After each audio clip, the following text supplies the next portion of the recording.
My name is David Merrill. I'm the head chef over here at the Cedar Room. What I hope to bring to the community is an opportunity to explore new horizons that people maybe haven't before because it was too expensive, too intimidating, too abroad. And I just kind of want to bring an opportunity for people to try new things in, exciting ways that, are still small town affordable. Stop on by at the Cedar Room located here in the historic Canteen District. Check, check, 1, 2, 3. Jeff Smeltzer, give me a 1, 2, 3. 1, 2, 3, check, check, test, test. Perfect. Let me turn you up a little bit. All right, sweet.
Go Media Sports presentation.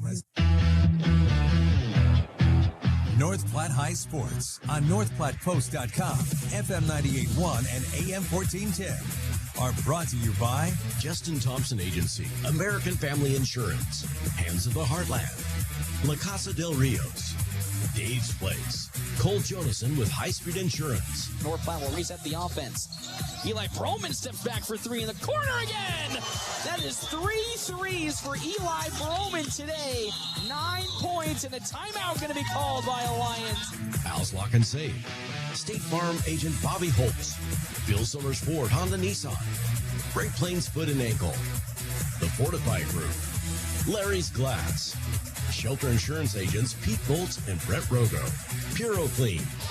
Now to Gans. Gans. Oh, that's going to be stolen by Kamensky. Kamensky up the court now with it. Having Kamensky Euroing up for the layup. Oh, with the left-hand scoop. Great Plains Health. Great Plains Health Sports and Therapy. Jay Engel with Farm Bureau Financial Services. Runza. Double Dips. Merrick's Ranch House. Mid-Plains Community College. Szechuan Famous Food and Sushi Bar. The Cedar Room. Here's the voice of the Dogs, Paxton Gordon. Welcome in, everybody, to the Doghouse, FM 98.1, AM 1410, live streaming on our Cedar Room live stream at NorthPlattePost.com. Paxton Gordon. That right next to me is the man of the year, Jeff Smeltzer. It's always good to see you, Mr. Smeltzer. It is a beautiful Friday today, isn't it? Oh, Friday. Saturday. Oh, gosh. Valentine's Day. I see all these couples coming in, wanting to watch some basketball on Are Valentine's you officially Day. my Valentine? No, my Valentine will be here shortly. Which is true. I can't sneak in and be a homewrecker this year. But Jeff Smeltzer joins me here for the last home game of the season, which means it's senior night, as we sadly will be saying goodbye to a few names here at the end of the year. Hayden Irvin, Ava Franzen, Malia Harmon as the seniors for North Platte High this season. This is always the toughest game of the year, to be quite frank, just because I hate saying goodbye. I'm not really a good person when it comes to saying goodbye, and after seeing a lot of these players for so many years through so many different sports, to sit here and say this is the last basketball game that they might potentially have, not just as a Bulldog, but in some people's cases, the rest of their careers as they go and explore other options from their career standpoint, it's always a tough game to get through. Yeah, it is, and it's tough for the girls, too, because they're emotional, because they know they're going to come out at halftime with their family, and saying goodbye to the Doghouse, last game they'll ever play here. So It's a tough day. It's a tough day, but it's a fun day too. It is, and that's what I think is really exciting. Because yes, we can all be a little sappy, but at the same time, it is a fun day because you got one final chance to put up a good performance in your last game of the Doghouse, and it's going to be a pretty good matchup. If you think about it today, we talk about opportunities that could be afoot. Scottsbluff was yesterday. North Platte now taking on Gering today. 8-13 are the Gering Bulldogs compared to North Platte High, who are 5-15 this season. A very, very winnable game, in my opinion, if you go from the statistics in our belief. This might be probably the best chance to win a game before the end of the regular season for the Dogs. I did see Gering play a little bit in Scottsbluff at the Western Conference Tournament. Good, kind of like Scottsbluff, athletic, pretty good shooters, but smaller than Scottsbluff. I think there's only one girl at 5'10", and then there's kind of a big drop-off there. Yeah, it's 5'10" with Kalani Cross, and then 5'9", J.C. Cochran. Then after that, it drastically jumps off to 5'7", being the next tallest member of the Gering Bulldogs squad. So, as you said, in comparison for North Platte High, I can't believe we're going to say this, might have the height advantage for the first time this season. Yeah. And if it were me, and they made a concerted effort last night to get the ball into Nora Whirl on the low post, I would try and do that every time down the court. And with how effective I would say shoot the ball 20 times. Yeah, with how effective I think their ball movement was yesterday, you feel even more confident because that Scottsbluff team is a tough team in terms of how they guard you defensively. You know, the Dogs really like to, as you said, get paint touches. They got, I think, a season high in 14 in just that first half alone, which is very, very good for their standards. So if they were able to do that against Scottsbluff, who was much taller and more athletic, now you're sitting here going like, well, now we're against a Gering team which does not have that same height, does still have some really good athleticism, but in their comparative starting lineup, they don't have that same, 1 through 5 height that Scottsbluff Bearcats team had. Yeah, but if I remember right, they've got really good guard play. Yes. They got some good guards. They take care of the ball, pretty decent shooters. So that's going to be a task, and I imagine the Dogs will come out in their 2-3 zone again like they've done most of the year. But I don't think they're as good as shooters as Scottsbluff was yesterday. That was kind of a clinic. And knock on wood, Jeff Smeltzer. We all know how the Doghouse likes to play sometimes for road teams. Oh, they do, but Scottsbluff had 3 girls with over three-pointers. And Ava Reed, she had 5 or 6 of them. She had 5. 5, yeah. So they don't. There is no Ava Reed on this Gering squad. But the funny thing is, that's a pipeline Gering squad because if you are a fan of volleyball, North Platte Community College women's volleyball had Ella Rotherham, who was, of course, a Gering alumni, and her younger sister, Miss Finley Rotherham, just a freshman this season at 5'7". So the pipeline is present for the North Platte area when it comes to Gering. Of course, the women's basketball team had a Gering recruit come on to walk on earlier in the year. So it's a lot of connection and familiarity between not only the two teams on the basketball court today, but from the area as a whole past high school basketball. Yeah. No, they've got a good athletic program out there in Gering, and I expect to see a pretty solid team. Dogs have to bring their A game. I don't think they can come out and play sloppy. I think they got to take care of the ball, which they did in the first half yesterday. Yes, they looked really good. Kind of got away from them a little bit in the second half, had a little more turnovers than they'd like, but the blueprint was there. I think that's the key thing, is the blueprint was there for them to succeed. It's now about going through all 40 minutes of this basketball game with that blueprint and not stray away as much as they can, because we saw in that first half, pretty exciting. And then unfortunately in the second half, they had 3 quick turnovers that then led to a 9-0 run that then led to that game essentially being iced from that point onwards, because they got away from what was so successful in the first half. Yeah, and they did it. First half was probably the best half of basketball I'd seen the ladies have this season. Shared the basketball, got those good paint touches, and Peyton Jones hit some unbelievable 3-pointers from the top of the key. Sometimes she's just crazy. Range. Yeah, isn't she just crazy sometimes with her shot? Sometimes I wish she got. Sometimes I feel like she's a better shooter when she steps really far out than when she's actually just on the line, which makes no sense. So I'm looking forward to a good game. That again, we talked about senior day. Tough to stay focused, but stay focused. Get through halftime and have yourself a good game. I'm looking over at the North Platte Band, which has good numbers today. It's tough on Saturdays because there's so many kids with other activities. huge speech meet here. Yeah, the speech I wonder debate if our kids having are off somewhere. Oh at yeah, they speech are. meet, Yeah, so. there's a lot of speech. I mean, the parking lot here today is beyond full. So Yeah. good luck finding a parking spot. So if you're not coming early, you might be in some trouble. Yeah, so come to the game. You're going to see a good one, but you might want to leave a little bit early to find a parking place. we're going to step aside and take a break here on our Quick Stop pregame show. When we come back, we're actually going to highlight Boys State Wrestling, which is currently going on right now, and we have a couple of big results to get to you to see who's going to state, and then we'll talk more high school girls basketball as the Bulldogs take on the Bulldogs of Gering here today.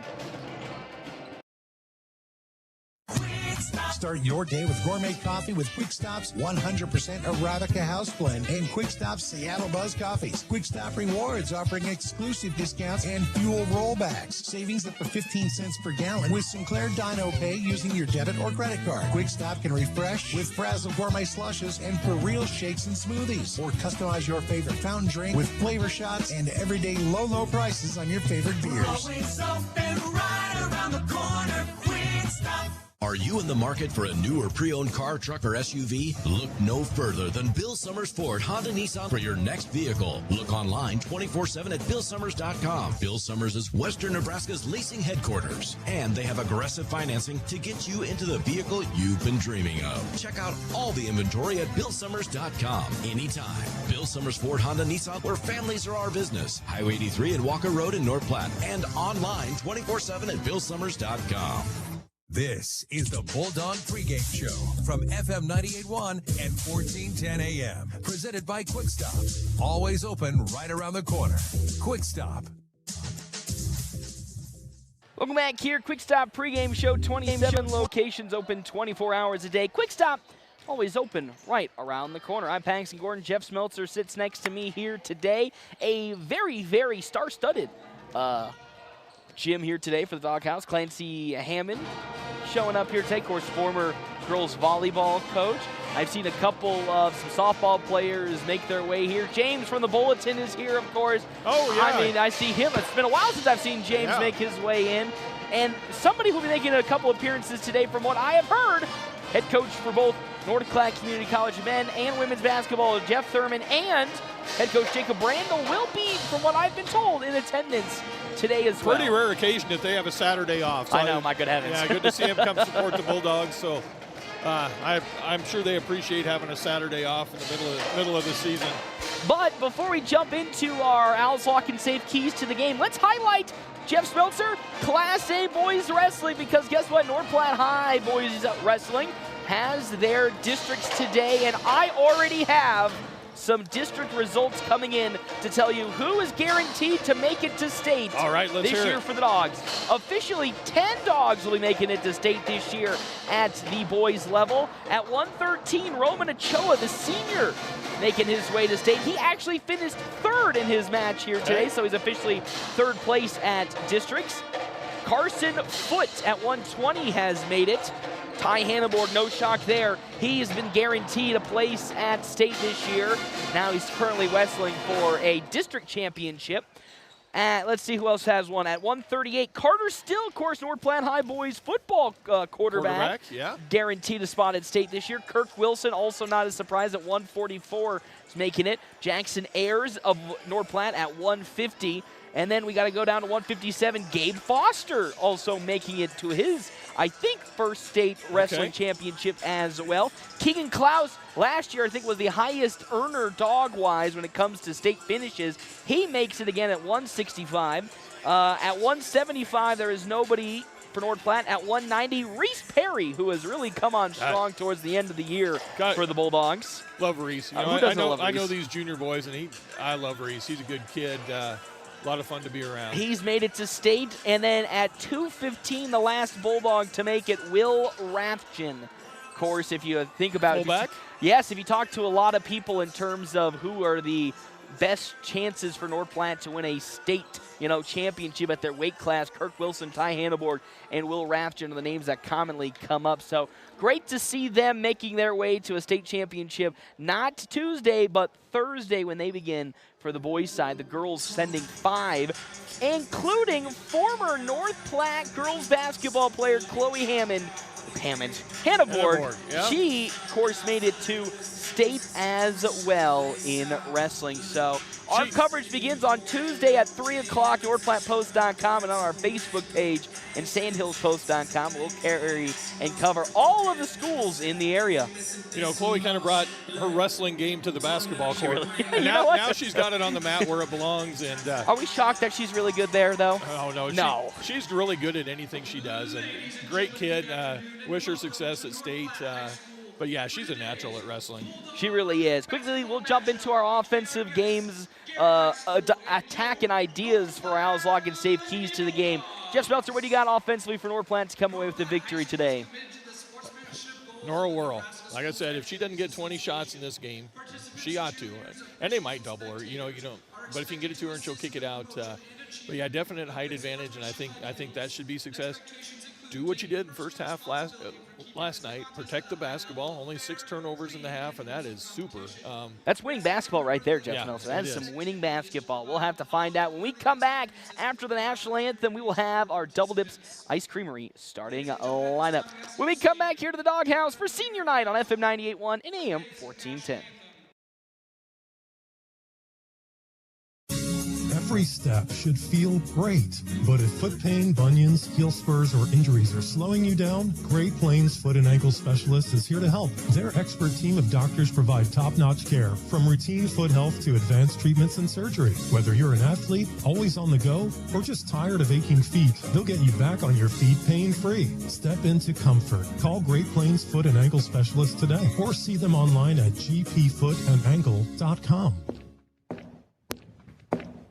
Hands of Heartland has offered support and services for those with developmental disabilities in Nebraska since 1998 and is now bringing those services to the North Platte area. Residential services, respite services, community services, and even day services. Hands of Heartland offers a full array of services from 24-hour supports to just a few hours per week.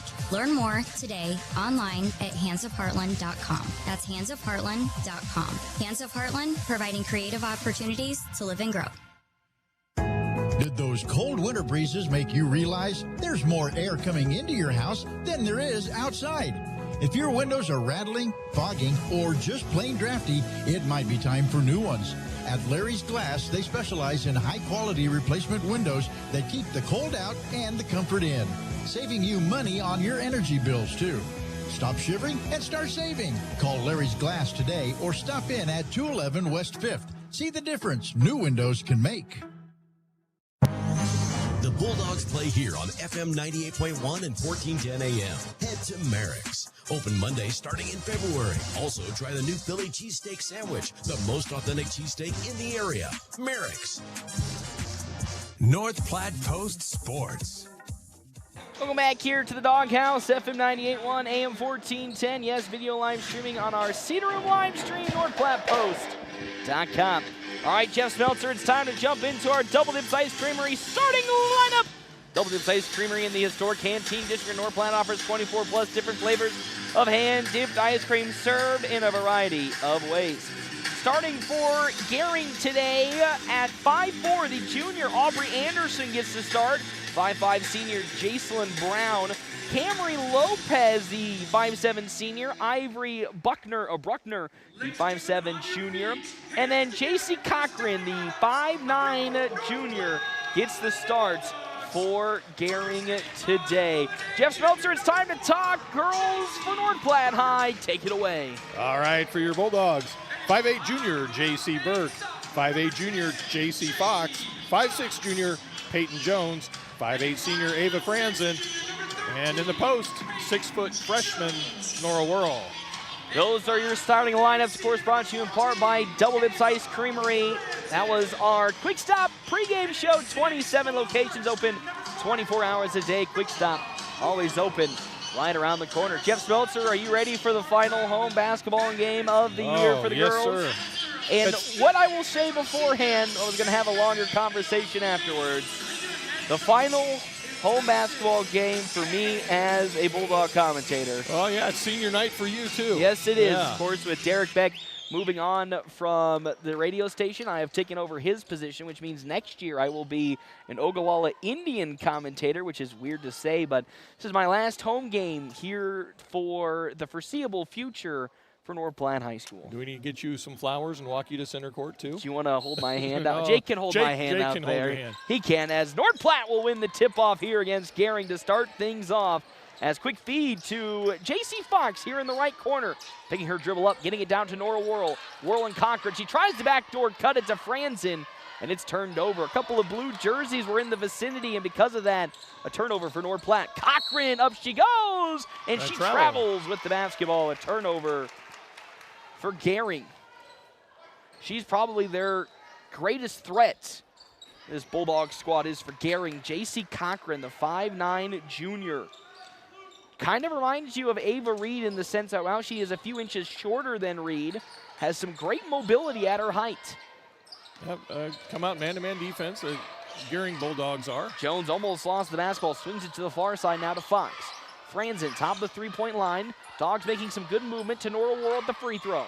Back over, oh, that's a bad feed, and that's going to go over and back. North Platte trying to set something up offensively, but unfortunately, oh, so much for the keys to the game. I was 2 possessions, 2 turnovers. And as you said, Jeff Smeltzer, that is not what the Dogs need to do. Only having 6 turnovers yesterday as they force a turnover on the other end. Now up the court with it comes Peyton Jones. Peyton Jones gets things started for North Platte High with a bucket. Nice job, Peyton. As up now the court with it comes Brown. Brown, quick feed to Cochran at the free throw line.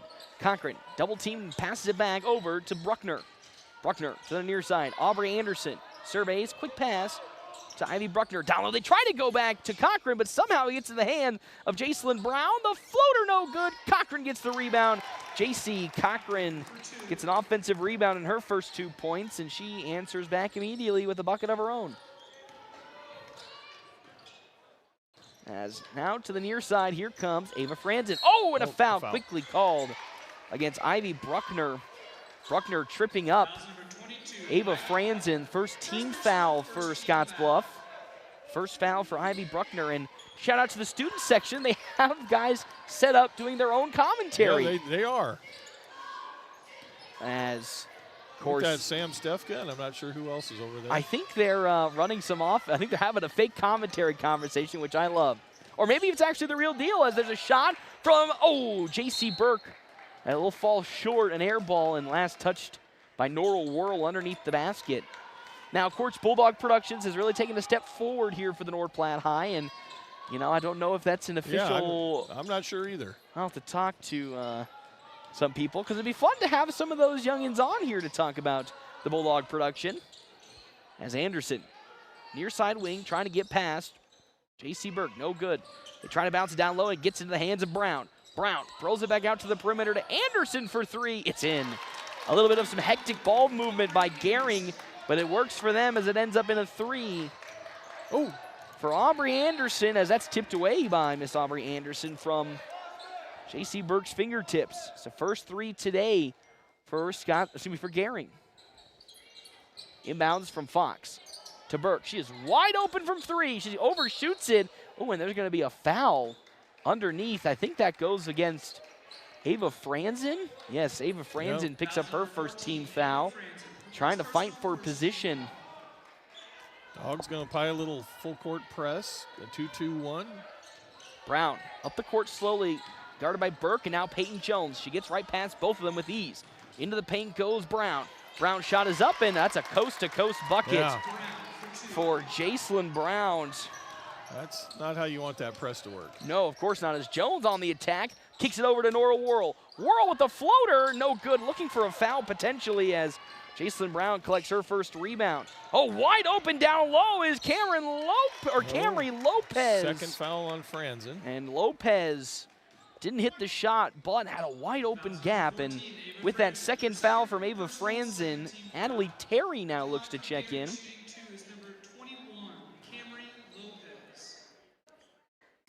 Two team fouls so far for North Platte High School.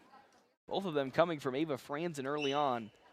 Lopez nails the first free throw. Checking in for the Lady Bulldogs, number 22, And Adelie Terry's first appearance. No good on the second, and Nora Worrell comes down with a defensive rebound. Jones to the far side, takes up with some tempo. Burke in the corner, now slings it to J.C. Fox. Fox starts dribbling, 24 on the shot clock, finds Peyton Jones. Jones, deep three. Oh, no good off the backboard, and there's Adelie Terry to come down with the rebound. Terry lost the basketball as she and Ivy Bruckner collide. As 8-2 is the lead for Gering with 4:46 left to go on our State Farm agent Bobby Hull scoreboard. To the far side, Jacelyn Brown crossing over and passes it up court now to Bruckner. Bruckner into the lane, and Peyton Jones steals it. And there's going to be, a travel. And Jones, I think, had her foot collided with by J.C. Cochran. And because of that, it forced her pivot foot to travel. Yeah. So that's a tough. That is a tough call. Probably the right call. It's a tough one though. As now into the paint, Brown goes, and a shooting foul as Camry Lopez again will go to the free throw line. Must have been with the body because I don't think she got her with the arm. That's the first foul for Nora Worrell. They indicate it was on the arm. Marika stands at the scorer's table to sub in as Camry Lopez, who was 1 for 2 in her first free throws, now 2 of 3. As Stans checks in for Brown. No good from Lopez, defensive rebound. J.C. Fox. Fox, quick feed up to Jones. Jones slings it to the far side to Burke. Burke, gets intercepted by J.C. Cochran, intended for Nora Worrell in the paint. Cochran almost going coast to coast, back out to the perimeter. Almost stolen away as Aubrey Anderson retains possession. Where's the travel? Yeah. Thank you. As Aubrey Anderson into the thick of it with Jones and Burke. It's a tenacious duo, those two, when they trap you. And with that, North Platte up the court, trailing by 7, 9-2 on our State Farm agent Bobby Hull scoreboard. Ooh, wow, it's a little bit of some broken ankles there for Aubrey Anderson. Terry Jones, corner three. She is wide open, and you know what? She makes them pay. First three today for Peyton Jones. Yeah, that was good offense there. Nice pass, nice finish. Back to that full court zone, trapping defense. Stans gets the ball up to Bruckner. Down low to Cochran. Cochran blocked from behind by Nora Worrell. She had a couple in the first game against Scotts Bluff this week. And gets one right there. Kalani Cross, the 5'10 junior, checks in. Also checking back in, Jacelyn Brown. And there's also one more member who checks in that I couldn't find the number for. Throwing it all the way out it goes. That is Cara Schlatter. Schlatter lost the basketball, and another travel is Hayden Irvin now to the scorer's table. Checks in the senior. 9-5 on our State Farm agent Bobby Hull scoreboard. In favor of Scotts Bluff, we meet you where you're at. Scotts Bluff, Gering, we meet you where you're at and help you get to where you want to be. Jones, picking her dribble up, slings it to the far side to Burke. Burke, with plenty of time on the shot clock, finds Adelie Terry. Terry to Nora Worrell. Worrell, looking for some help, now starts dribbling and finds Terry. Terry starts dribbling with the basketball on the baseline to Irvin. I don't know how that ball got to her, but Jones can now fire freely for three off the back iron. Burke collects an offensive rebound. Burke's shot is up, and J.C. Burke moving her way through the tall bodies and gets a bucket. It's now 9-7. A quick 5-point swing in favor of North Platte in these last 2 minutes. As Brown at the logo, who freshly has checked in, now tries to get it down low, and it goes over two Gering players out of bounds, and a turnover for the Bulldogs of Gering. Yes, if you're a fan of turnovers, this is the game for you.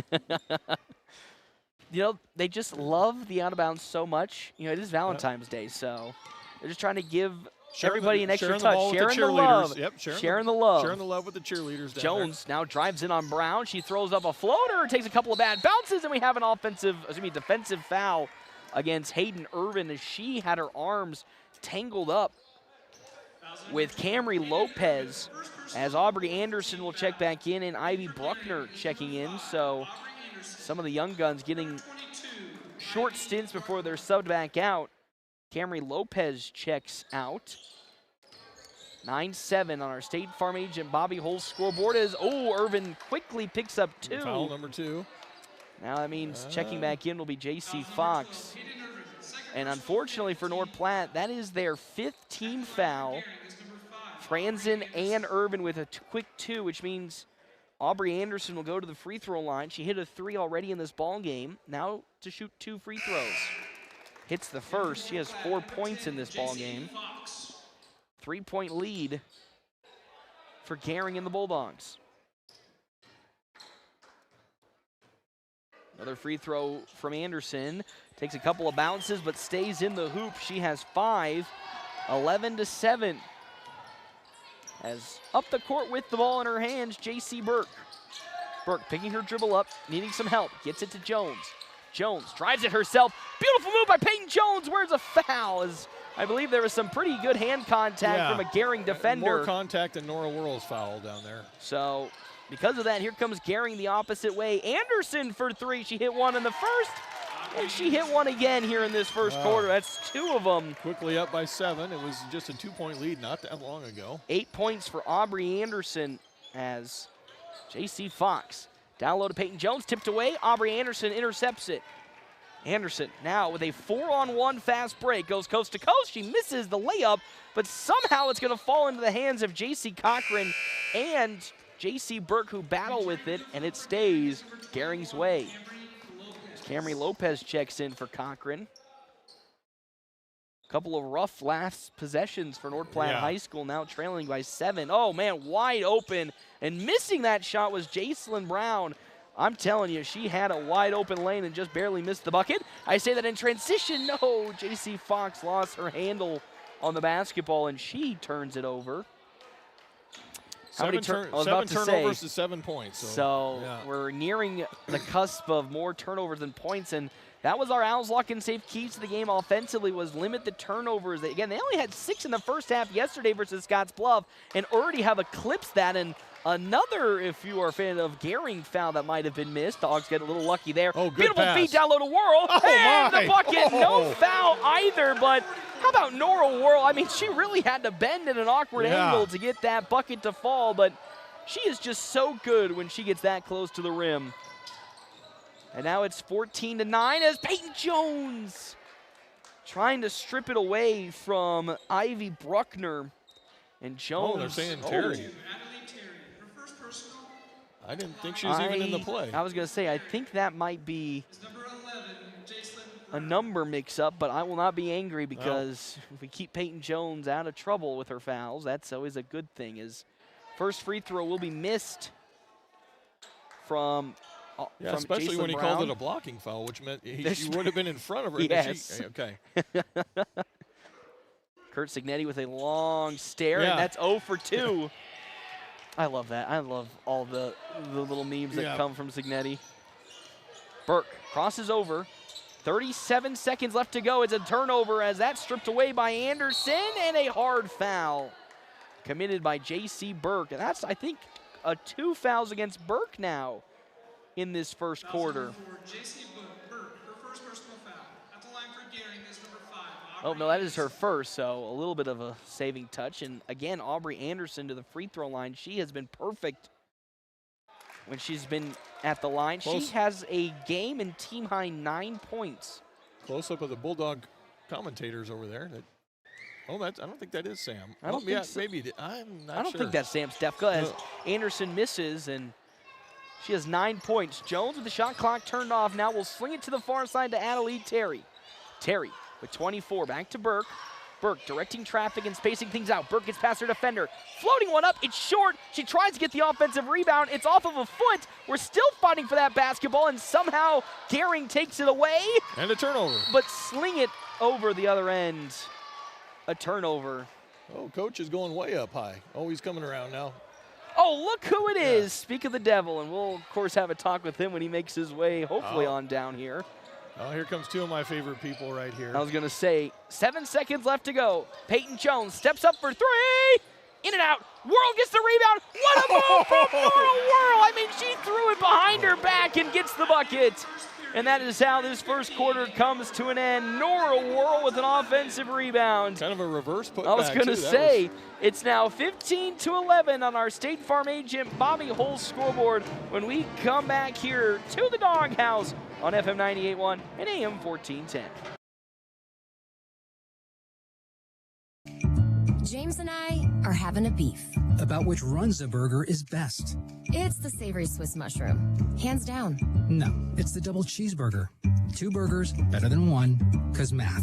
The spicy Jack burger is also good. True. Wait, why are we fighting? I forget. Come get your favorite Runza burger today. Because from the way we make it to the way it makes you feel, Runza makes it all better. North Platte Post Sports.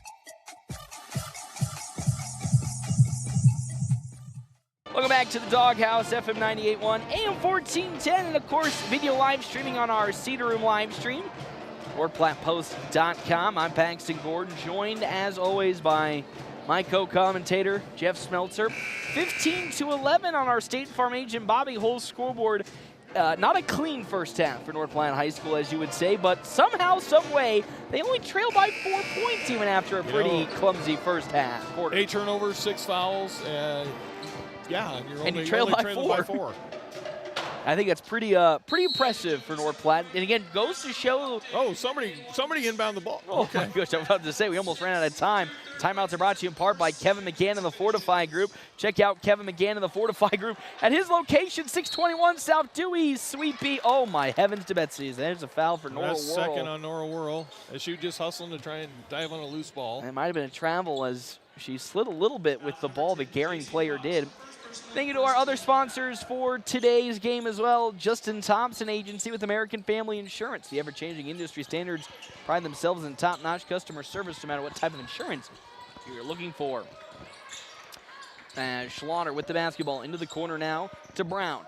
Brown cross-courts it over to Anderson. Anderson through 3 defenders is blocked by Norrell Worrell. And now trying to fight for it is Schlauner and Anderson. Anderson gets her fingers on it. Terry's able to keep that ball alive and up the court now to Burke. Baseline, fires from 16, no good. And that's a rebound for J.C. Cochran. Some hectic offense to start as there's Peyton Jones getting her hand on the intended pass to Camry Lopez. Now it's going to be a baseline inbounds for Gering. Brown surveying, out to Anderson it goes. She quick feed to Slaughter here in the left wing. 3 on the way for Camry. Lopez airballed, and it just falls right into the hands of Adelie Terry. Terry up the court to the far side to Burke. Burke around the perimeter, now picking her dribble up. Fox, 27 left to go here. A firing 3 from J.C. Burke is no good. Fighting for it is J.C. Fox. She somehow comes away with it. She's fighting for the basketball, and it goes out of bounds. Last touched by a Gering player. It will be Cara Schlauner. And North Platte will have a baselines inbounds with 6:48 left to go, trailing by 4. Fox to Burke, and it's tipped away by Jacelyn Brown. And guess what? We're having that. What's up, Corey? I was going to say, watch out, Corey. It's our favorite sidelines inbounds that we've now seen for the 4th time in 2 games. I don't know what is the luck on this one. You see that a couple times a year, and it's been 4 times in 24 hours. Another bad little inbounds as that's going to be fought for and won by Jacelyn Brown. I would say it the other way, and she can't hold on to possession. And that's quickly 2 inbounds that have been tipped away by Gering defenders. And that's the one thing that I think, Boy, he dropped his popcorn. Oh, she dropped the popcorn. He picked it back up, though. Shout out to him. Shout out to Corey. But that's the one thing, if you were looking for some improvement going into next season, is the passing, being a little more assertive as Worrell getting on the baseline back to Terry for 3. Oh, off the rim, no good. Burke gets the rebound. Somehow it falls to Peyton Jones. Down low to Worrell. Worrell in some trouble, battling Cochran, and double dribbling is. Oh, I thought that was a fumble. I didn't think that was a dribble. I didn't think it was actually. I agree with you, Jeff Smeltzer, but unfortunately it goes the way against Norrell Worrell, and we're almost 4 minutes into this second quarter, and nobody has scored yet for either side. 15-11. Jason Brown up the court. Now a quick little handoff to Anderson. Anderson driving in on Jones, lost the handle, picked it back up, and Worrell goes at it with Aubrey Anderson, a jump ball that stays with Scottsbluff. Here comes Ava Franzen with her 2 fouls, will check in. And this is a little bit of, again, a risky opportunity with Franzen having 2 fouls already in this ball game. Aubrey Anderson, bounce pass down low, through the feet of J.C. Cochran, and Nora Worrell's going to take it up herself. Worrell to Jones. Down low they go to Franzen. Franzen, had an opportunity. Ava, you had a bucket. Tried to get that extra pass to being Nora unselfish, Worrell. but yeah. Dog on it. And that's just one of those things where in these last couple of games, has done a much better job of trying to distribute the basketball, and it's one of those moments where you just wish they weren't as unselfish as an easy bucket the other way for J.C. Cochran. She has 4 points as she skirts right past Nora Worrell defensively, and another trying forceful feed from Jones to Worrell is going to result in a turnover the other way. Well, then Gering will cough it up themselves, and there's just back-to-back turnovers from either side. Inbounds now for the Bulldogs of North Platte High School. Again, you got to preface which Bulldog it is today. Well, we do have more points than turnovers. 11 points, 10 turnovers. That's good. Bounce pass to Franzen, top of the three-point line. Another bad feed as that's going to be picked off by Camry Lopez. And Lopez lost the basketball as Terry did push the back of Lopez. And now Coach Hammond going to try to probably argue his case. I was going to say, lose the ball anyway. But to be fair to Terry, Terry didn't see her lose the basketball. Was just trying to stop the shot. Protecting the. But yes, hindsight 50-50 on that last one. You'd probably Danny lean DeVito's off. puzzled. And Danny DeVito, with his good luck, made Camry Lopez miss her first free throw attempt. 17-10 on our State Farm agent Bobby Hull scoreboard. Only 2 points have been scored in this second quarter so far, and speak it into existence, and it shall receive. 3 points now for Camry Lopez. A 7-point lead for Gering. Franzen, top of the three-point line, pivoting around, guarded by Bruckner. Finds Jones. Jones not going to take the screen and go to the right. Down low to Worrell. Worrell got a foul called from behind her, as I believe that was actually Jacelyn Brown. Yep, so Jacelyn Brown reaching over the back of Worrell. There's the first team foul. That's probably a good foul by her because she was giving up a lot of height to Worrell. Yes.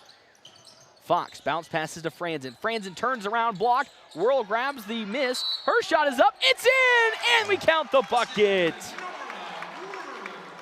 And that's what's so exciting about Nora Worrell is her body control as a freshman is just outstanding. That was a very difficult shot, and she, getting hammered while you're shooting it, and it goes in. So. And there's some things when it comes to natural ability that really separate certain bigs. And I think body control is one of those big metrics as Worrell, who misses the lone free throw. Ball's in the open court, and it's going to go out of bounds. Last touched by Gering as Ivy Bruckner trying to squeeze it up the court. Well, I don't know if I have my stats from last night handy, but was Nora perfect from the line last night? She was. Yeah, and then 0 for 1 today. 0 for 1 today, but there's a many little small things that you can kind of see in a player from a young age that makes them very talented, and you know that they're going to be great going forward. And the body control that Nora Worrell has is already a great trait that will only further improve her ability. Irvin steps up for three, off the mark, tipping around, fighting for it to the Dogs, but they're grabbing the rebound is Camry Lopez. Lopez now holds on to it. Bounce pass, Cochran on the right elbow through two defenders, and Ava Franzen, unfortunately, that's number 3 for Franzen. As she and J.C. Cochran get tied up. And with that, Peyton Jones, who has been out for a couple of minutes to get a rest, will check back in as she and Coach Hammond have a conversation. First free throw, no good from J.C. Cochran. 4 points for Cochran today. 18-13 on our State Farm agent Bobby Hull scoreboard. Cochran will make the second. She has 5 points. 19-13, a 6-point lead for Gering and the Bulldogs. Ooh. Jones tries to get through 2 defenders, and a foul will be called against Jacelyn Brown.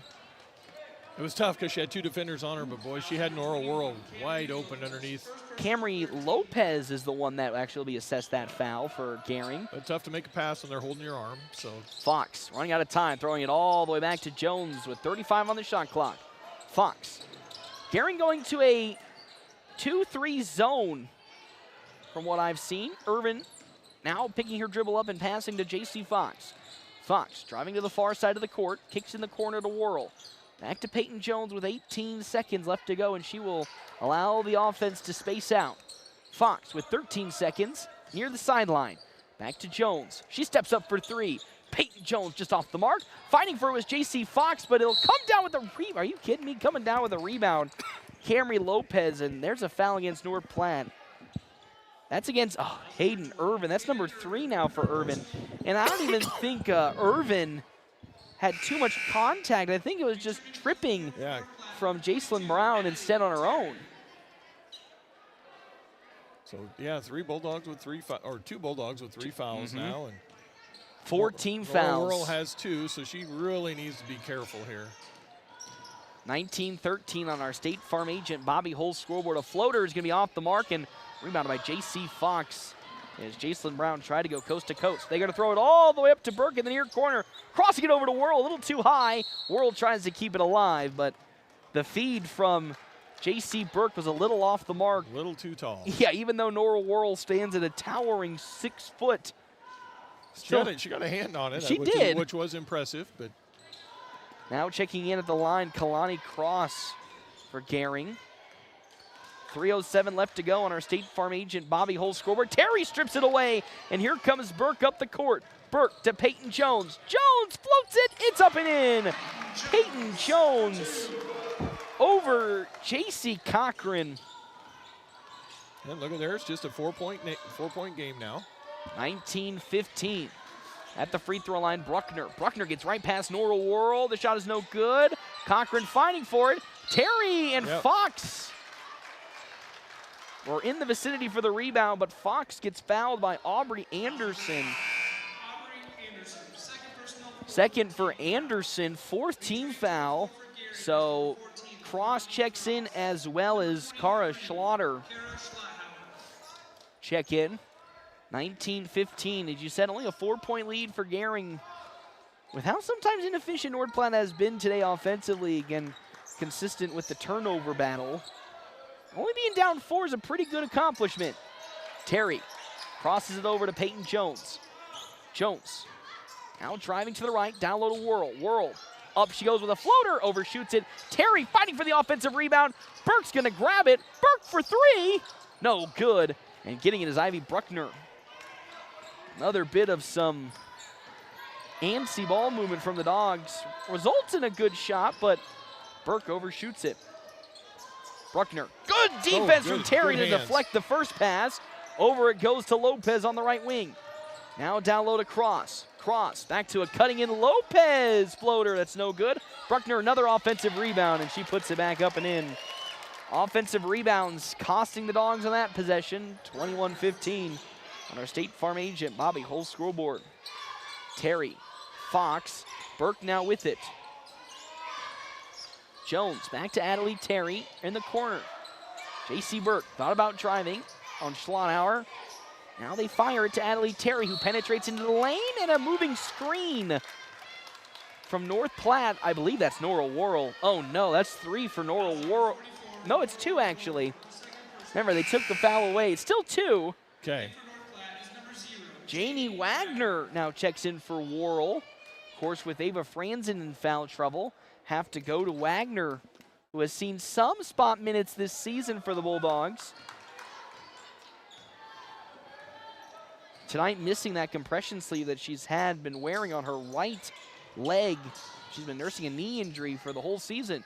Wow, shot way off the mark. That's no good from Cross.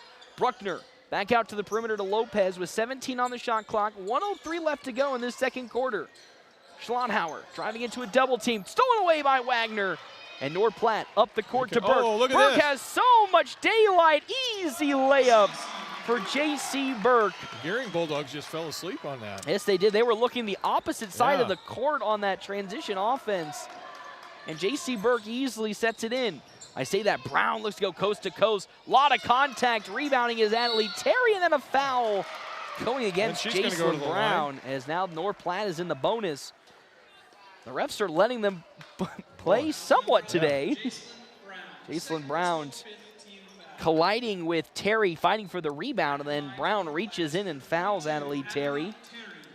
21-17.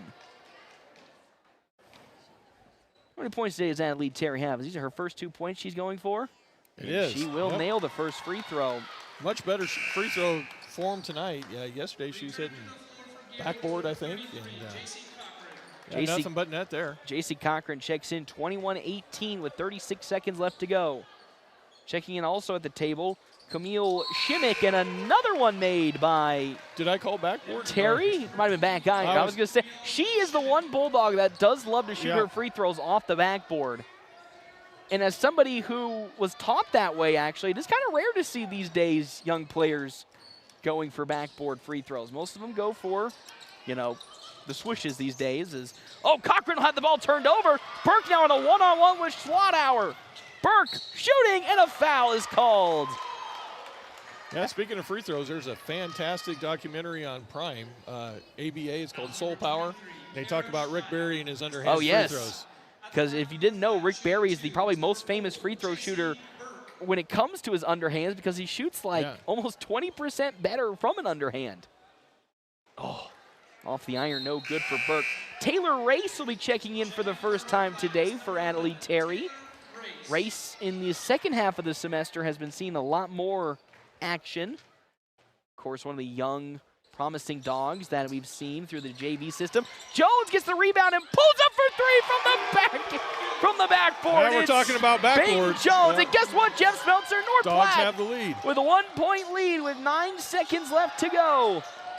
Driving in now, Brown, kicking to the corner. Schlonhauer floats one with 2 seconds, no good. Last touched by Peyton Jones, and with 0.5 seconds in inbounds Can for you get a Gering. catch and shoot, or does it have to be a tip? And we have a timeout called by Gering.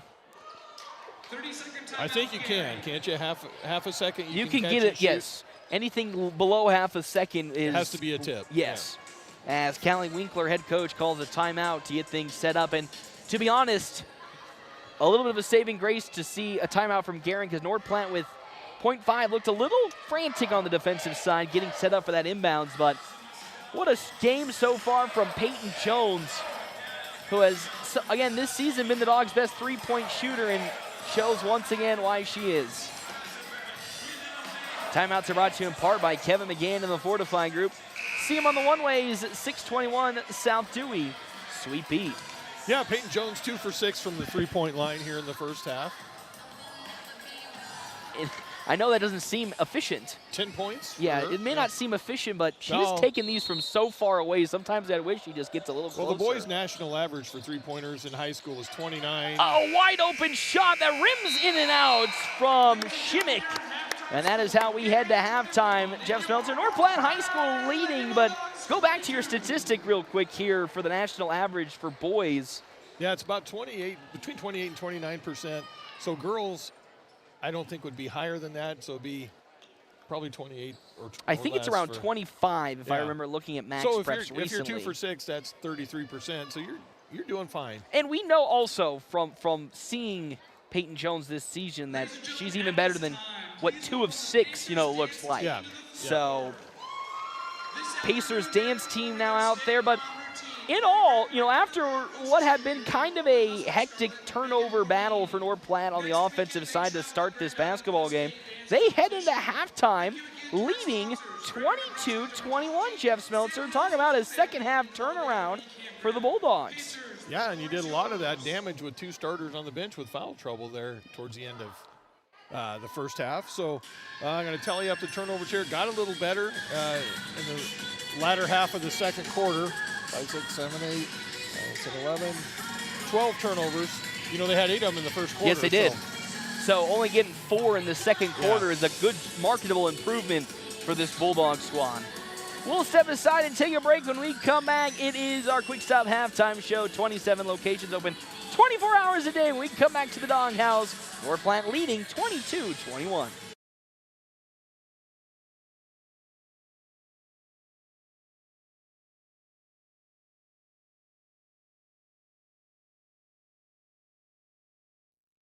This year, we considered hiring an ad agency to help with our marketing.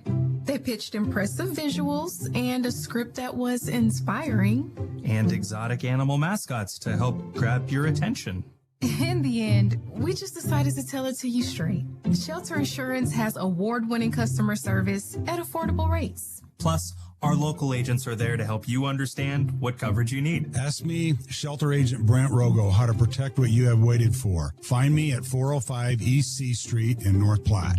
Craving bold flavors and authentic Chinese cuisine? Look no further than Szechuan Famous Foods. From spicy Szechuan classics to mouth-watering dumplings, fresh sushi, their dishes are crafted with the freshest ingredients and traditional recipes. Whether you're dining in or taking out, every bite is a taste of China. Visit Szechuan Famous Foods today, where flavor is always first. Located at 320 Rodeo Road, or order online at SzechuanFamous.com for carry-out or delivery. Your taste buds will thank you. Experience the beauty of downtown North Platte and enjoy lunch or dinner at the Cedar Room. The Cedar Room is an unparalleled restaurant experience with this unique atmosphere where modern meets rustic. Enjoy a handcrafted cocktail made with the freshest ingredients by a master mixologist while dining from their delicious American fusion cuisine menu. Make a reservation by calling 308-532-4825 or reserve online at thecedarroomne.com. The Cedar Room, 505 North Dewey in beautiful downtown North Platte. After I drop the kids off, I have to run across town for a meeting, hit the gym during lunch. Jake has soccer tonight, and Emily has gymnastics. Oh, did I turn on the crock pot this morning? With a never-ending to-do list, it's easy to forget something important, like setting up a life insurance plan with Shelter Insurance. Your local Shelter agent can show you how to create a safety net for your family. Shelter Life Insurance Company, Columbia, Missouri. See me, Pete Foltz, at 501 South Jeffers for a free insurance review. Are you in the market for a new or pre-owned car, truck, or SUV? Look no further than Bill Summers Ford Honda Nissan for your next vehicle. Look online 24/7 at BillSummers.com. Bill Summers is Western Nebraska's leasing headquarters, and they have aggressive financing to get you into the vehicle you've been dreaming of. Check out all the inventory at BillSummers.com anytime. Bill Summers Ford Honda Nissan, where families are our business. Highway 83 and Walker Road in North Platte, and online 24/7 at BillSummers.com. The Bulldogs play here on FM 98.1 and 1410 AM. Head to Merrick's. Open Monday starting in February. Also, try the new Philly cheesesteak sandwich, the most authentic cheesesteak in the area. Merrick's. North Platte Post Sports. Welcome back here to the Doghouse, FM 98.1, AM 14, 22-21 on our State Farm agent Bobby Hull scoreboard. I'm joined by a very special guest today who I am happy to see come out here because his game was canceled. Mr. Jeff Thurman for North Platte Community College women's basketball is making an appearance today. You chose a great time to come on down here. North Platte making a comeback, leading by 1. Absolutely. Thanks for having me. Yeah, we're out here to watch some future nights here in Bulldog Country, so we're excited to be here. Isn't it a little weird? I mean, I've become so used to just seeing you in 2 spots. Right. So when I see you out in the wild in another spot, I kind of feel off kilter right now. 100%, especially during the season. So. I know. You were supposed to be on the road versus Air Force Prep, and I'm going to be honest, thank heavens that game was canceled. Yeah, it worked out for the best. You know, get the kids have the weekend off and rest and relax. So yeah, just come out here, watch some more basketball. I know, and you get to watch some high school basketball. As a recruiter at the collegiate level, what are some of the things you look for from younger players, specifically here at the high school level, that would help their cases get to getting scholarships and going to the places they want to play going forward? Yeah, obviously the basketball sort of aspects, right? Being able to put in the hoop, being able to guard, being able to rebound, but really, I think a lot of us college coaches really look at how they interact with their teammates. How they really interact with their teammates when things are going good or bad, and then just playing hard through everything. So, and that's what these Bulldogs are doing today. They're playing really well this first half, and excited to see some more. Absolutely love to hear, of course.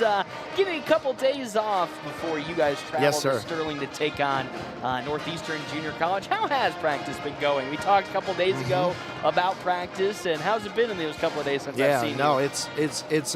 It's been really good, right? We had to work out this morning and give them the rest of the weekend off, but it's been really good. We're on the right path, from the workouts, especially us beating McCook on Wednesday, and so really 2-3 great workouts, and just keep it going.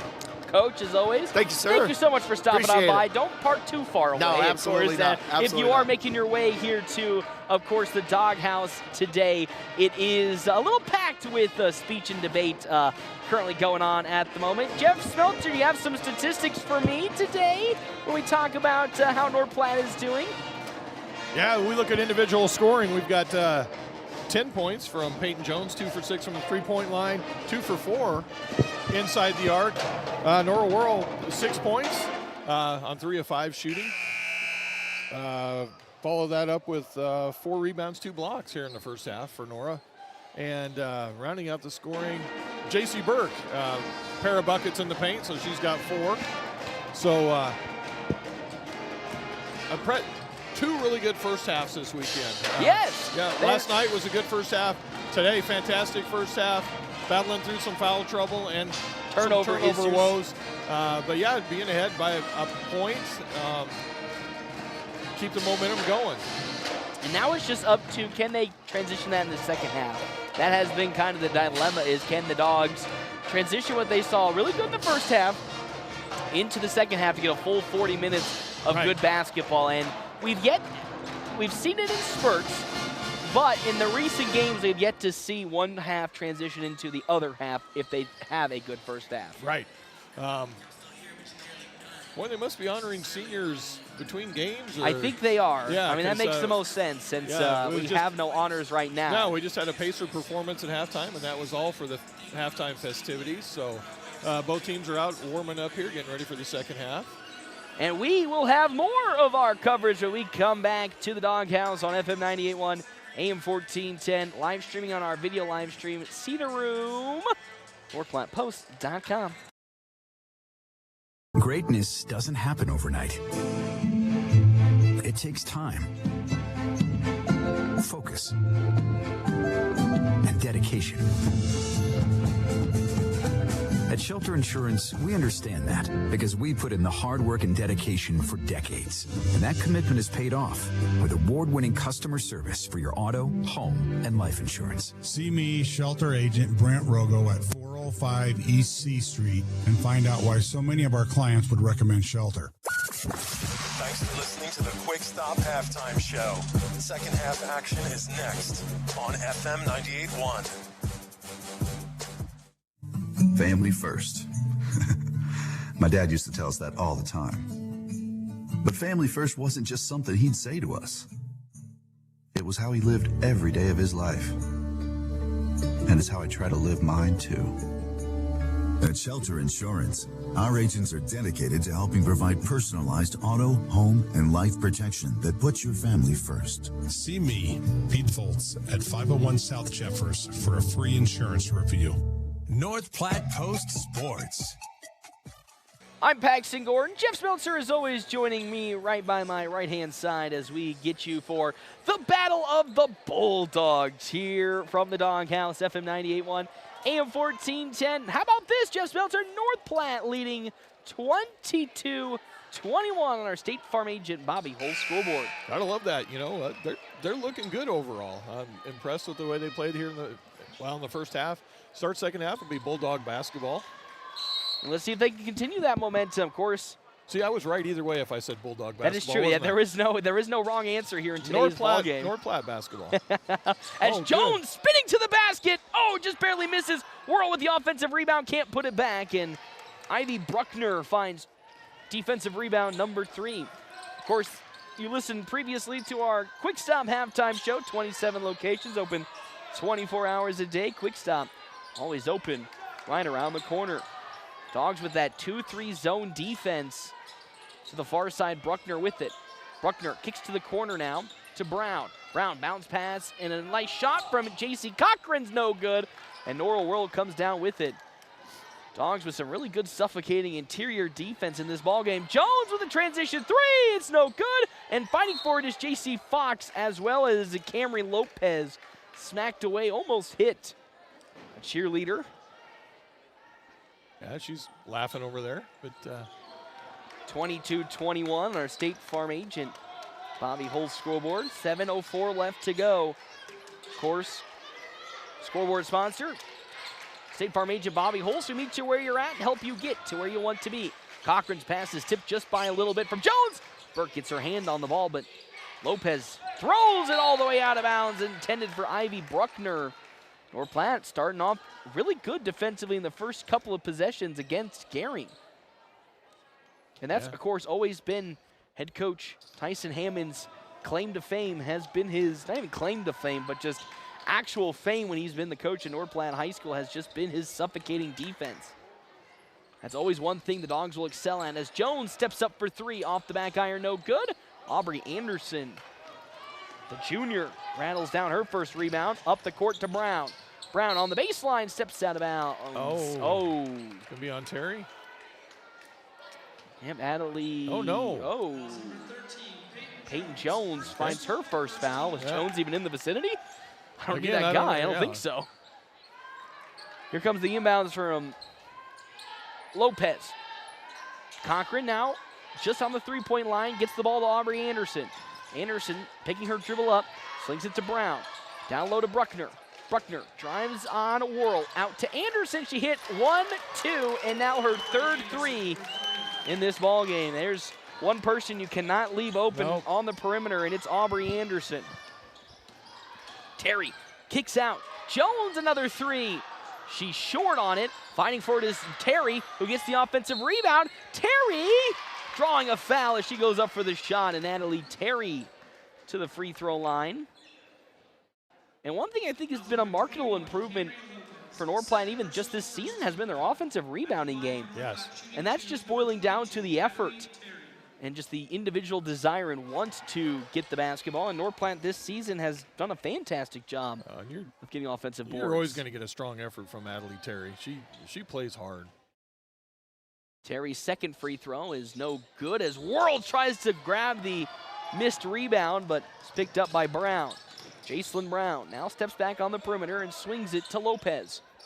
Stolen away by Burke. I mean, it went right into her hands. Up the court they go to Peyton Jones. I didn't see that. Oh my gosh, and head coach Tyson Hammond. That was not a travel. That was a jump stop and a step through. And head coach Tyson Hammond is a miffed as well. 24-22 on our State Farm agent Bobby Holt's scoreboard, a 2-point lead for Gering. Turnover for North Platte offensively after the travel from Peyton Jones. Swings it to the far side, Cochran. J.C. Cochran, one-on-one with Jones. Bounce pass stolen away by Terry. The Dogs have been very active in the passing lanes in this second half. Jones hesitating, and it's tipped away by J.C. Cochran out of bounds. North Platte will have an inbounds on the baseline with 5:17 left to go, trailing by 2. Fox serving, throwing it to Burke. Down low it goes into a double team, and that ball is taken away by J.C. Cochran. As Cochran the other way, one-on-one with Jones. She spins and finds Jacelyn Brown. Brown to Anderson. Uh-oh, another three. That one is airballed. Somehow that's saved by Bruckner, but then it goes out of bounds on the sideline. Jump left, miss left. She jumped to her left that time, miss left. Worked out right for North Platte. They trail by 2 with 4:59 left to go in this third quarter. As no substitutions have been made yet, man. We are really grinding it out in this game with the starters.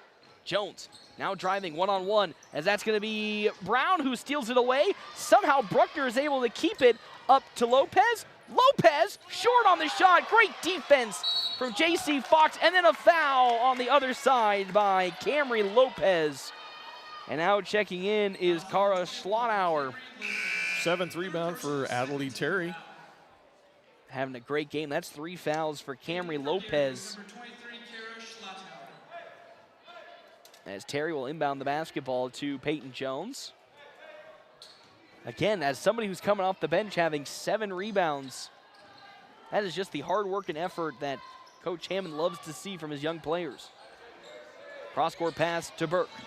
Burke sets up and fires into the paint to Worrell. She'll pull up from 16. Woo! Nora Worrell. We know how good she is down low in the paint, but sometimes we wish she would pull it out just a little bit more, and she was fluid as Jones strips the ball, keeps it alive, but it's out of bounds. Good hustle play from Peyton Jones. Again, the transfer from Hershey.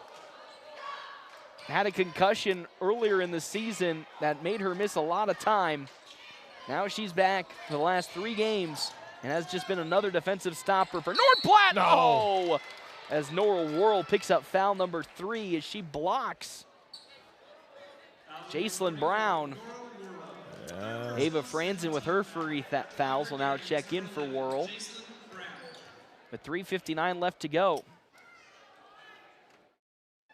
Brown today is yet to hit a free throw, and there was her first and so far only attempt so far. Ava Franzen checks in again. She also has 3 fouls. Franzen, Worrell, and Irvin, 3 fouls combined, and those are your post players, unfortunately, Jeff Smeltzer. It is.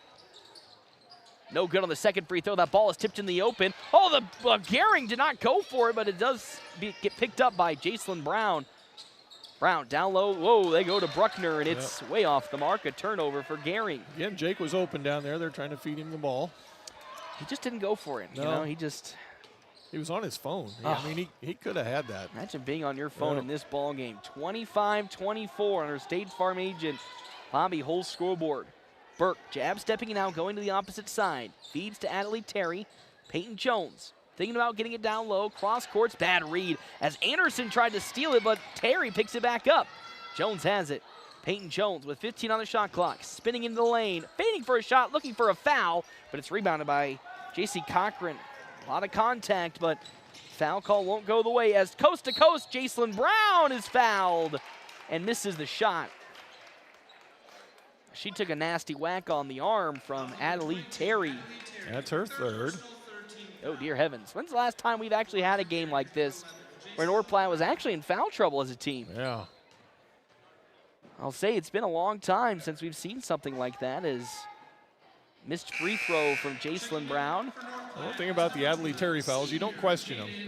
They're hard. They're usually legit. They are very, very hard. And it's a different type of aggression that Terry plays with. Terry plays with a very physical style. Of course, Chloe Hanneborg was kind of that Tasmanian devil on the court where she was just running left, right, and center, and, you know, of course, would accidentally collide with players or get a little too over-aggressive in reach. With Terry, she's just so physical. She'll unfortunately just run into players, and that's where most of her fouls come from. Irvin to Jones with 22 on the shot clock. Peyton Jones now going to the opposite side. Through 3 defenders lost the basketball, but it's stripped away by Jacelyn Brown, and North Platte has a baseline inbounds from J.C. Fox. Okay, we'll see what they come up with here. They had some nice baseline out-of-bound plays last night. 3-pointer for Burke. Up the 3 from J.C. Burke. And North Platte retakes the lead, 27-26 on our State Farm agent Bobby Hull's scoreboard, Jeff Smeltzer. Finally, a 3-pointer hitting Schlotauer. And a foul from behind. I think J.C. Fox is trying to argue that Kalani Cross pushed Fox then into, oh my gosh, from what I saw, Cross pushed Fox, and Fox then stumbled into Schlotauer, and that's the second foul for Fox. Uh-oh, a 3 for Anderson, way airballed, but falls into the hands of Jacelyn Brown. Brown to Schlotauer for 3. 2. No good. On the line. Oh, battling for the basketball. Man, there's some crazy contact going on as Brown's 3 is no good. Still fighting for the basketball is Anderson and Franzen, and it stays with Gering. Boy, man, we are looking at some nasty collisions going on the basketball court today. North Platte still has the lead, 27-26. Our State Farm agent, Bobby Hull's scoreboard. That's not the person you want to leave open. Anderson's shot is short, and Peyton Jones comes down with it. Jones on the far side with some speed, looking to go coast to coast. Cross courts it to Burke, but it's stolen away by Anderson, and then a foul is going to be called as Anderson and Hopefully not Hayden Irvin. No, it is Hayden Irvin. That is now numbered 4. No, Jones. They got it on Jones. Thank heavens. That is the second, but now, unfortunately, that puts Gering into the bonus. North Platte holding on to a fragile 1-point lead. Well, we see buckets of treats coming in for the seniors. That means we're getting closer to. We're getting closer to that time. Yep. So it must be between games for both boys and girls. Anderson's first free throw is nothing but net. 27-27. Anderson has been held scoreless in this third quarter, just found her first point. She has 14 in this game. She makes both of them.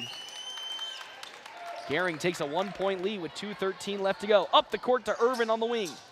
Irvin serving what the defense offers. And now gets the ball back to Peyton Jones. Fox guarded by Schlotauer. Taking her dribble up, back to Peyton Jones. Jones driving on the right wing. Now looking to hand the ball off to Burke. Burke was set. Oh, breaks an ankle. Burke picking her dribble up in some danger. Trying to get it to Franzen. Tipped away and picked up by Jacelyn Brown. Up the course to Schlotauer. Schlotauer's shot is up and in. And a timeout called by head coach Callie Winkler. 30-27. It is a swing of 4 points just like that. And Gering takes a 3-point lead on our State Farm agent Bobby Hull's scoreboard, 30-27. What point do you put Nora Whirl back in? I think you do it now. Yeah, don't let it get away from you. You gotta trust it. While she has 3 fouls, they've not been a clumsy 3 fouls. So I feel like you should have trust in her. I think she could control herself and stay out of foul trouble if she needed to. Her third foul was that block from behind. Got to know your officiating crew. I think some crews would have let that go. This one's calling a little tighter than well, some. They call it tight. I don't want to be that guy, but calling it a little tight and then sometimes letting a lot of physical contact go. So it's a little hit or miss in terms of because, of course, Nora Whirl can play both a physical and a more face-up offense depending on what she's needing. Yeah. But again, Nora Whirl 3 fouls, Irvin 3, Franzen with 3, Terry with 3. So North Platte does have a lot of players, a lot of key players in foul trouble as they trail 30-27 on our State Farm agent Bobby Hull's scoreboard. Timeouts brought to you in part by Kevin McGann and the Fortify Group. See him and his crew on the one-way 621 South Dewey, Suite B, as they've been serving Nebraska and North Platte and the surrounding areas for over 50 years. Well, there's John Clanton, so the media is in full force. We're in a full house today. Bulletins here, telegraphs here, we're here, and John Clanton with KNOP is here as well. Fox on the perimeter, picking her dribble up. Peyton Jones open, firing for 3. Oh, off the back iron. Fox trying to grab it. Irvin comes down with it, blocked by Cochran, and now a foul will be called, and if that will go against Hayden Irvin, that would be a tough one, and it does. That's number 4 for Hayden Irvin, and head coach Tyson Hammond was looking for a foul initially on the shot.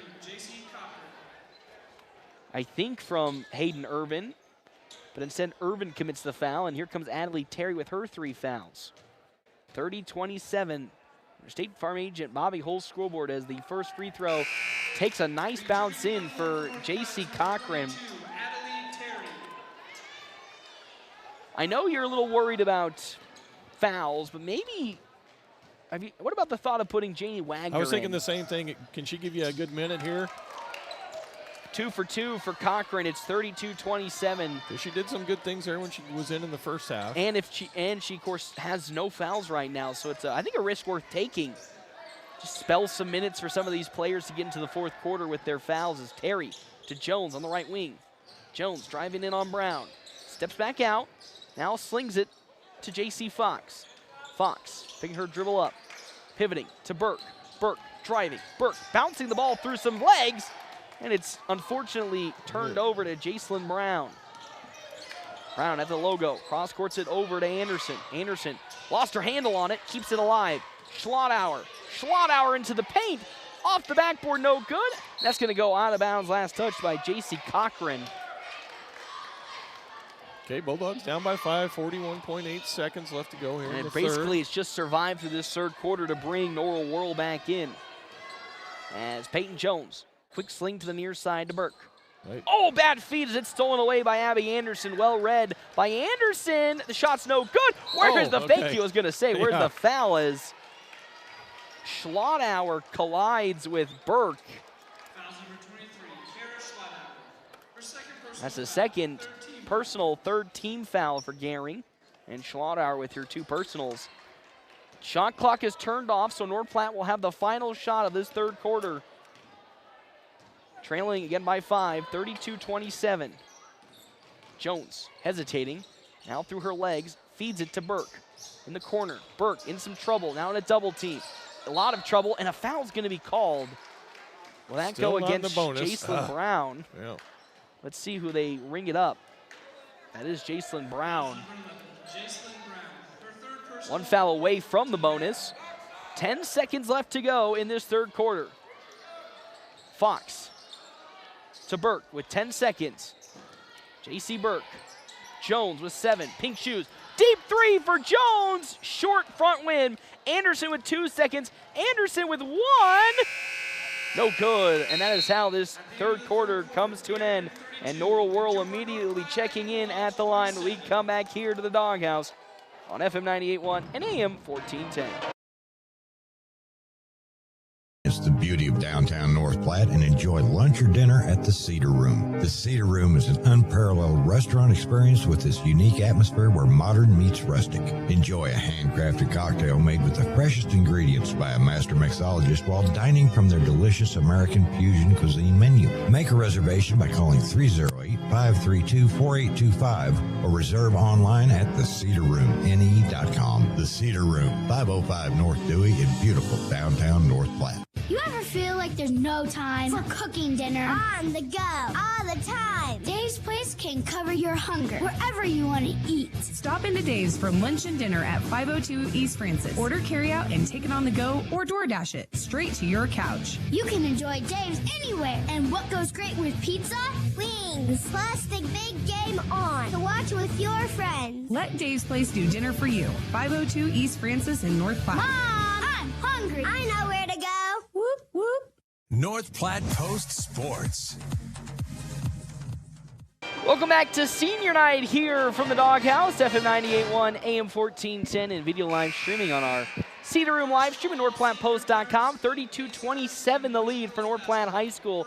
It was a strugglesome third quarter for the Dogs, even though they had the lead at one point. Norwell Whirl is in foul trouble. She is checking back into the ball game, and a lot of Dogs are in foul trouble. Terry has 3, Urban has 3, Franzen has 3. Actually, Urban has 4 fouls. Yeah. But now North Platte will have Norwell Whirl in, and there is no J.C. Cochran to start this fourth quarter, so the Dogs will have a height advantage with Whirl. Inside. 9 turnovers that quarter for the Dogs. Got a little sloppy. As they swing pass to Adelie Terry here on the left wing. Terry taking a bump, now driving, looking to pass, finds Fox from the free throw line. Fox's shot is no good. Whirl gets the rebound. Whirl underneath the basket to Fox, blocked from the side of Brucker. Out of the near side, once again, it's Peyton Jones with the basketball. Getting a screen, Jones and Anderson. Down low to Whirl. Whirl with some good movement. Whirl shot is up, and a foul will be called. Ivy Bruckner fouling Norwell Whirl. Good entry pass that time. The Dogs, again, without Cochran being in at the game right now. Every time. They have really been able to easily get the ball into Norwell Whirl, but once Bruckner gets in, they've been struggling a lot with when Cochran comes in, they've been struggling a lot, North Platte, getting initiation into the paint. Point number 9 for Norwell Whirl. Makes the free throw as well for Whirl. That one takes a couple bounces, but slinks in. 29-32. Double digits now. Norwell Whirl having another fantastic game. That's 2 straight games now where Norwell Whirl has hit double figures in points. 2 rebounds away from a double-double. Be another good milestone for her this season. Bruckner on the baseline. Cross courts it over to the near side to Lopez. Lopez lost the basketball. Stolen away by Burke. Up the court it goes to Peyton Jones. Watch out. She has all the time in the world, and she makes the buckets. And just like that, Jeff Smeltzer, that lead is now dwindled to just 1 point. Here comes Cochran. They're gonna. But that was huge to get these quick 5-0 swing with J.C. Cochran not on the floor. And stolen away. Adelie Terry now with it. Terry up the court Terry lost the basketball. Oh no, and the other way, here comes Aubrey Anderson. I mean, there is nobody around, and Anderson lays it up and in. Anderson now has 17 points in this ball game. Adelaide Terry took up maybe one dribble too deep on that 3-on-2 fast break. Yeah, she had 2 open players as now Worrell in a double team and a jump ball that goes the way of Gering. As here comes J.C. Cochran checking in for Kalani Cross. North Platte going with a full court defense. With the basketball, Lopez back to Jacelyn Brown. Dogs going with, again, that 2-zone trapping full court press. Brown crosses half court, now goes to the opposite side. Anderson thought about getting it down low, but back to Brown. Brown, Cochran. Oh, she gets right past Nora Worrell. Oh, the basket's no good. Bruckner with the offensive rebound, no good again. And it's rebounded by J.C. Fox. A couple of good lucky shots. North Platte were able to not let go in, and there's a foul from J.C. Cochran. That's now 2 quick fouls in this fourth quarter for Gering. They lead 34-31. And that's one thing that Norwell might focus on in the offseason. She sometimes gives up the inside leverage a bit too much when she's on the defensive side. That's just being a freshman. That's with time, it'll come. Of course, with time it'll get better. As step back 3 from Burke overshoots it. Terry, it falls off of her forearm and goes out of bounds. And with 5:50 left to go in this fourth quarter, boy, time has flown by. North Platte trails by 3, 34-31. Up the court with it to Anderson. Back to Brown. Brown will slowly cross half court and fire it back to the opposite side to Anderson. Anderson, almost stolen away, and it is going to be stolen away as the pass was tipped by Peyton Jones and then off the fingertips of Jacelyn Brown. Turnover for Gering, and North Platte with an opportunity to draw an inch closer to the lead. Fox to Burke. Burke getting a screen. Driving, kicking. Terry for 3, overshoots it. And there is just an easy rebound for Aubrey Anderson. Oh my gosh, almost tripping. Yeah. Anderson was Peyton Jones. Almost a steal, almost a foul, but play on. Lopez for 3, air ball, and it goes out of bounds. 34-31. Both sides struggling to score in this second half. Of course, both teams on a back-to-back.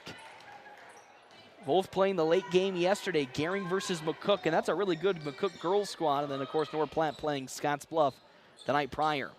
Worrell on the baseline, gets past Cochran. Nice move. Shot is up, and a foul from behind by J.C. Cochran. Good little spin, move baseline, and fouled on the shot. Going to shoot 2. These are some big free throws for Nora Worrell. Could cut the lead to just 1 if she makes both. 34-31. She misses the first off the back iron. Of course, Worrell's grandma, Deb Worrell, works at mid-plane, well, is the scorekeeper for the women's side for the community colleges. She runs the scoreboard. Shout out Miss Deb Worrell as Nora makes 1 of 2 free throws, and it's only a 2-point lead for Gering. Those are her 30th free throw of the year. Oh, and a quick foul called by Peyton Jones in transition. That's the first Dogs foul today, of this fourth quarter, and that's the 3rd for Peyton Jones. 4:49 left to go, and inbounds to the near side for Camry Lopez. Back he goes to Anderson. Aubrey Anderson now with it. Brown now takes over. 30 on the shot clock. Bounces into the paint to Cochran. Oh boy, Anderson is wide open for 3. In and out it goes. Bruckner gets the rebound. She misses the shot, and Cochran is fouled from behind by Adelaide Terry. And just note, so that's 4th, and I think you just got to keep Terry out there. No, you keep going. Oh, that's against actually J.C. Burke. Okay. It's the second. Actually, I'll take that. Yeah. So J.C. Cochran's at the free throw line. She hit her first 2 free throws, 2 for 2 the last time she was at the line. Oh, man, that's the second time she's hit it off the front of the iron, and it takes a nice favorable bounce in. She now has 8 points in today's game, 8 points, 3 rebounds. And there's nothing but net. That's point number 9 for Cochran. She's perfect from the line. 4-point lead, 36-32. 4:28 left to go on our State Farm agent Bobby Hull scoreboard. Jones on the right wing, guarded by Brown. Flashing it down low to Whirl. Whirl, shot is up. No good off the iron, and there's Aubrey Anderson to collect the rebound. She might have gotten fouled by Bruckner. But now here's Aubrey Anderson. Kicking to the far side. 3 from Brown. No. Oh, boy. That's a big one. Aislinn Brown hitting a 3, and a timeout quickly called by head coach Tyson Hammond. That is not what you wanted to see after after Jacelyn Brown did not hit a 3 in the first half. She hits a crucial transition 3 to make it 39-32, a 7-point lead. Big bucket there. Still plenty of time left for North Platte to get back in it. 4:06 left to go. Wouldn't change a thing. Keep going inside the whirl as often as you can. Maybe try to put her on the opposite side because they're going a lot to the right and I was thinking forcing the it same down thing. low. Very right hand dominant. We go to the right hand. And they're just with this 2-3 zone. The point is you're overloading a side when you do go to a corner, and because of that, it's much more difficult to get the ball into Nora Whirl. So as you said, try to just keep moving it around the perimeter and then flash the pass down to Nora Whirl in the block. Or if you could maybe go high post and then hit the low post. They haven't done a lot of that high post entry. Yeah. They've been in the early parts of the season, super reliant on a high post entry to Nora Whirl. In these last 3 games, they've been doing a lot more low post entries, which I think is fine, but you kind of need to mix it up a little bit. And I think they're doing it because it's been working. They can get the ball from the wing and make an entry, on that 45-degree angle pass to the low post. But now they're kind of overplaying that, So mix it up. Bulldogs got to go the length of the court here. Down by 7. Down by 7. Plenty of time, though. Yeah, 4:06 left to go. It's not the end of the world right now. On our State Farm agent Bobby Hull's scoreboard, 39-32. Last home game of the regular season. And it's senior night. Timeouts brought to you in part by Kevin McGann and the Fortify Group. You can see him on the one-ways, 621 South Dewey, Sweet Beat. Those are other sponsors for today's game. Hands of Heartland, La Costa del Rios, Runza, and Mid-Plains Community College. That shot is off the iron and rebounded by Jacelyn Brown. Brown crossing over Jones. Throws it up the court. Oh, Lopez, another 3 on the way, overshoots it. Bruckner's going to come down with it. And the offense resets for Gering. As Jacelyn Brown and Burke going at it. Lopez on the right wing. Yeah, you think if you're Gering, you'd want to take a little time if you could, but... Dogs playing ultra aggressive with their zone defense. 2-3 once again. And they are, as you're saying that, passing around the perimeter. Down low, it's going to be stolen away by Terry, and it gets into the hands of Ivy Bruckner to Cochran. Oh, how unlucky is that, Jeff Smeltzer? 41-32. Oh, I think 2 North Platte Bulldogs kind of fought over that and jarred it loose from each other. And an easy feed the other way as Jones off the backboard, no good. Terry fighting for the rebound, and it falls into Aubrey Anderson's hands. 9-point lead with 2:50 left to go. 41-42 on our State Farm agent Bobby Hull's scoreboard. Lopez down low to Bruckner. Bruckner in a triple team, needing some help, and seconds. A timeout called by Callie Winkler. I was going to say, we were on the last half second. Because he was counting, and he was on his motion of his third. His third second to get that, violation. So, quick timeout called by Coach Winkler. 41-32 on our State Farm agent Bobby Hull's scoreboard. Timeouts brought to you in part by Kevin McGann, helping North Platte and the surrounding areas for 50 years with all your farm, crop, auto, home, and commercial insurance. 2:39 left to go. North Platte needs to be a little more aggressive when it comes to their offense. Not get too reckless and just fire away threes, but they do need to get some more motion in to find some easy buckets, or they're just going to run out of time at this point. Boy, one of the strategies you might want to do right now when you only have 2 fouls is play aggressive. Get the foul, so when you need to get in the bonus, you can, but they've got nobody who can foul. They're all in foul trouble. It's basically J.C. Fox, I think, is the only one on the court right now that has some fouls to give. Burke might only have Burke has 2. Jones has 3. Whirl has 3. Adley Terry has 3, and that's it. Down low they go. Stolen away by J.C. Fox. Great defense as she tries to bounce it off the knee of J.C. Cochran and does so. And I'm out of bounds right there in the corner. That same spot where it's been. 5 times in these last 2 games. I mean, we probably win. He's going to go baseline. Oh, thank heavens. Whew. Wouldn't have mattered since Gering going all the way back for the defensive side, as here comes Peyton Jones at the top of the three-point line, picking her dribble up immediately to Fox. Fox back to Jones. Jones now driving. They try to get it to Nora Whirl in the paint, and it's stolen away by Aubrey Anderson. A costly turnover on the offensive side for North Platte. Now here comes Gering. North Platte playing some high pressure with their zone. That might have been a carry by Brown. She fires from the baseline, and that's another bucket, this time for Jacelyn Brown. That's 8 points, and now it's an 11-point lead for Gering. They try to go down low, and J.C. Cochran easily read the play and steals the ball away. 43-32 on her State Farm agent Bobby Hull's scoreboard. Yeah, as you said, they didn't want to use that word, but a couple of costly turnovers down this stretch, and Anderson's 3 is, I mean, my heavens, their last 3-4 shots have gone in, and now it's 46-32 with 1:22 left to go in the game. A devastating way for this to end like this on senior night, but a couple of mistakes down the stretch have cost North Platte. Jones's floater is off the mark. Bruckner and Whirl going at it, a jump ball, and it stays with North Platte. I would assume we're going to let, hopefully, a timeout here, and we're going to get Hayden Irvin and Ava Franzen in, the 2 seniors. With 1:10 left to go, and it looks like we're going to stay with the lineup right now. 46-32, State Farm agent Bobby Hull's scoreboard. Now, I wonder if they're going to do one more offensive opportunity, and if they don't make it, call a timeout. Yeah. And then bring the seniors in, because it's Malia Harmon, as well as Hayden Irvin and Ava Franzen, the 3 seniors for North Platte. Again, we've said for now, this will be our 2nd season, a young team.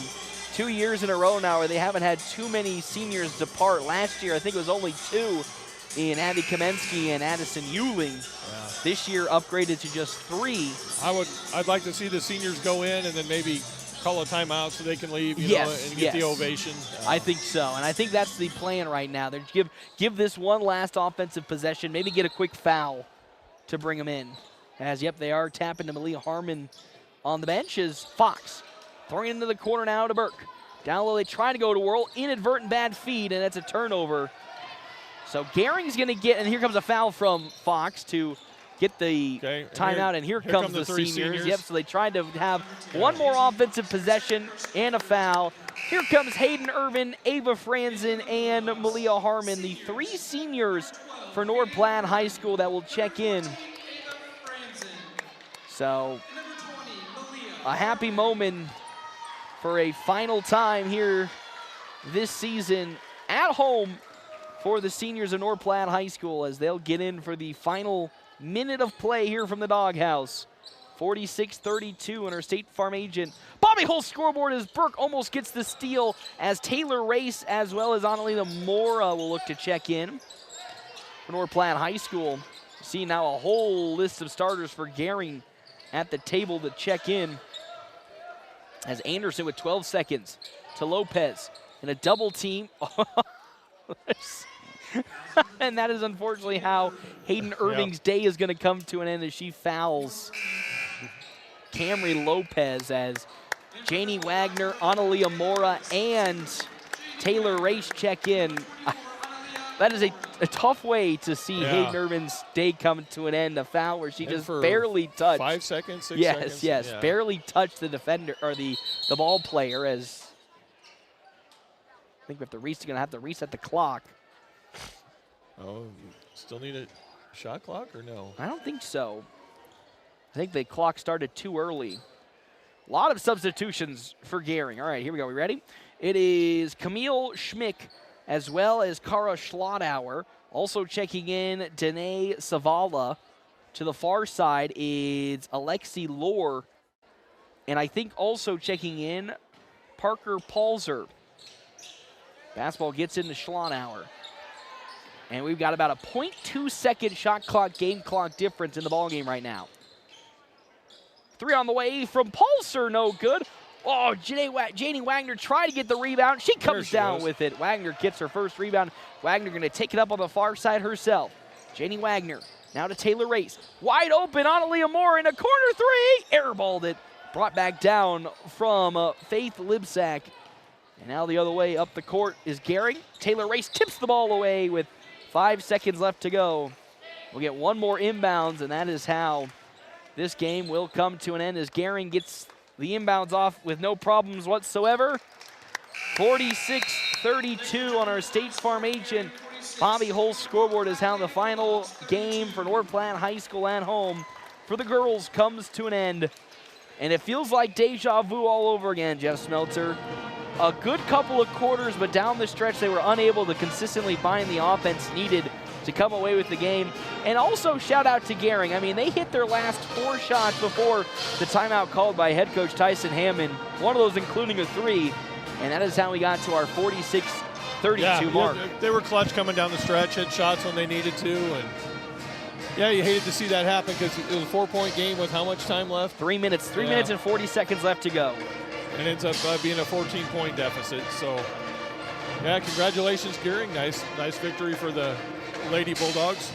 And, of course, now we have to say goodbye at home, the North Platte High seniors, as we will have the senior night festivities starting before you know it. And we'll have that, of course, here on our video live stream, NorthPlattePost.com, sponsored by the Cedar Room, as head coach Jeff Smeltzer heads out. And it'd be Jeff Thurman.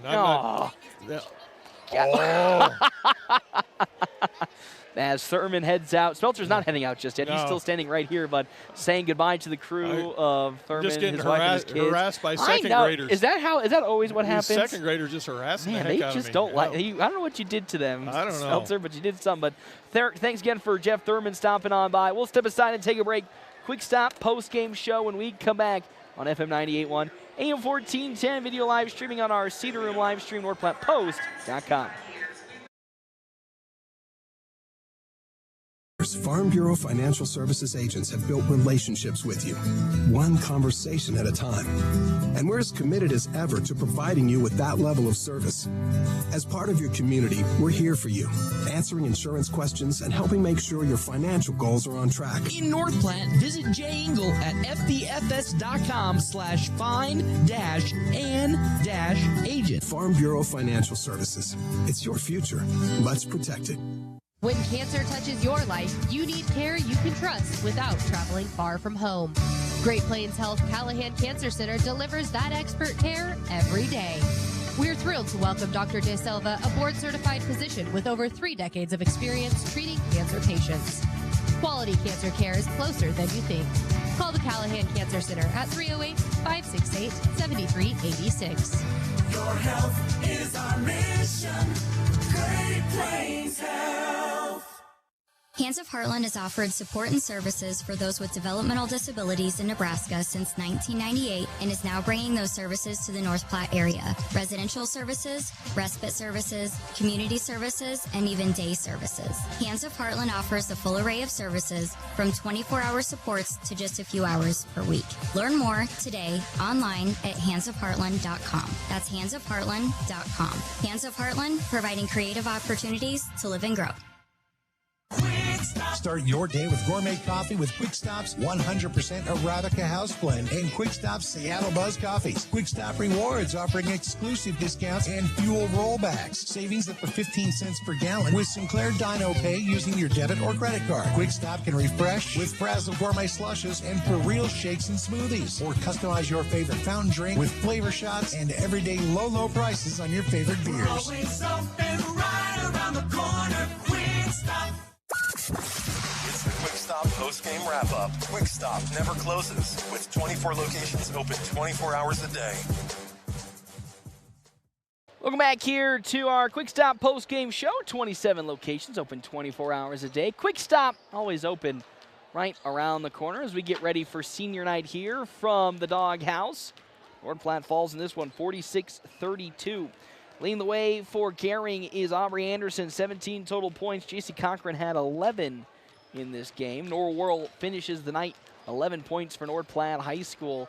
9 for Peyton Jones. And that is how this game comes to an end. Head coach Tyson Hammond getting ready, of course, for senior night. So we're going to step aside and we're going to take a break and celebrate senior night just for a little bit. And then when we come back here live on FM 98.1 and AM 1410, we will have boys basketball here from the Doghouse on FM 98.1, AM 1410, and yes, live streaming on our Cedar Room live stream at NordPlattePost.com.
Welcome back here to the Doghouse, FM 98.1, AM 1410, quick stop post-game show. 27 locations open 24 hours a day, joined by head coach Tyson Hammond here today. Coach, it's a pleasure to see a 46-32 loss.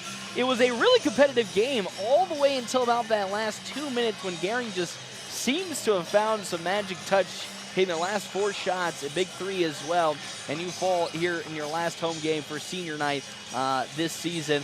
I mean, honestly, from start to finish, the defense was locked in really, really well and really gave some fits to this Gering Bulldogs squad. You just didn't seem to find enough offensive opportunities to kind of pull away from Gering when you had the momentum on your side. Yeah, you know, defensively we were really good the whole game. Played with good energy. We were active. We did the stuff we wanted to do. I thought actually coming out in the third quarter, I thought our first 4 possessions were really good possessions. We got 2 good paint touches and a couple of open threes. We called a few sets and we got really good looks. We just didn't make any of them, you know, because we had some momentum there. We had a chance with a few made buckets to really kind of put a stretch on them and make things tough. But unfortunately, we just didn't make a few of those. And then we fought our way back into it. You know, we took a short lead there in the fourth quarter. But again, we just didn't make enough shots. I told them after the game, you know, it's a quick one today because we got senior stuff going on. I said I was really happy with the effort to play defense, the talk, the intensity on that end. And I thought offensively, there was a couple stretches where we were a little out of rhythm, but for the most part, I thought we did a good job of finding good shots. We were able to attack the spots of the floor we wanted to attack. We just didn't finish enough of them, and that's in like you said there.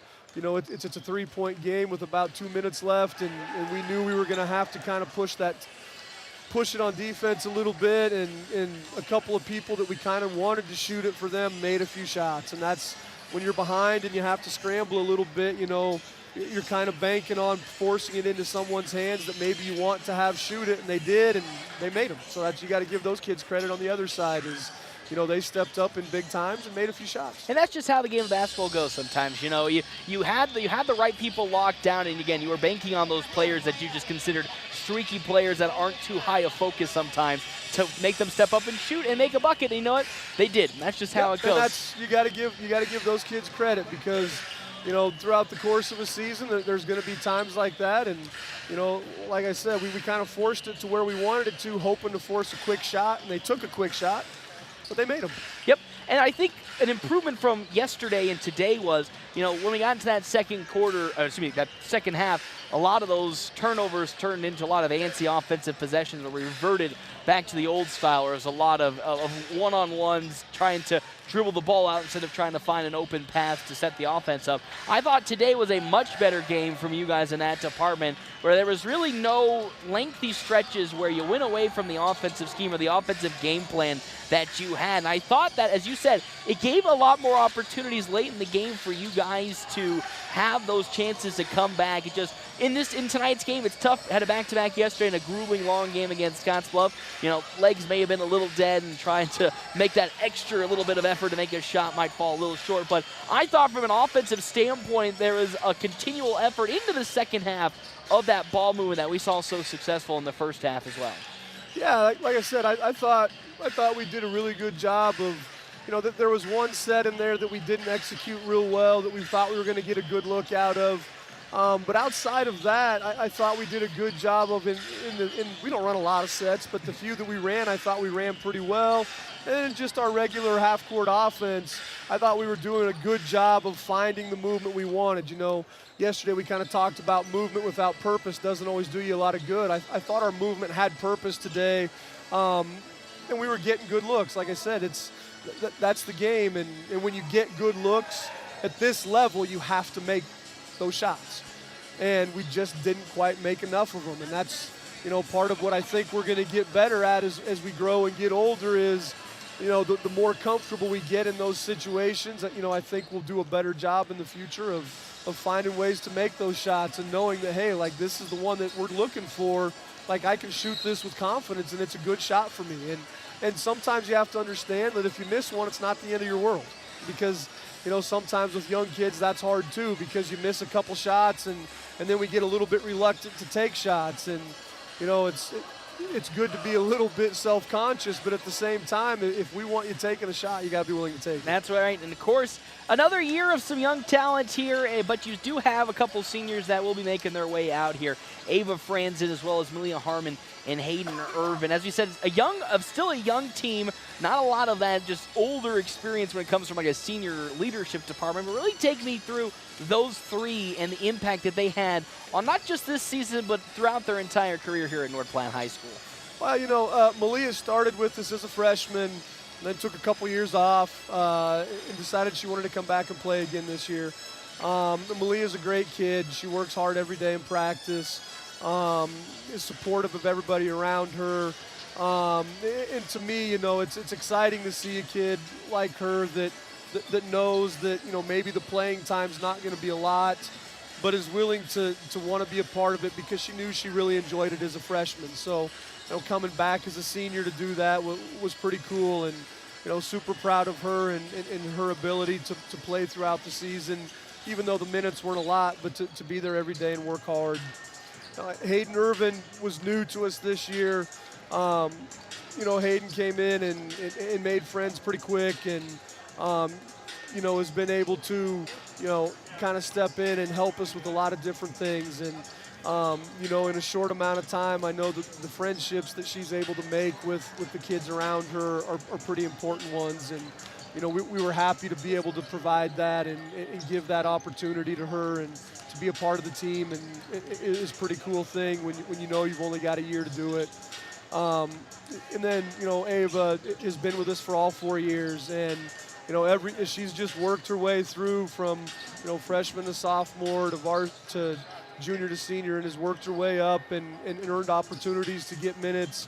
It has been a big part of what we've done, from freshman games to reserve games to JV games and now to varsity games. And, for all of them, we always understand that one of the hardest things as coaches is playing time. And, even though the minutes may not always be what a senior wants, understanding that that's part of being a part of a team is, it's not always about me, it's about everybody. And those three have been a big part of our season. And, we're really proud of them, and we know that they're going to be great people, and we know that they're going to go on to do great things. So we know that the next chapter for them is going to be a really good one. Ava, another great example of that pipeline that you just love so much, where they start from the bottom and make their way all the way through to the top level of the program here. And we see a lot of that, maybe not with this team. There's a lot of those young players that are getting a lot of times, through the frying pan. But to see just the overall progression and the different paths that everybody is taking, it just kind of goes to show how great of a culture and the program this is, because it doesn't matter where you start, whether it's at the bottom having to scrap from day one, or, working really hard and starting at the varsity level, but earning your minutes through your hard work. You can just see, as the key word, hard work playing through every aspect and bleeding through every aspect of this team. Right, and that's something we try to get our kids to understand from the very start is, we're not an entitlement program. We're not an entitlement culture. It doesn't matter who you are, where you come from. If you earn opportunities, you're going to get them.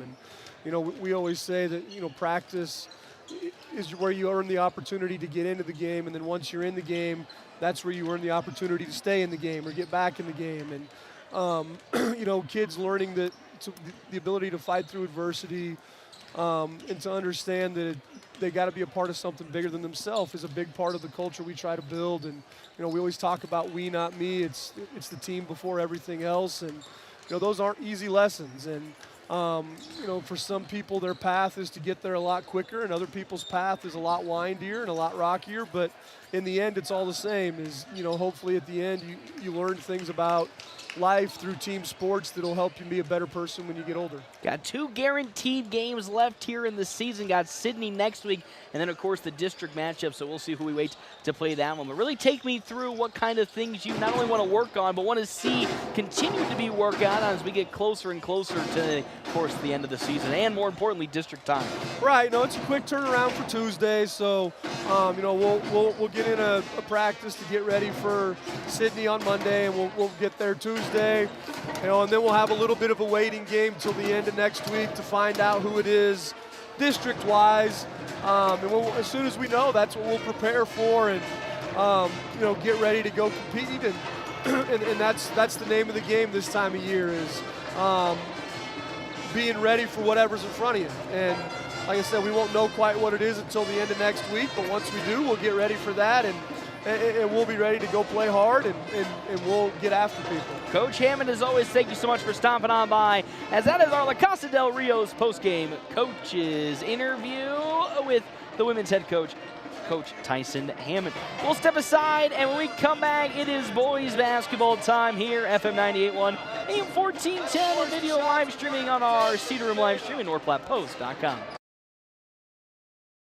Start your day with gourmet coffee with Quick Stop's 100% Arabica house blend and Quick Stop's Seattle Buzz coffees. Quick Stop Rewards offering exclusive discounts and fuel rollbacks. Savings up to 15 cents per gallon with Sinclair Dino Pay using your debit or credit card. Quick Stop can refresh with Frazzle Gourmet Slushes and For Real shakes and smoothies. Or customize your favorite fountain drink with flavor shots and everyday low prices on your favorite beers. Always open right around the corner. Quick Stop. Are you in the market for a new or pre-owned car, truck, or SUV? Look no further than Bill Summers Ford, Honda, Nissan for your next vehicle. Look online 24/7 at BillSummers.com. Bill Summers is Western Nebraska's leasing headquarters, and they have aggressive financing to get you into the vehicle you've been dreaming of. Check out all the inventory at BillSummers.com anytime. Bill Summers Ford, Honda, Nissan, where families are our business. Highway 83 and Walker Road in North Platte, and online 24/7 at BillSummers.com.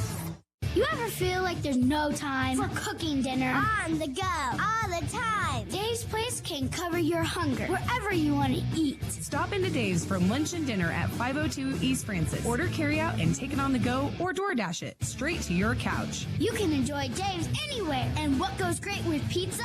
Wings. Plus the big game on to watch with your friends. Let Dave's Place do dinner for you. 502 East Francis in North Platte. Mom, I'm hungry. I know where to go. Whoop, whoop. So what do you see in your future? Buying the perfect home with a big oak tree? Watching your child graduate from college? Or finding more time for hobbies during your retirement? Whatever your future holds, make sure you talk with the Farm Bureau Financial Services agent. Together, we'll create a plan that's right for you. In North Platte, visit Jay Engel at fbfs.com/find-an-agent. It's your future. Let's protect it. This is the Bulldog Pregame Show from FM 98.1 and 1410 AM. Presented by Quick Stop. Always open right around the corner. Quick Stop. Welcome back here, Quick Stop Pregame Show. Miss Janelle Ewing sneaking on by. Jeff Smeltzer, I have 2 Snickers bars now. Shadron State Hall of Famer. Oh, yeah, really? She is in the Shadron State Hall of Fame. Well, congratulations to Miss Janelle Ewing on that little induction. And let us have a celebration for her and also for all the seniors tonight, because, Jeff Smeltzer, it's time for boys basketball as North Platte High and the Bulldogs take on Gering and the Bulldogs in some boys basketball action. The 5-16 Bulldogs take on the 9-10 Bulldogs of Gering High School. This Gering team is kind of like a flip-flop type of team, Jeff Smeltzer. They, at some points, look really good, and then at other points, don't look really good. I mean, they're now on a 5-game losing streak as they fell yesterday to McCook. North Platte on the other end is on a 2-game losing streak as they fell to Scottsbluff yesterday, 62-28. Yeah, but that Scottsbluff team, man, is just something. They play a lot like Scottsbluff. They'll shoot a lot of threes. They're just not as good at hitting the threes as Scottsbluff. So, watch out for number 0, Ryland Ray. He's a really good ball player. Same with number 25, Judy. Max Judy's a good ball player. The point guard's really good too, Gage Ruzicka. So if they're streaky. If they're hot, you're gonna see it. You're gonna feel it. But, they're just not as consistent as Scottsbluff, but they play very similar. It's just like last year, when we went to the Western Conference tournament, we saw Gering play. I saw a lot of Gering outside of us playing them, and they're just a really streaky team. Sometimes you sit there and you're like, wow, this team can really play with the best of them. And then sometimes you sit there and go just, ooh, they're not as good as you think they are. We played them regular season up there, and it was a game that North Platte should have won. I think it was a single-digit loss. And without Easton Jones, he didn't play that game. Yes. And I think without Caleb Odell as well. Caleb didn't play either one of those games. And then Easton came up gimpy like right away in the game. So it was a good effort by the Dogs. Fell short. It's over. I can say it with a lot of really questionable officiating calls down the stretch. Jeff Smeltzer put the father hat on for a second there. Well, those officials aren't here, and it's over. But anyway, I think it's going to be a really competitive game today. Bulldogs, tough loss last night against really good Scottsbluff team. I mean, it is so tough to I hate to say criticize, but really find anything bad, because Scottsbluff makes any team look really, really bad when they are hitting. And I mean, everybody on that team was hitting. I mean, it's so tough to guard Nate Kelly, Keon Delgado was hitting, Meininger was hitting, Berta was hitting. I mean, the entire team 1 through 7 was hitting their shots, and there's just nothing you can do much defensively when they're just doing that. No, I really wish we could see that game tonight, as they do play Norris in the Heartland Hoops Classic. Of course, Ogallala right now playing against Ashland Greenwood. That'll game be on Flat Rock 100.7 at the Heartland Event Center. The Heartland Hoops Classic. Derek Beck on call for that pair game. Of undefeated teams, 1 and 2 in C1. And that is what people are describing as an early C1 state championship game at state, because these two teams are undefeated in the first, and the only 2 teams ranked 1 and 2 in C1. Yeah, and I think the Scottsbluff Norris game, I think they're 2 and 3. I don't know which way they fall. Yes, it's really much you flip-flop either which way, and they're both there. So that'll be fun games, but I think it'll be a fun one tonight for North Platte High School. Again, a matchup versus Gering where you feel confident that the Bulldogs will match up well. They are starting, of course, all of their seniors.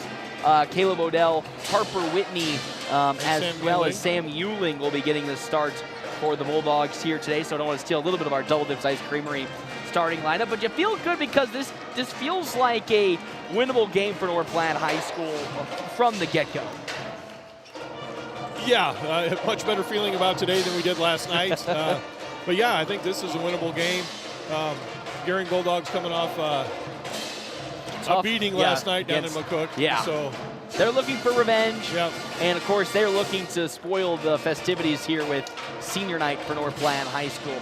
We'll step aside, take a break. Jeff Smeltzer, we come back. It is our Double Dips Ice Creamery starting lineup on FM 98.1. AM 1410 and video live streaming on our Cedar Room live stream, NordPlattePost.com. Every step should feel great, but if foot pain, bunions, heel spurs, or injuries are slowing you down, Great Plains Foot and Ankle Specialists is here to help. Their expert team of doctors provide top-notch care, from routine foot health to advanced treatments and surgery. Whether you're an athlete, always on the go, or just tired of aching feet, they'll get you back on your feet pain-free. Step into comfort. Call Great Plains Foot and Ankle Specialists today, or see them online at gpfootandankle.com.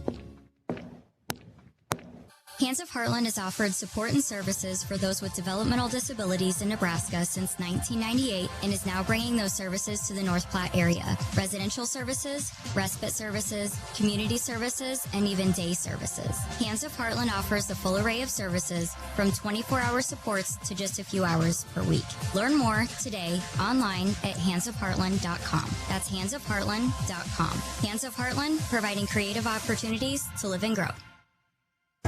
Did those cold winter breezes make you realize there's more air coming into your house than there is outside?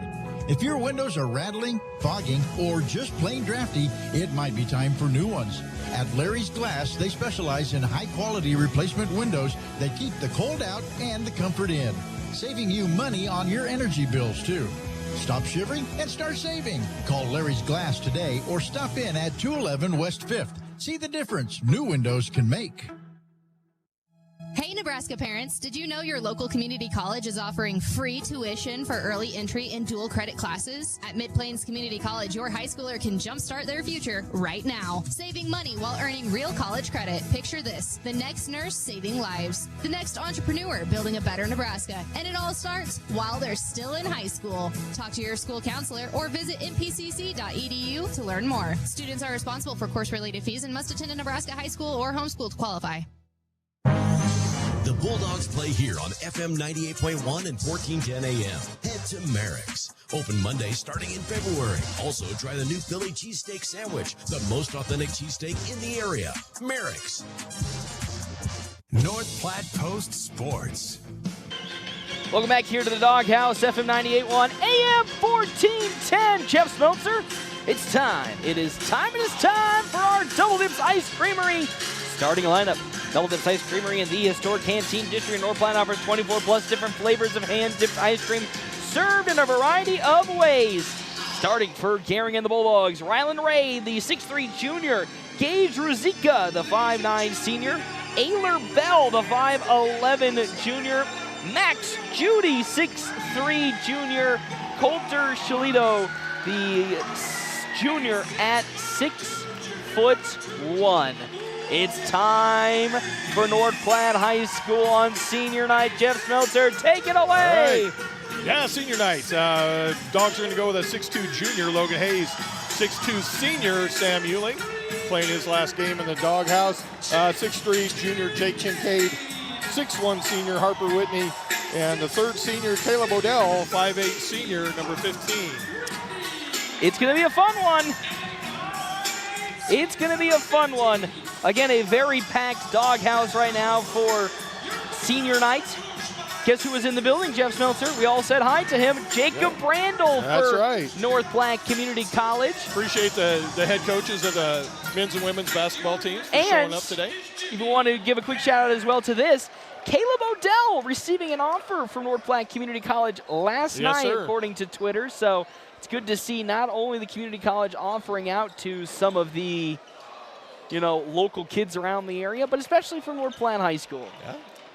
Oh, no, the ESPN table fell. That's a tough one. They're getting it back up. Their entire table is just completely falling apart. And see a blue and gold out here today, with both Bulldogs being blue and gold. Again, we talked about it previously. What is the metric in terms of how many high schools have Bulldogs? And there's a lot of them. Yeah, you get west of Ogallala, there's a slew. There's a slew. Maybe not as the same color as this one, but we're underway here between North Platte High and Gering as North Platte wins the tip. And here comes Logan Hayes, guarded by Rylan Ray. Hayes and Ray. Now the fire into the corner to Jake Kincaid, and a quick foul called against the big junior Coulter Shalito. He picks up his first foul early on in this ball game, and I think that might be an early, quick, maybe exploit North Platte can go to with Shalito, the center, already getting a foul, not even 20 seconds into the ball game. Yep. Harper Whitney at the logo. Quick feed to Sam Euling. Down low they go to Kincaid. Kincaid getting right past Shalito. Up and under. He overshoots it. And Shalito comes down with the rebound. That's going to be a fun battle because Shalito not the strongest when compared to going up against Kincaid. Kincaid has kind of the advantage, and there's that travel. I said this crew is not going to let any travel sneak by. They are very, very insistent on that. They've got keen eyes. They like to call the travel calls. And there's one off the rip already. But, yes, I feel like that might be a mismatch down low. Kincaid has the physical tools to out-muscle Shalito tonight. And I want to see that be exploited as Gering going to that zone defense. Kincaid backing down Shalito. Now he goes. Kincaid up and under, misses. Shalito collects the second rebound. So Kincaid's getting really good inside leverage on Shalito, just has yet to really exploit him with a bucket. To the near side, Rylan Ray drives on the baseline to a double team. Kick to the far side with it now Judy for three. Off the back iron, no good. Tipped into the hands of Harper Whitney. I think the Dogs started out in a zone. Usually that comes later in the game, but I think they're in a 2-3 zone to begin. And I think, as you said, we've seen yesterday against Scottsbluff that 2-3 zone. Didn't really work out well. Against an inconsistent Gering team like they are, I would assume this zone is going to work much better. Yeah, when you got sharpshooters like the Bearcats, it made it a little tough. Kincaid blocked from behind from Shalito. And that's now 3 straight possessions that we've seen Jake Kincaid go at Coulter Shalito. And while it has yet to bear the fruits of the hard work, that's an early matchup that I am favoring Kincaid on. Odell in the right corner. Thought about the three, but now he's going to have to pass it. Needing help. Finds Euling. 5 seconds.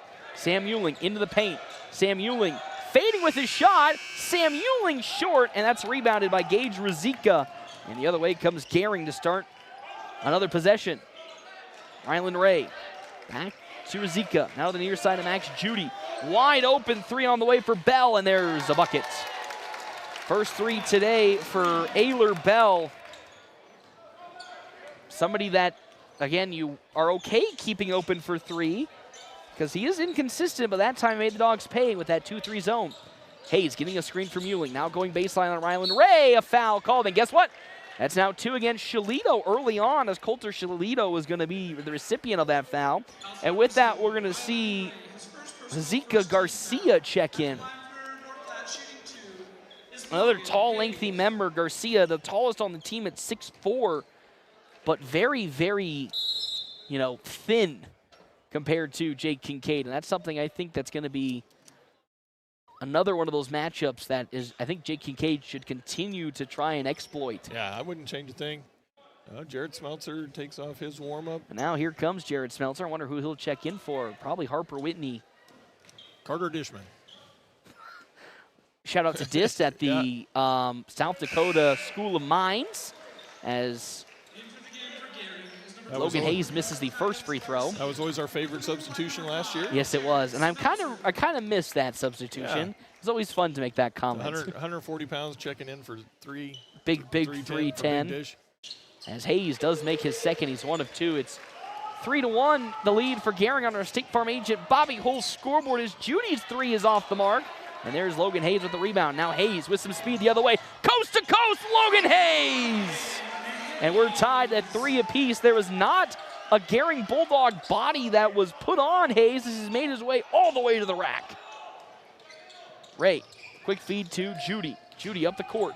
Now stepping back in a sea of white jerseys. Here to the left side. Swings it to Garcia. Smeltzer and Garcia going at it. Cross court over, 3 for Bell. He hit 1, and he'll hit another one there for Ayler Bell. He's got 6 points, and he's 2 for 2 from beyond the arc. Jared Smeltzer now into the paint. Kicks. Ewing. Travel. Oh, and a travel from Sam Ewing. You are not kidding. I'm telling you, you're not going to sneak any travels. I was going to say, you are not kidding when you talked about the attention to the travels that this crew has on it already with 2 quick it looked travels. Like a good jump stop, but just the slightest of movements from the pivot. Probably foot. a good call. Rylan Ray to the far side, now passes. Oh, stolen away by Logan Hayes. Hayes now traveling in. Up he goes, short on the shot, and it's rebounded by Ayler Bell. Good look, as now they'll push tempo up to Rizika. Rizika fires in front of Jake Kincaid, and there is Gage Rizika, his first 2 points. Now it's 8-3 as, oh, here we go. We've been talking about potentially for the last couple of days a substitution as Jared Smeltzer turns the ball over. Kincaid picks it up. Smeltzer underneath the basket. Shot is blocked, but a foul is called. You want to talk about a really cool story. Jonathan Ranke is now at the scores table for North Platte High School. After missing... I don't know if I can stand up, but I'm going to give him a standing ovation. I know, and I think everybody that's here needs to give a standing ovation after missing the second half of the season, of course, with that disorder. I forgot. If you know off the top of your head, Jeff Smeltzer, what did... No, it's an autoimmune disorder, but I don't know what the name of it is. It forced him to miss a majority of this second half of the season after that Lincoln Pius game. And there was no timeline of when Jonathan Ranke will be coming back to play basketball. And it's always great to see him step in. And with him, we've been talking that would this just be like a little appearance, at the end of the game to kind of give him his honors. Yeah, curious to see how many minutes he gets. But with him being subbed in so early, I'm kind of feeling like he's been clear to go for a long stretch of this ball game. Bell gets down low to Garcia. Garcia trying to kick it to Rylan Ray, and it goes out of bounds. Jonathan Ranke in the vicinity. So it was actually Jake Kincaid and Jonathan Ranke being the substitution, as it's currently 8-3 on our State Farm agent Bobby Hull's scoreboard in favor of Gering and the Bulldogs. Gering Bulldogs going to pick up full court man. Smeltzer with the basketball. 3:56 left to go in this first quarter, as Hayes drives into the paint, kicks out to Jonathan Ranke. Now Ewing to Reed O'Brien, guarded by Ayler Bell. Reed and Bell going at it. Crosses over the Ranke. Why not let it fly, baby? It's short. Reed O'Brien fighting for the offensive rebound, throwing it into the paint. Ranke's trying to fight for it. He gets it. Ranke got it stripped away by Gage Ruzicka. And now Ruzicka one-on-one with Smeltzer. Offensive charge. And there is Jared Smeltzer drawing the offensive charge against Gage Ruzicka. There's putting your body on the line, Jeff Smeltzer, and it's your son doing it. Just like his dad never did. Well, I think that you should have put your body on the line, Jeff Smeltzer. Come on now. I took a few, but it's just because I was too slow to get out of the way. Okay. As here comes Hayes getting the inbound into Smeltzer. Now we're going to see a full court zone press from Gering. A 1-2-2. And North Platte doing a great job of breaking it down. How about Logan Hayes for three, baby? Short on the shot and rebounded by Ryland Ray. Ray up the court, has Rosica to the near side, but he'll step back and now allow the offense to reset. Ayler Bell hit 1 and 2, and now 3 threes in this first quarter. That is 3 threes for Ayler Bell. He has 9 points, so only 2 other points have come from a player as Smeltzer trying to kick it to Ewing, and it goes out of bounds. Last touched by a Gering Bulldog. So he got hit in the nose. I was going to say, he might be bleeding a little bit. 11-3 on our State Farm agent, Bobby Holt's scoreboard. In Gering last year, he got a bloody nose and sat out. Yeah, now we're going to have a time because I think we're going to have a blood check. And it looks like he is bleeding, so checking in comes senior Caleb Odell. Ayler Bell, 3 for 3 from beyond the arc. He has 9 of the 11 points for Gering. Look where we're inbounding it from again. God. We just have a fascination with that far sideline as Odell hands the ball off to Sam Ewing. Ewing with patience to Logan Hayes, who drives. Kicking. Odell for 3. There is your sharpshooter. And Caleb Odell shows why he is the Dogs' best three-point shooter as he hits a nothing but net three-pointer. It's 11-6 on our State Farm agent Bobby Holt's scoreboard. A 3 on the way for Max Judy's no good. Garcia gets the rebound. He misses the shot. Ryland Ray grabs it, and a foul will be called. Might be against Jonathan Reinke. It will be the first foul for Jonathan Reinke today. As at the line, Ryland Ray will shoot. 11-6 on our State Farm agent Bobby Holt's scoreboard. Gering leading, but thanks to 9 points from Ayler Bell, as Ryland Ray's first free throw is good.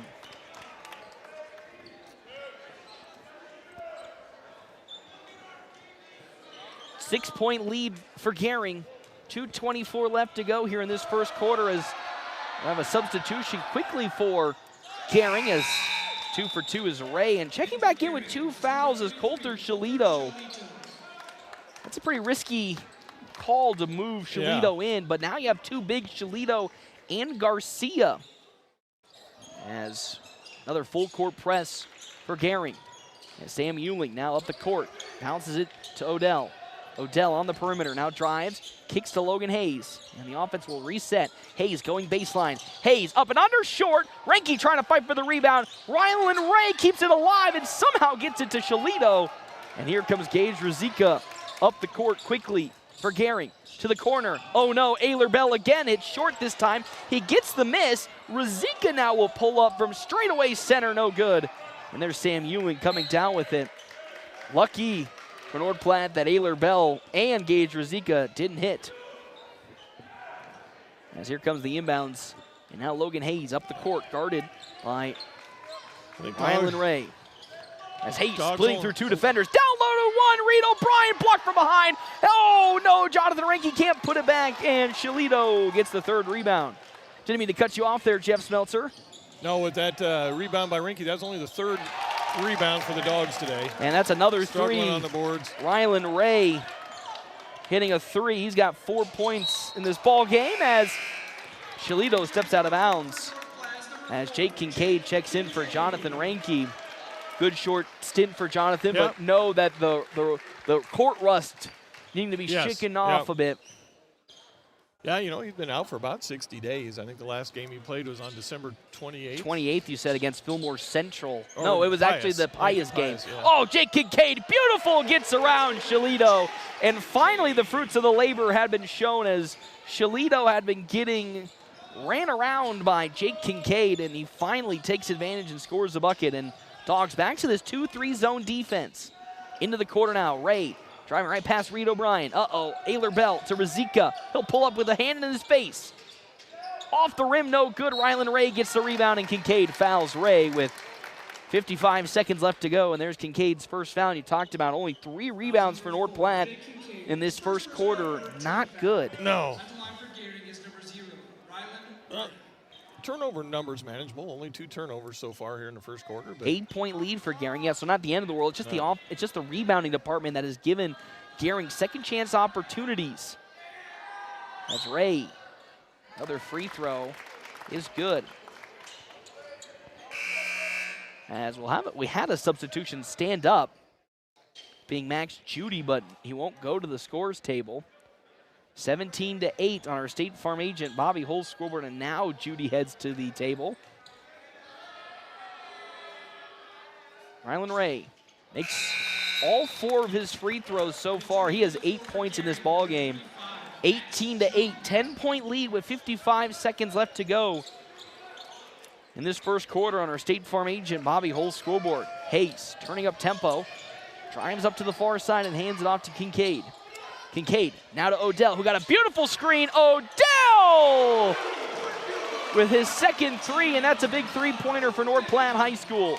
Razika to Judy, back to Razika, swing pass, Ayler Bell drives, now good double team. Garcia, and some perimeter passing by the Gering Bulldogs. I say that, Ayler Bell, another 3, it's no good, as Kincaid brings it down for North Platte High. Again, I am just very, very scared when Ayler Bell gets the ball in his hand when the Dogs are going to this 2-3 zone defense. Definitely feeling it tonight. 15 seconds, the shot clock is turned off. I would assume they're trying to find Caleb Odell for the last shot. Hayes gets it. He'll pull up actually for 3. It's short. Garcia tries to keep it alive, but it's picked up by Gering. 1 second, Ruzika's full court. He falls just a couple inches short. And that is how this first quarter comes to an end. North Platte High School trailing Gering and the Bulldogs 18-11. We come back on our State Farm agent Bobby Hull scoreboard. When cancer touches your life, you need care you can trust without traveling far from home. Great Plains Health Callahan Cancer Center delivers that expert care every day. We're thrilled to welcome Dr. De Silva, a board-certified physician with over 3 decades of experience treating cancer patients. Quality cancer care is closer than you think. Call the Callahan Cancer Center at 308-568-7386. Your health is our mission. Great Plains Health. PuroClean of North Platte delivers fast water, mold, and fire damage restoration services to the North Platte area. PuroClean knows how challenging those times can be to you and to your family. Their Nebraska-based experts have a winning, reliable combination of training and equipment partnerships. Local, fast service in the North Platte area. Their average on-site time is 60 minutes, and they'll coordinate with your local insurance provider. Give PuroClean a call now at 1-800-775-7876 and schedule a visit from a member of the team at PuroClean in North Platte. North Platte Post Sports. Welcome back here to the Doghouse, FM 98.1, AM 1410. Senior night for the Bulldogs, as we, of course, will say goodbye to a handful of seniors, 3 to be exact. Caleb Odell, Sam Euling, as well as Harper Whitney. Timeouts brought to you in part by Kevin McGann and the Fortifying Group. See him on the one-ways, 621 South Dewey, Sweet Beat. Those are other sponsors for today's game. Justin Thompson Agency with American Family Insurance. The ever-changing industry standards, they pride themselves in top-notch customer service. No matter what type of insurance you're looking for. Farm, ranch, auto, home, they have what you need. As Razika swings it to the near side of Judy. Judy. Shaletto. Now Razika at the free throw line. Bounces it down to the side of Coulter Shalito. And there's a foul. Foul on the floor. Let's see who that goes against. Okay, that's Sam Euling. That's poor Jared Smeltzer, man. Whacked in the face, now has an ice pack on his neck. I mean, the poor guy took a beating in this game so far. Same story last year at Gering. Oh, Razika wide open for 3. He misses the shot, and it's rebounded by Jake Kincaid. And now pushing tempo is North Platte. Of course, Logan Hayes checking in Rylan Ray for the Bulldogs of Gering. Euling, bounce pass down low to Reed O'Brien. And that's now number 3 for Shalito. And guess what? That is actually really costly for Gering. Because so far in this game, they've gone to this 2-man big lineup of Shalito and Zika Garcia. So Shalito checks out. And then checking in Rylan Ray. So that's a very big consequential foul for the Bulldogs of Gering. As Hayes picking his dribble up, needing some help. Down low to Reed O'Brien in a double team. O'Brien picking his dribble up, finds Hayes. Hayes going up through the double team, misses, tries to get the offensive board, and then Hayes draws a foul trying to recover. I mean, it's really tough. Again, the Bulldogs of Gering putting a 2-3 zone on, and when you get trapped on the baseline like that, there's really not many ways you can get around that. As now Jared Smeltzer going back to the, looks like the locker room. Yeah. Ice pack on his neck, and of course the medical trainer from Great Plains Health Sports and Therapy will go with him in a second. So Rizika, lost the basketball, but he taps it off of Logan Hayes, and that stays with Gering. So quick little early development with Jared Smeltzer heading to the back. Ayler Bell going to inbound for Gering. Bell gets it in to Ray. Ray kicks over to Rizika. Back to Rizika, the ball goes. He drives past Odell, looking for an outlet to Garcia. Now Bell with it, 9 on the shot clock for Gering. Judy trying to find it down low, passes back to Ayler Bell. Rizika, 3 seconds, 2 seconds. Ray no good, and a shot clock violation. Good defense that time by the Dogs. That zone defense looking good. There were a couple of opportunities, very slight ones for Gering to try and attempt to shot, but they didn't pull the trigger. Again, they lead by 7, 18-11. I love when you get the shot clock violation. Ooh, Hayes, oh boy, steps over and back as he was on the half-court line. That's a turnover, and that's something, of course, you don't want to see when you get in a zone defense that's full court, getting trapped on the near sideline, and then unfortunately stopping on the halfway point of half court and try to pivot over the line. So turnover for North Platte offensively. 3 for Max Judy. Short, as you said, and another rebound strong for Jake Kincaid. As Logan Hayes the other way with it. Guarded by Rylan Ray. Getting a screen. Hayes. Good screen by now Kincaid. Driving, pivoting to Kincaid. His little 5-footer is good. Good little pick and roll from Jake Kincaid, trailing behind Logan Hayes, wide open in the paint. And another good offensive bucket as here comes Harper Whitney to check in. To the far side. Bell. Bounce passes to Rylan Ray at the free throw line. Cross court to Judy. Judy drives baseline. Kicks. Somehow Garcia takes it. Oh, and Kincaid drawing a second foul. And Zika Garcia with his first 2 points over Jake Kincaid. And Kincaid is the one who will foul Garcia. Oh, actually, that's Reed O'Brien's second. So instead they call it on O'Brien. So checking in comes Harper Whitney, but not the end of the world that Jake Kincaid wasn't the one who received that foul call. Now the question's going to be, how deep will head coach Jimmy Pack go with, again, Jared Smeltzer not in the game right now, dealing with a little bit of a neck injury after taking a nasty whack underneath the bucket. We've seen him sometimes. I don't know if you bring Johnny back in, if you bring Rinke back in for a few more minutes. Again, we don't know the total timetable of how many minutes Jonathan Rinke's going to play tonight. I'm sure he's on some sort of limit. He's on probably, I'd assume, a 15-minute restriction at the very least. But will he go to somebody like Landry Hammond, or will he go to Bo Black? As Kincaid up under the basket with the bucket and a foul. You want to talk about feeding the rock to the big fella. Kincaid now starting to get into a rhythm as he takes down Hazika Garcia. And there's Jonathan Rinke as he checks in for Odell. So, all right, a three-point play would be nice here. Finish it here, kid. And that was only going to be really the question that when Rinke comes back.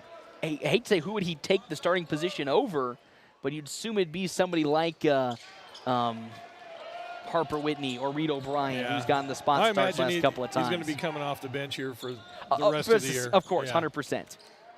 As bounce pass to the far side, Rylan Ray. Just don't know if he's got his legs underneath him yet. Still got that rust, again, being gone for almost 60 days and maybe even then some. As Garcia almost getting trapped, top of the three-point line. Quick feed to Max Judy. Now Bell. Oh, boy, that's off the hands of Logan Hayes, and it falls into Sam Euling's palms. And guess who's checking in with 3 fouls? As there goes Jake Kincaid rumbling down the lane for another basket. Coulter Shalito will be checking in with 3 fouls, but how about Jake Kincaid putting his head down and the big fella getting another bucket? How many points is that for Mr. Kincaid? That's 8 points. 8 for Jake, playing a little bully ball. And that's what he needs to do with Shalito in foul trouble at 3, and then Hazika Garcia really struggling with Kincaid's power. It's going to be risky for head coach Neil Baker because he's bringing Shalito back in with 4:48 left to go in this second quarter with 3 personal fouls. If he gets a 4th foul here, you're down Shalito for the rest of the third and maybe even most of the fourth quarter. So it's a risk that, I don't know if it's worth taking right now, but Gering is really struggling to find an answer to Jake Kincaid when he gets downhill. So I imagine they're probably going to go to a zone here with try and protect him. They've been in the zone for a while now. And maybe even take him out of the middle. Yeah, got to put him on one of those in the outside spots of the 2-3. So, keep finding the big guy in the low post. North Platte Bulldogs. I'm just going to say Bulldogs, but which Dogs. one? So, only a 4-point lead for the Gering Bulldogs here with 4:48 to go in the first half. And Gering has struggled from beyond the arc in this second quarter specifically. Timeouts are brought to you in part by Kevin McGann and the Fortifying Group. See him on the one-ways, 621 South Dewey, Sweet Bee, as well as our other sponsors for today's game. Hands of Heartland. Hands of Heartland has offered support and services for those with developmental disabilities in Nebraska since 1998, bringing those services to the North Platte area. So Smeltzer is back on. I think Jared Smeltzer's changing numbers as they bring the number 32 out. No, he's still number 5. He's still number 5, but there is now Coach Jimmy Pack did indicate to the bench a jersey change as, that ball's going to be tipped away and stolen by Sam Euling. And now here comes that full court pressure from Gering. Hayes driving in. Logan Hayes. Up he goes. Oh, beauty from Logan Hayes. The decision-making from Hayes, kind of feinted that he was going to go to the left and then cut back to the right. And Jake Kincaid and Rylan Ray collide. I believe that's Kincaid's second foul. Yep. So Smeltzer still on the bench with a ice pack on his face. And now it's an inbounds for Ray. Again, he indicated to the bench that we would be seeing a number change. And here comes Bo Black. Yeah. Checking in for Jake Kincaid most likely. As Bell straightaway three-pointers no good, and that's rebounded by Jake Kincaid. Again, I was wondering who was going to have the substitution number change for because he made that announcement to the scores table. And I assumed it was for Smeltzer when he comes back in with the blood on his shirt. Bo Black at the scorers table. Bounce pass, trying to get down low to Kincaid, but a kick ball for Max Judy. So here comes Bo Black in for Jake Kincaid. So the Dogs will lose a little bit of that advantage that they'd had with Kincaid. It's too bad there's a kick ball there. It'd be nice to have Jake try and get one more bucket before he gets out. You're going to throw it all the way back to Bo Black. And Bo Black and Kincaid, different players. As from the free throw line, Sam Euling, yes! It rattles off the back iron and in. And guess what, Jeff Smeltzer? We have a tie ball game with 3:40 left to go. It has been a monster run for North Platte here in this second quarter. At one point trailing by 7, and now have brought it back to a tie game as Ranke almost got the steal on Shalito, and then a foul in the paint, I think, against Logan Hayes. Nope, against Bo Black. And that's kind of the problem. That's the difference between Kincaid and Bo Black. Bo Black more skinny length, as Jake Kincaid that more beefy style. Is first free throw from Shalito is up and in. He's got 1 point. Here comes Jared Smeltzer. And yes, he is switching jerseys. He will be wearing number 32 now as he checks in. A lot of blood from his bloody nose on his jersey. And Shalito goes 2 of 2 from the line. 23-21 on our State Farm agent Bobby Hull's scoreboard. Ranke, who has checked in, now has the basketball. Now tries to avoid the double team. Euling all the way up the court to Logan Hayes. Hayes driving through two defenders. A push in the back by. And an offensive charge against Logan Hayes as he and Rylan Ray collide. It looked like Shalito pushed him in the back on the drive, and that would have been number 4. Yes, for Shalito, but refs won't call that one. It's a turnover for North Platte and the second personal foul for Hayes. And that puts Gering into the bonus with 3:16 left to go on our State Farm agent Bobby Hull's scoreboard. 23-21 the lead for Gering.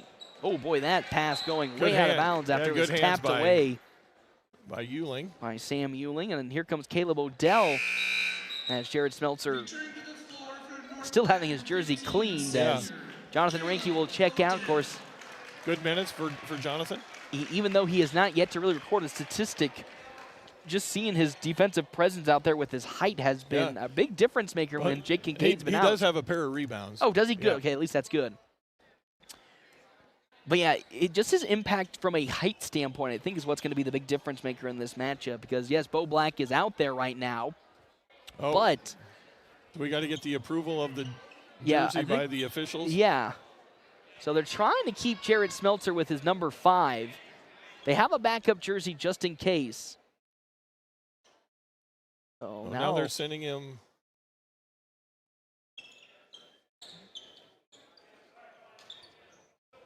Oh, he has to enter from that side? Well, he's going back to the bench. Okay. I don't understand. The head official made it a motion to have Jared Smeltzer, to go back around. Now he's on the bench, so it looks like he will be back soon with that ice on his nose. Yeah, same thing happened last year. He missed a lot of time and still managed to foul out. And believe it or not, the elbow to his nose was called on a foul on Jarrett last year. Well, that just tells you how poor Jared Smeltzer's day went. And quickly, Bo Black picks up 2 fouls in his quick time, and that's against Rylan Ray. And that means Ray goes to the free throw line with 2:58. Now, unfortunately for North Platte, the big Bo Black second foul. Do you bring Jake in? No, you bring Reed O'Brien, and there's the problem as well. Reed O'Brien has 2 fouls as well. Yeah. So a lot of the bigs are in some trouble. I'd keep going with Bo. Let him, he could pick up his 3rd. Yes. And that free throw missed. Worst case scenario, you bring Gunnar Boyer in, and while he may not be a 4 player, he can at least provide some minutes at that position relief. 6'3", and you can get some fouls out of G. As Reed O'Brien does check in. And again, that's a core piece of the cog, Reed O'Brien. So if he gets 3, that's a problem as the next free throw is up and it's no good. Good rebound by so Harper Whitney. 0 for 2 from Rylan Ray on that trip to the line. And now here comes Logan Hayes. Quickly, that's feed to the far side to Odell, but it's tipped away by Gage Rizika. 2:48 left to go, 23-21 on our State Farm agent Bobby Hull's scoreboard. Hayes, quick feed into Euling. Euling into the corner. Odell, he's hit 2 threes already. Misses that one, and it's rebounded by Ayler Bell as Jared Smeltzer at the scorer's table to check in. Shalito traveling with it. I'm telling you. They really are on him, man. If you drag your pivot foot, they're going to see it. So here comes Jared Smeltzer checking in after getting whacked in the face, had ice on his neck, ice on his nose. Poor guy has been through the ringer in this game so far, and he's back out. Hopefully to avoid what happened last time, as you said, that happened in Gering. As Hayes skips past Ray to Euling for a corner 3. Sam Euling with the bucket. 24-23. That is the second 3-pointer hit by Euling in these last 2 games as a rebound for Reed O'Brien. And now here comes North Platte with some momentum. Up to Harper Whitney. Whitney going baseline to Shalito. Back over to Reed O'Brien. He should have gone on Shalito there and draw that foul. And now bounce pass down low to Smeltzer, and it's tipped out of bounds. I was going to say, a good drive from Harper Whitney. He should have, as you said, completed that drive and kind of, I don't want to say initiate contact, but kind of. In the heat of the moment, you don't realize that defender had 3 fouls. But if that foul. It's too bad he didn't go up with it. That might have been a game-changing foul if it did go the way as Hayes gets the ball in to O'Brien. Guarded by Shalito. Quick feed to Smeltzer. Now Euling with it. 15 on the shot clock. Down low in the paint to Logan Hayes. Up he goes with the foul and a bucket against Ayler Bell. 26-23. Caleb Odell looks to check in, but Jeff Smeltzer, the tides are turning. Yes, North Platte now up 3 with Odell looking to check in. As I was about to say, I was like, Finley Rotherham is on the girls' side. But free throws from Hayes as Ayler Bell fouls Logan Hayes, and Logan Hayes will check out. 27-23, going small. Dogs are pretty small here, but I guess Shalito's out for Gering, so they're. No, he's in. Shalito is in right there. Oh, there he is. Yeah. Okay. Quick feed to the far side to Bell, to Shalito. Down low to Ray, and a foul for Euling, and a bucket. And I think we should automatically stand Logan Hayes back up and put him back into the ball game. I don't know if I agree right now. I don't know if I agree with going this small against this lineup. Rylan Ray and Shalito are not the problem is they hit the high post. Weak side guard didn't get down on him in time.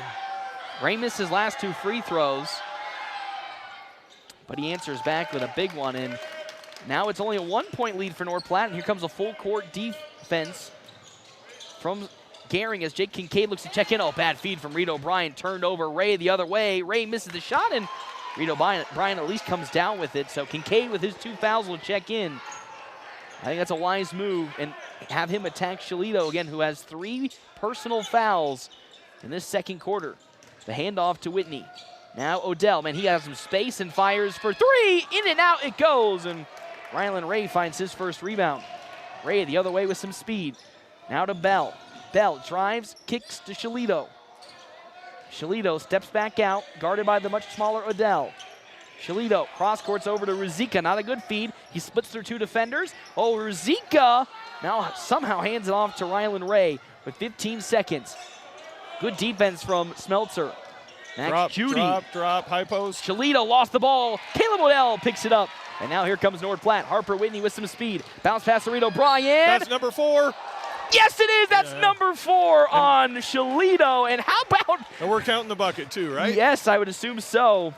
But also, how about Rito Bryan putting his shoulder down? Great finish. Yep. Coulter. Oh, they only counted as number 3.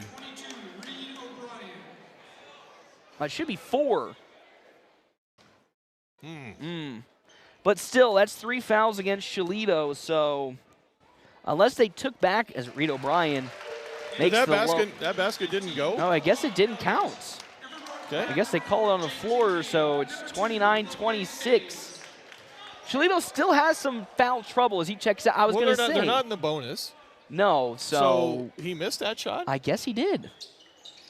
Doesn't matter. He made both of it anyway, so you're minus 1 point on this endeavor. As now up the court, Ruzicka fires to Ray. Rylan Ray back to Ruzicka. Ruzicka guarded by Smeltzer. Driving into the paint. Pulling up in front of Kincaid. No good. Rebounded by Jake Kincaid. Now Smeltzer turning tempo to the near side. On the sideline, Smeltzer to Kincaid. Now Hayes with 19 seconds to Kincaid, and the Dogs will get the final shot of this second quarter, leading 30-26. I think 29-26. They adjust the score again. Smeltzer, bad feed to Kincaid or Caleb Odell with 5 seconds. His shot is up, looking for a foul as he and Jacoby Elliott go at it. 1.1 seconds left to go here before halftime. It's 29-26. So yeah, they did not count that bucket, Smeltzer. And now here comes the inbounds. Ruzicka, full court heave.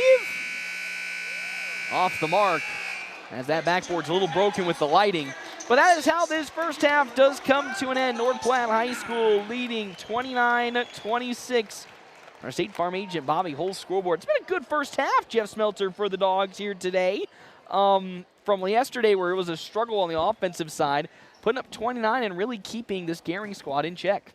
I just hope things continue in the third quarter. That's always the bugaboo, is what happens after halftime. Please don't say that. You're going to make me scared, Jeff Smeltzer. But we are making our way to our quick stop halftime show.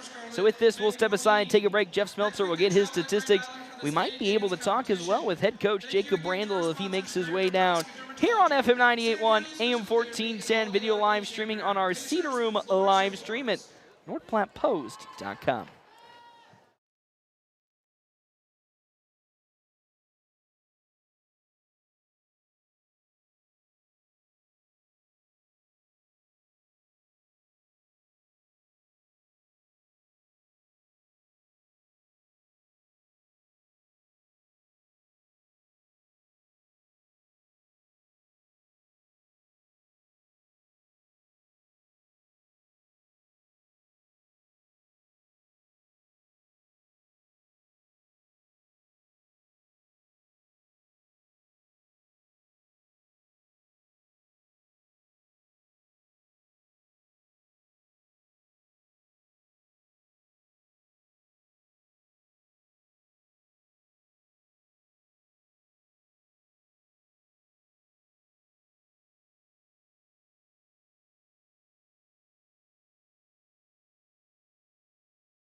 Farmers.com.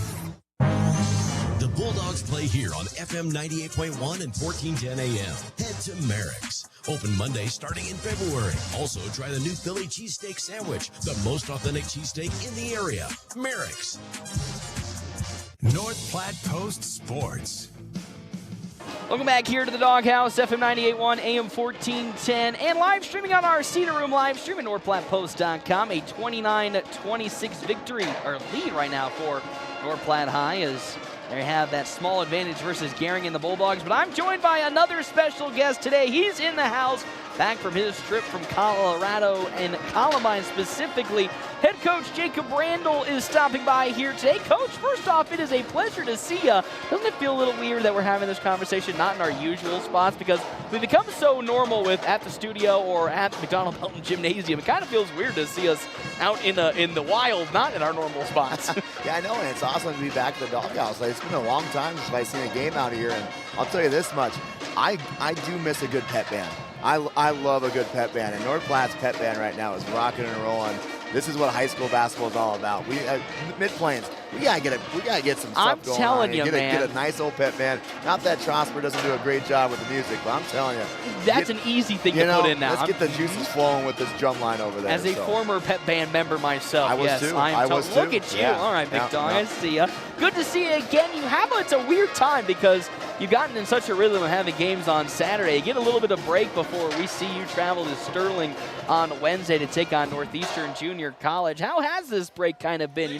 Rattling off, unfortunately, 3 straight losses that have been 3 different games for your team in terms of how those losses came about. Really take me through how this kind of week of resetting has been for your program. Yeah, I think that it's tough because, we played so much better on Wednesday night, and obviously didn't come away with the win, but, like we had talked about multiple times, really felt like we did a lot of really good stuff in that game.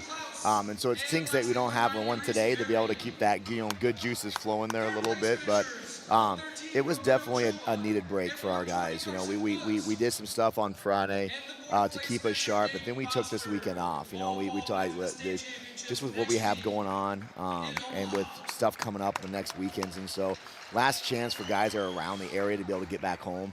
And so we wanted to make sure that guys were able to do that, and we're using it almost like a mini Christmas break, and that was the message to the guys, like, hey, first semester we weren't playing great, we were okay, it's up and down, we hit the break and we're able to reset and came back, guns blazing, really fired, really rejuvenated, and I'm like, I want this to be that for us moving forward, take some time away from basketball, get your bodies healed, but get your minds right too. And as soon as I said that, you could just feel the energy change. Like, guys' sighs of relief, guys' eyes lit up a little bit. So it was definitely what we needed. I'm excited to get back to work on Monday for a really talented, NJC team at their place, which, again, arguably the toughest place to play in the conference. They're playing ridiculously good at home. I think they've only lost 1 game at their place, and so yeah, I think this long break could not have come at a better time with how we were playing. And sometimes it is just a break that is needed. You guys, again, it's a long grueling seasons of ebbs and flows of 3 games here, 2 games here. Sometimes just that little rest, as you said, rest the mind, rest the body, really reset the mental is enough to make that final push towards the end of the season and make your way to a tournament run. Yeah, well, it is, because like our plan is we're not going to get a spring break. That's the plan, right? Yes. Like, be at the national tournament there, and so if that's going to happen, we've been going for so long, and it's the same thing. You're just pumping out games left and right. It's intense. It's physical, especially in region play. That guys need that reset every once in a while, and quite frankly, too, selfishly, coaches need that reset. I was going to say, you work hard just as much as they do too, Coach. And it's been good for us to be able to get out and get some recruiting stuff done. Being able to get out to Colorado and watch Cash Boykins out there at Columbine High School in a really good game against Ralston Valley, and being able to come out here and seeing some local teams too, and being able to get to a game, like, that's important for us as well. So it's been nice to be able to have the time off, get some recruiting stuff done, and kind of reset the batteries and figure some stuff out. And as it's a really great opportunity to have this discussion since you're here. when it comes to, what young guys that are in their final season, and since tonight is senior night, in their final year, to kind of just say, what does somebody of this, age limit need to do to kind of get recognized as a recruit going forward? Because we've talked plenty of times, whether it was last season during the offseason or even our spurts here talking about recruiting, it's not always about the points. It's really about a lot of different things. So as a coach, when you're out here scouting around, trying to see who would fit your team, what are you kind of looking for on the court? Yeah, it's a situation to where when we go out and watch games, we pretty much already have an idea if the kid can play or not. We're not really looking to see like, hey, is he going to go get 20 or not? Like, we have an idea if he can score. If he's a shooter, we probably have an idea of that. Sometimes we're going to watch like, hey, he's not shooting it great. Obviously, you got to be able to make shots within our system. So we're more looking like, hey, what does his shot look like? What do the mechanics look like? Things like that.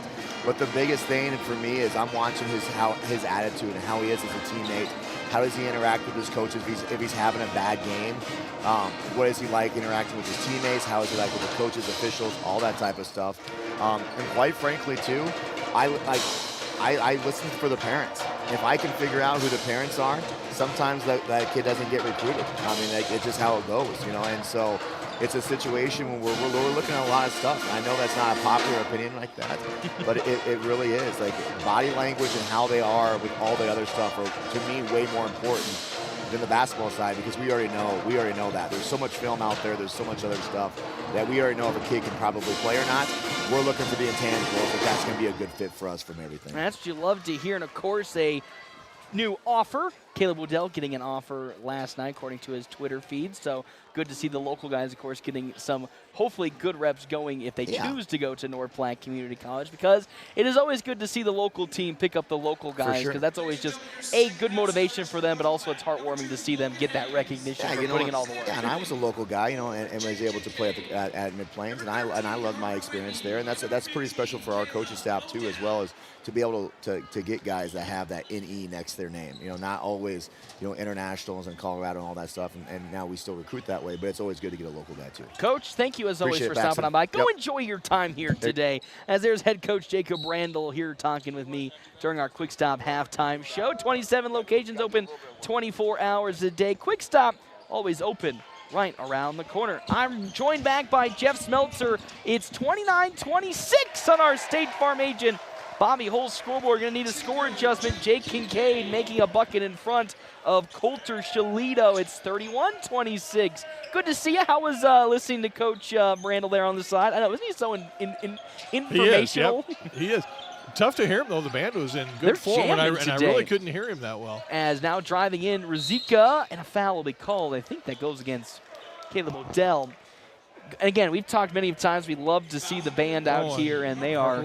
Oh, they were in rare form. They sounded really good. I guess they look good too. But they're making again, ever so they've had a couple of changes to the, who the instructor is. As wide open, Ayler Bell for three, and he hits another one. Ayler Bell's been the only guy tonight that has been consistent shooting from beyond the arc for Gering today. It's 31-29, but the band, just like with a lot of these programs, young and trying to get better with every single day. As that fade is off the mark from Logan Hayes, as Razika grabs the rebound, looks to go coast to coast. Now Max Judy crosses over to Shalito.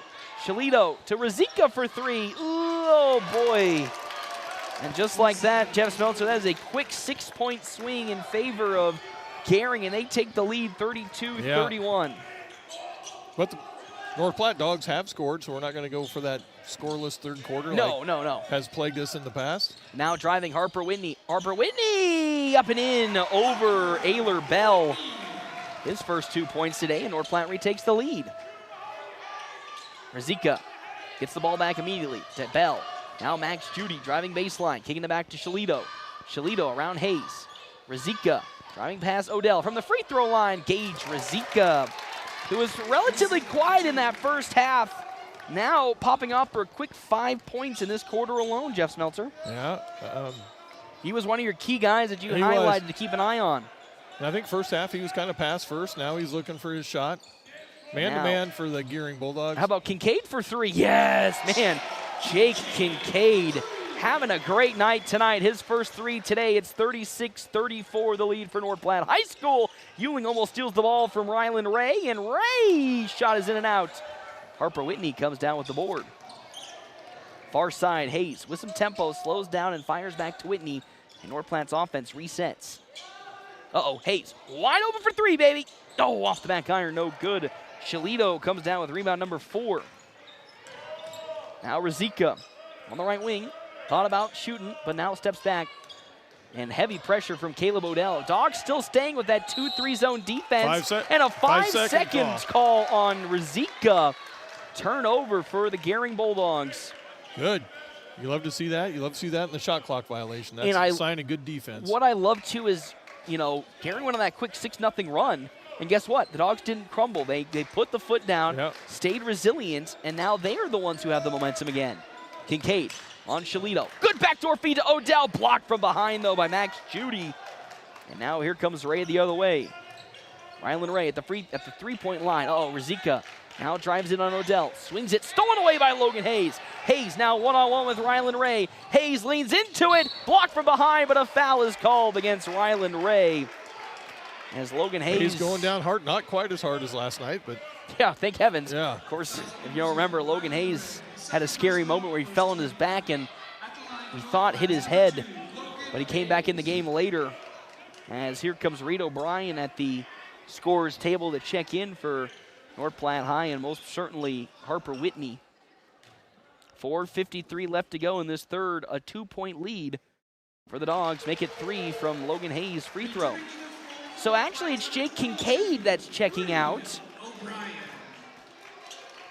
Interesting. So Kincaid getting a little break. Yeah, I think it's just kind of a regular rotation. He'll come in here in a minute or two, probably spell Sam or maybe Harper. All right, probably, yeah, Harper Whitney would be my choice. Just giving everybody a little break.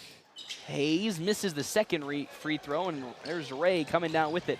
Double team for North Platte. Rizika in the corner to Bell. Back to Rizika. Good closeout from the Dogs on the perimeter. Uh-oh, I say that. Shalito was wide open, but it skips through his hands. Turnover for Gering. The Dogs have done a great job closing out on the perimeter in this game specifically and not allowing Gering to, as we saw sometimes in that first half, get wide open three-pointers. 37-34, 4:38 left to go in this third quarter. Hayes, Whitney, right wing, now to Odell. Stitched onto by Rizika. Now Euling with it. Or by Max Judy. Quick feed to Logan Hayes. Odell in the corner. Trying to get it, thought about getting it down low to Reed O'Brien. Now drives, Whitney with it. 9 seconds. Whitney, O'Brien, 6 seconds. Whitney driving, hop stepping. 3 from Sam Euling. Sam Euling just a smidge off the mark. I mean, it looked good, but Rylan Ray comes down with it. For a shot at the end of the shot clock, that was pretty close to going. You know, Sam Euling has a really pretty form, and that's why sometimes I wish he would just shoot the ball a little more. Rylan Ray and Euling, and Rylan Ray bullies Sam Euling down low. That's 12 points for Ray. Ray's just got length and strength as his go-tos. And he bullied, unfortunately, Sam Euling. Hesitation from Logan Hayes. He drives and steps back out and feeds to Euling. Bounce pass down low to Whitney. Beautiful feed, but misses the layup. Good backdoor cut that time. As Euling and Shalito collide. Both going for the ball, and Sam Euling will be ringed up for a foul. Yeah, don't they both have a right for that? Yes, they should. And Coach Pack now having a conversation, I think, with the official, trying to converse again. They both have a right for that basketball. Because, in fact, Euling got his hand on it first. Yes. But that's Sam Euling's third foul, and now Jake Kincaid will check in for Sam Euling. Inbounds for Max Judy on the baseline, and Jonathan Ranke also checks in. Euling checks out. I think Harper Whitney will check out. No, Reed O'Brien checks out. So the Dogs do have some foul trouble. 3 for Kincaid, 3 for Reed O'Brien.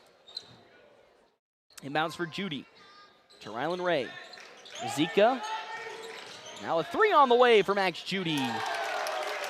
And it's pretty. Max Judy finds his first 3 points today. 39-37 the lead for Gering with 3:15 left to go. Whitney pumps over to Odell for a moving 3. Short, and it's picked up by Ayler Bell. Far side Ray. Now driving in on Logan Hayes. Hayes, good defense. Kick into the corner. Boy, Rizika's wide open for 3. Oh, it's going to touch the rafter, and there's a turnover. Once per game. Once per game. Hits the top of the rafter, and that's a turnover for Gering. As here comes Jake Kincaid, spacing out the defense, guarded by Shalito. Now Harper Whitney with it. Whitney. Oh, and guess what? There's 3 5. for Shalito. No, 4. That's right.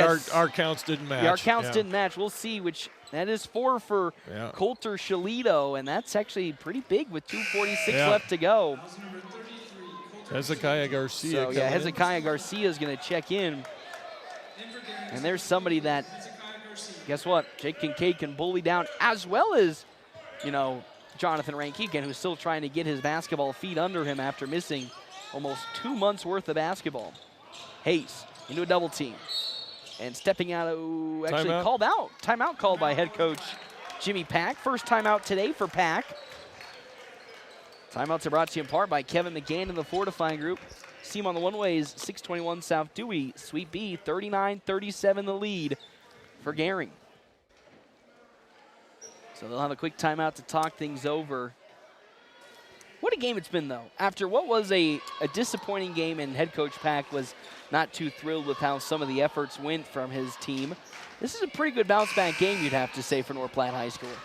Yeah, it is. They're avoiding that dud quarter that plagues them so many times. I think every single game this season, minus the one against Cent Academy, had a dud quarter. Yeah, maybe York. I don't think they had a dud quarter maybe there. York, maybe even Lexington to a I think degree. Even South Sioux City, because I think they had a big lead, and then there was that quarter where South Sioux City kind of made a comeback. Yeah, so they've, in almost every single game this season, there has been a quarter that we can pinpoint as kind of like the oh no quarter. As North Platte will inbound the basketball following the timeout. Jarrett Smeltzer is checked in as well for the Dogs for Harper Whitney. O'Brien, assuming that's going to be Jake Kincaid. Man, he gets right past Garcia. It wasn't even that difficult for Kincaid. He gets right past Hezekiah Garcia, and we're tied 39 apiece. That's a matchup to be watching going forward with Shalito in foul trouble. Again, he is one foul away from fouling out. Oh boy, Ray with a floater in and out, and it's tipped and rebounded by Logan Hayes. So Rylan Ray missing an easy floater. Here comes North Platte and Jarrett Smeltzer the other way. Bounce pass to the low block. Jonathan Ranke. Ranke. Oh boy, what a move from Ranke. He misses the shot. It's rebounded by Rylan Ray. Earlier in the year, that was money. Yeah, of course, that's just the rust as Smeltzer and Kincaid trying to steal it away from Hezekiah Garcia. Now here comes the other way. Played hot Logan potato Hayes. with it. Oh, wide open Jake Kincaid. He pulls up for 3. He's having a night. Jeff Smeltzer. Jake Kincaid, 42-39 with a big three-pointer. It is Jake Kincaid's night. Travel. And a travel called against Max Judy as Reed O'Brien checks in for Odell and Sam Euling checking in as well. As out comes Jonathan Ranke. You can see the look on his face. He doesn't want to come out. He's enjoying his time out there. Baby steps, Jonathan. I know. 1:30 left to go here under State Farm. You got at least 2 more games ahead of you, so. That's true. And with the amount he's playing tonight, you might as well just assume he's going to be good to go for the rest of the season. Yeah. As Hezekiah Garcia, Kincaid through 2, no good. As Max Judy collects it the other way, Ayler Bell and Euling. Good little step in from Sam Euling and then stripped away by Logan Hayes. I mean, that's just a good micro adjustment from Euling to jump into the path of where Ayler Bell was going to stop his run in. Oh, there's another travel. Another travel the other way from Logan Hayes. But I think that's what makes Sam Euling such a great defender. He has just a micro step inward to the paint so that the driver, Ayler Bell, cannot go to his strong side. And with that, a turnover, though, for North Platte. Still staying 2-3 zone. Yep. High post there, fellas. Under a minute left to go in this third quarter. It's 42-39. Wide open Max Judy 3. It's no good. Fighting for it is Rylan Ray. Yep. And a foul for Rylan Ray. And I don't want to be that guy, but now Rylan Ray has 3 fouls for Gering. So now there's some foul troubles staying with the other Bulldogs this time about. Rylan Ray. I do like Coach Baker's shoes over here on Gering's sideline. Those are some nice pairs of Nikes. Nice blue and gold Nikes. Well, you want to talk about a shoe game. Have you ever seen head coach Jacob Brandel with his night shoes as he walks into our office. And even his Hey Dudes. That's right. He's got every black and gold Hey Dude he does. ever made. Oh, what a move by Logan Hayes. He tries to fight for his own miss, but it's picked up by Gage Ruzicka. I mean, what a good little penetrate into the paint from Logan Hayes as a 3 from Ayler Bell off the mark. Hezekiah Garcia comes out with the offensive board, stripped away by Jarrett Smeltzer. He's missed a good chunk of this game, of course, with that bloody nose, but he made a big defensive play right there, Jeff. There we go. Kincaid, guarded by Garcia, putting his head down. Now spinning with his foot. Oh, short on the shot, just barely in. Hezekiah Garcia with his second rebound. 2 seconds, 1 second, and it's no good from Gage Ruzicka. North Platte High School leading heading into the fourth quarter, 42-39. When we come back, fourth quarter action on FM 98.1, AM 1410, and video live streaming on our Cedar Room live stream at NorthPlattePost.com. Greatness doesn't happen overnight. It takes time, focus, and dedication. At Shelter Insurance, we understand that because we put in the hard work and dedication for decades. And that commitment is paid off with award-winning customer service for your auto, home, and life insurance. See me, Shelter Agent Brent Rogo at 405 East C Street and find out why so many of our clients would recommend Shelter. Every step should feel great, but if foot pain, bunions, heel spurs, or injuries are slowing you down, Great Plains Foot and Ankle Specialist is here to help. Their expert team of doctors provide top-notch care, from routine foot health to advanced treatments and surgery. Whether you're an athlete, always on the go, or just tired of aching feet, they'll get you back on your feet pain-free. Step into comfort. Call Great Plains Foot and Ankle Specialist today, or see them online at gpfootandankle.com. North Platte Post Sports. It is now the fourth quarter here from the Doghouse. FM 98.1, AM 1410, North Platte High leading 42-39 on our State Farm agent, Bobby Hull. Scoreboard timeouts brought to you in part by Kevin McGann and the fortifying group. Talk defense. There's on a high the post. One-ways, 621 South Dewey. Sweet B as that ball is almost stripped away, but Ruzicka for 3. No good. Tipped down into the hands of one Logan Hayes. He now with some speed, thought about going, but steps back. Finds it over to Smeltzer in the right corner. Smeltzer getting the screen, hesitating. Now feeds Euling. Kincaid, he'll pull up another 3. Oh, just a hair's width short, and Gage Ruzicka comes down with rebound number 3 in this ball game. Ruzicka to Garcia. Garcia swings out. A Rylan Ray 3. It's in. That's a tough bucket to make, and now we're tied. Rylan Ray has 15 points. It's been a relatively quiet performance for Rylan Ray, but just like that, he's up to 15. Smeltzer getting a screen. Now driving. Good little ball fake. And a travel called by Jarrett Smeltzer. Tried to do the old Rajon Rondo, kind of fake it and then go back to it, but and drug his pivot foot in the process. Love the idea, though, from Jarrett Smeltzer, but we're tied 42-42 with 7 minutes left to go in the ball game. Ayler Bell into the corner now. Max Judy. And that's now a quick 6-point swing as another 3 is hit. 6 points for Max Judy as here comes Odell checking in. Kincaid drives, bounce pass down low. Oh no, out of the hands of Reed O'Brien. Logan Hayes, can he answer? He cannot. And Max Judy finds the rebound. His first today, and the other way comes a transition. Max Judy 3. Little too much of that heat check from Max Judy as he misses. Still Dogs in it. Hayes up court with speed, picks his dribble up. Now Smeltzer, guarded by Ruzicka. Bounce pass down low to Kincaid. Kincaid open over Garcia. I mean, boy. The thing about that shot is he went with his weak hand inside instead of going to the outside with it. Okay, D up here, Dogs. Ruzicka. Know where Bell is. Ayler Bell stepping into the lane. And stolen away by Logan Hayes. Hayes one-on-one with Rylan Ray. Hayes up for the layup. He misses and a foul called. That's now 4 fouls for Rylan Ray. And you know who's also checking in, Jeff Smeltzer?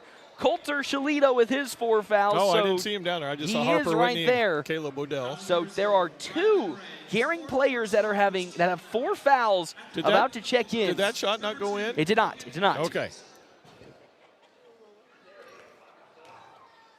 So Whitney and Odell will check in as Hayes makes the first free throw. We're tied again, as well as Coulter Shalito. So Rylan Ray will check out. So again, we're kind of staggering the lineups here so that, both Gering players that have 4 fouls aren't in at the same time. Yeah. But with Shalito being, here we go, as Hezekiah Garcia also goes out. So, oh gosh darn it. Jake Kincaid checks out at probably the worst time. I'd run him back to the scorer's table. I would right now as two. I agree. Hayes misses, and it's rebounded by Shalito. 45-45. Our State Farm agent, Bobby, holds scoreboard. But I also agree letting Kincaid get as much rest as he can. Hezekiah Garcia, that was Rosica, who now has the basketball top of the three-point line. This is some good defense from the Dogs. No, Ayler Bell misses the three. Fighting for that rebound is Harper Whitney. He and Shalito were going at it. Whitney on the far sideline. Oh, and a reach-in foul from behind by Gage Rosica. That is now foul number 2 for not only Rosica, but also for Gering as a team. North Platte will have the sidelines inbounds with Logan Hayes. Harper Whitney gets it. As Whitney will step up, and we have a travel by Harper Whitney. But I know he doesn't agree with it. No other crew would have called it. It was, but you would never see that called except. There's sometimes a claim to fame by some officiating crews, and this crew, they do not miss a travel if they can't. Ayler Bell on the right wing, trying to get it down low to Shalito. Shalito bounce pass in the back door to Rosica. Rosica steps all the way back out to the perimeter, and Gering can reset the offense. Shalito lost the ball for a second. Ayler Bell back to Judy. Rosica, 10 seconds on the shot clock now. Bad feed, and that's a turnover. Gering cracking a little bit at the seams. As Logan Hayes will push tempo to the far side, but stops right as he crosses half court, and the offense gets reset. Whitney, Odell, he had some space. Oh, like a Harp. I was going to say they had Sam Ewing open down low, but Harper Whitney drives right past into the lane. Where's the foul? Jacoby Elliott fouls Harper Whitney, and I'm telling you, Elliott fell asleep on the perimeter, and the senior drives right past him. Third team foul with 4:47 left to go. As Harper Whitney's at the free throw line for the first time. 56% free throw shooter. I don't think you should have said anything, Jeff Smeltzer. As Harper Whitney misses the first hit attempt. That was only his 10th attempt on the year. Here comes That's true. Attempt number 11. As Whitney. That looks much better, but it's still short. And Shalito comes down with it. Up the way goes Rosica. 45-45, and here comes Jake Kincaid back to the scorer's table. Got a well-deserved rest for the junior. Good talk on defense. There you go, Sam. Nobody's behind you. Ayler Bell. Now a quick feed to Rosica. Jonathan Ranke also checking in. Ayler Bell, bounce pass down low, stolen away by Harper Whitney. Whitney up the court with it. Whitney to Logan Hayes. Hayes leaning up for the shot. No good on the shot. And now the other way comes Ayler Bell. Judy, cross courts to Rosica. He is wide open in the corner. Drives right past Caleb Odell. The floater is no good. Shalito gets fouled from behind by Sam Ewing with 4:10. Oh wait, did they call? Oh, they did call that on Sam Ewing. I heard a Gering parent was about to brought up Shalito's name, and I was like, "There's no way they called that on Shalito, right?" So checking out comes Sam Ewing. That's Sam's 4th foul, and oh boy, Harper Whitney also checks out. So I lost count of where Sam Ewing was, and that's a big loss as well for North Platte. Way out in the perimeter now, Max Judy. Judy into the corner to Ayler Bell. Shalito got the ball. Now passes it back out, but stolen away by Logan Hayes. Hayes one-on-one with Max Judy. Shots up, no foul. No call on that. And there's Jimmy Pack calling for it. That was a push in the back. And now up that goes to Jacoby Elliott. His shot no good either, and Reed O'Brien's collecting it. I can agree with you on that one. There should have been a call, and head coach Jimmy Pack. Almost too intentional in it. Yeah, how about Odell? Quick transition three. It's short. Ranke tried to fight for the rebound. And now here comes Rylan Ray with his 4 fouls. Coach Pack not happy with that no call. And now Judy at the logo. Quick feed to the near side to Ayler Bell. Shalito back to Judy for 3. Nothing but nets for Max Judy, and a timeout going to be called by Gering. And that breaks the stalemate with 3:20 left to go. 48-45 on our State Farm agent Bobby Hull's scoreboard. I don't want to say that no call might be the momentum changer, but it did lead to a free bucket the other end from Gering. I was getting ready to see if they're going to call that intentional because it was 2 hands in the back, and then turned out no call at all. So with 3:20 left to go, Sam Euling does have 4 fouls. I think you need to bring him back in. The question then becomes who goes out for North Platte High. You don't want to leave Odell. You don't want to take Odell out because there's your 3-point shooter right there. It's going to be Smeltzer, Hayes, Rinke, Odell, Kincaid. So, I keep hitting Kincaid as often as possible. Maybe he can draw Shalito's 5th foul, and kick it or out, even Ray as well. Yeah. You got to understand here, if you're the Bulldogs, Ray as well as Shalito have 4 fouls. Yep. So those are the 2 guys you really need to be attacking right now. We'll see if they go away from man and if they go to a zone with and force North Platte to shoot. Yeah. I think that's why they called that timeout from the side of Gering. I think they're resetting their defense. They've been running man the majority of this second half after starting a little bit in zone. But I wouldn't be shocked if that's what they did. Timeouts brought to you in part by Kevin McGann and the Fortify Group. Somebody might need to throw the ball in for North Platte. As Jonathan Ranke will identify that and go down the court. Gering not showing full court press. It looks like they're lining up man. Looks like they're staying man. All right. That is a gutsy call there by head coach Kincaid. Baker. Yeah, I was going to say, that's a gutsy call for head coach Baker. And they're putting their guys with 4 fouls on the 2 hottest Bulldog players. So to the opposite side goes Smeltzer. Jonathan Ranke looking to get it down low to Kincaid. Finds it to Kincaid in the corner. He'll pull up for 3. Oh, that is a gutsy shot, and that's a big boy bucket by Jake Kincaid in the corner. Shalito's hand in his face, and we're tied 48-48. Dogs still stay in that zone defense. Ray in the post. Ray shot, fouled from behind by Jake Kincaid. Rylan Ray has had they called on Jared Smeltzer. Okay, now Jared's playing down low on this zone. I mean, yeah. When you get it into the poster, how many fouls does Logan Hayes have? 3? I'm not sure. As Ray makes the first free throw, I feel like it should be swapped. I would think so, but maybe just in that possession they had it swapped accidentally. Logan has got a lot of steals from that position up top there. So 49-48.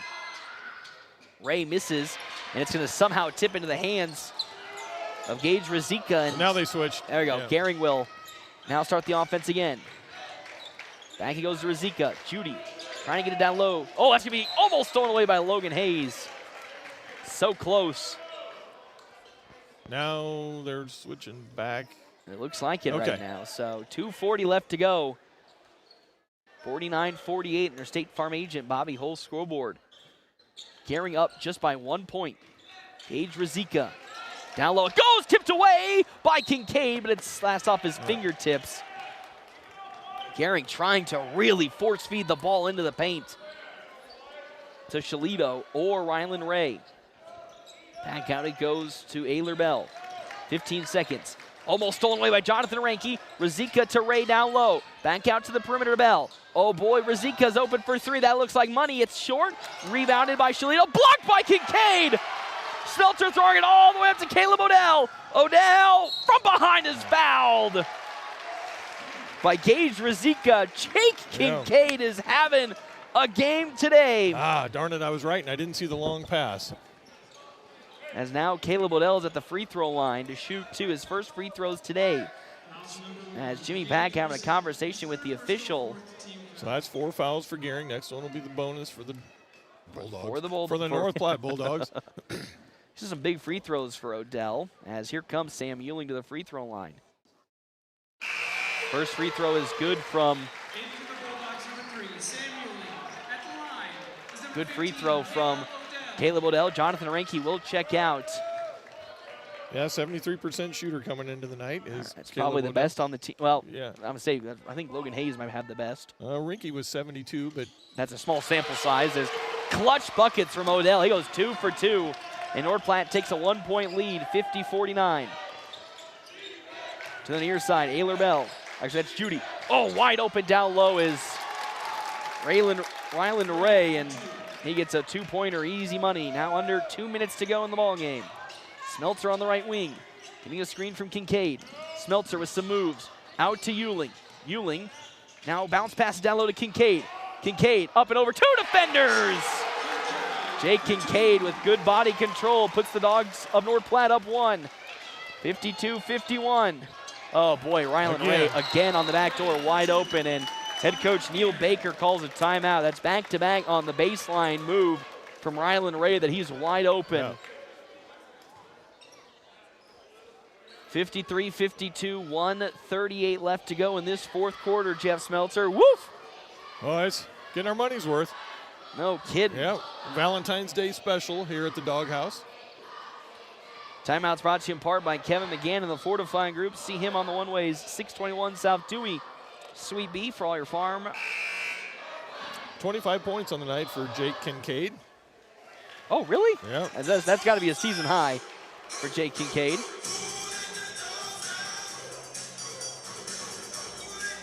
$1:38 left to go. 3 for 4 from the three-point line is Jake Kincaid. He's been a very sneaky good three-point shooter this season. And timeouts are brought to you in part by Kevin McGann and the Fortifying Group, as well as our other sponsors for today's game, Mid-Plains Community College, Runza Double Dips, and Great Plains Health. 1-point lead for Gering. 1:38 left to go. North Platte will inbound the ball with plenty of time left in this game. Smeltzer up the court, feeds to Kincaid on the block. Gets past Shalito, and Shalito commits foul number 5. Or 6. Well, or 7, or, let's keep going down the line here. Our count wasn't accurate, I guess. North Platte are the better Dogs, as that's now 5 fouls for Shalito. Yeah, Jake, as big as he is just much quicker than any Gering Bulldog defender that they've tried to put on him. Yeah, and even with, they're not going to throw Hezekiah Garcia in. They're actually going to go smaller and bring Jacoby Elliott to sub in for Shalito. I think that's interesting to not bring Garcia in. So now you're pretty much relying on Ryland Ray to be kind of your de facto center as Whitney checks in and Smeltzer checks out. I think that's a good substitution as well. Yeah, especially on defense. They just don't have a spot for him if he's got to play down low. That's just a tough matchup. I was going to say, overall today, Jared Smeltzer's had a really good defensive performance, but if they're going to force him down low as Kincaid makes the first free throw, if they're going to force Jared Smeltzer into that low block, that's where it will be a mismatch. That's a tough matchup. Can he go 2 for 2? Have a career night. Jake Kincaid on senior night, the junior. He does. 1-point lead for North Platte, 1:28 left to go. The biggest thing, don't give up a three-pointer. Max Judy now up to Razika here on the right wing. 1:16 left to go. Dropping into man now. Jacoby Elliott, Ryland Ray almost had the ball turned over as Logan Hayes got his hands on it. Razika driving in on Odell. Razika lost the basketball. Hayes almost stolen away by Kincaid. Backdoor cut to Ryland Ray. I mean, that's now 3 in a row. 3 consecutive backdoor cuts. That was an off-ball screen that Ryland Ray was able to connect on. And here comes Logan Hayes the other way on the right wing. Hayes getting a screen. Hayes fires, and a timeout called by head coach Jimmy Pack. Yeah, that's 3 straight plays. Yeah. Even though that time Ryland Ray got a backdoor screen to get free open, that's 3 times in a row that his buckets have come underneath the basket. 21 points for Ryland Ray today, 55-54. Same thing as always. Get Jake Kincaid in a high post. Let him beat his defender one-on-one. Especially now if they're going to have, Jacoby Elliott sub in on him. Jacoby Elliott, of course, the junior at 6'1". Unless they're, again, willing to put Ryland Ray, who has 4 fouls, also on Kincaid, which I don't think is the right option for Coach Neil Baker. I think for North Platte, they need to avoid the three-point line. I know you have Caleb Odell out there, and it is, the right idea if he's open to shoot, but with how inconsistent they've been tonight, I think it's the way that they've been freely getting buckets in the paint, you got to continue to force feed that way down. Yeah. And if you can get it into Jake, I wouldn't be surprised if Gering would run a double at him, and hopefully he can find the – and that's when you can backdoor like that, does. yeah, yes. Especially if you come up to double, that you're done. never come up to double. It needs to come down or from the side. But yeah, get Jake at the high post. I think he can get around any defender they put on. Oh, yeah. 55-54 on our State Farm agent Bobby Holt's scoreboard. As here comes the Gering Bulldogs out for defense. Harper Whitney will inbound the ball. 50 seconds left to go in this fourth quarter. North Platte trails by 1 point. They get the ball into Logan Hayes. Hayes, quick feed to Ewing on the right wing. Now Odell has it. They thought about getting it to Kincaid, and they do so. Into the corner. Hayes with 18 that's on when the he got shot a back clock. door. They tried to double from coming up from the baseline. As Kincaid drives. How about Jake Kincaid? He misses the layup. And here comes Rylan Ray the other way, and a timeout called by head coach Neil Baker. Well, give him a timeout. They stopped play for it. Oh, now they're saying inadvertent whistle. Really? Jared Smeltzer now looking to check in. This is a big defensive stop for North Platte. Oh, they have to foul here, I think, Jeff. Shot clock is turned off. They need a steal or something. 55-54. As Logan Hayes does commit the foul. And here it's going to be a long. So they got 2 more fouls to go. 2 more to go. give. That's 2. So Logan Hayes has 3 fouls. They need to not have Logan Hayes be the one to foul Rizika again.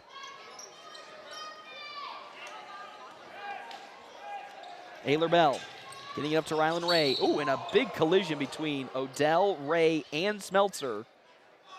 Well, it's like all 3 of them hit their heads or knees or.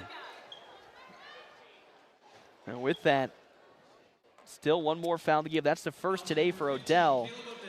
28.7 seconds left to go. Yeah, I think about everybody bumped their knee on. Or their head on something, and now we have a timeout knee by to knee or knee to floor. Or Neil Baker calls a timeout, and we have a substitution checking in for Gering. It's Jay Bookman, the sophomore at 6'3". Reed O'Brien and Reed Bo Black. and Bo Black check in, so they're trying to commit that foul, go to the free throw line, have them miss at least 1. I mean, worst case scenario, they hit both, and it's a 3-point lead.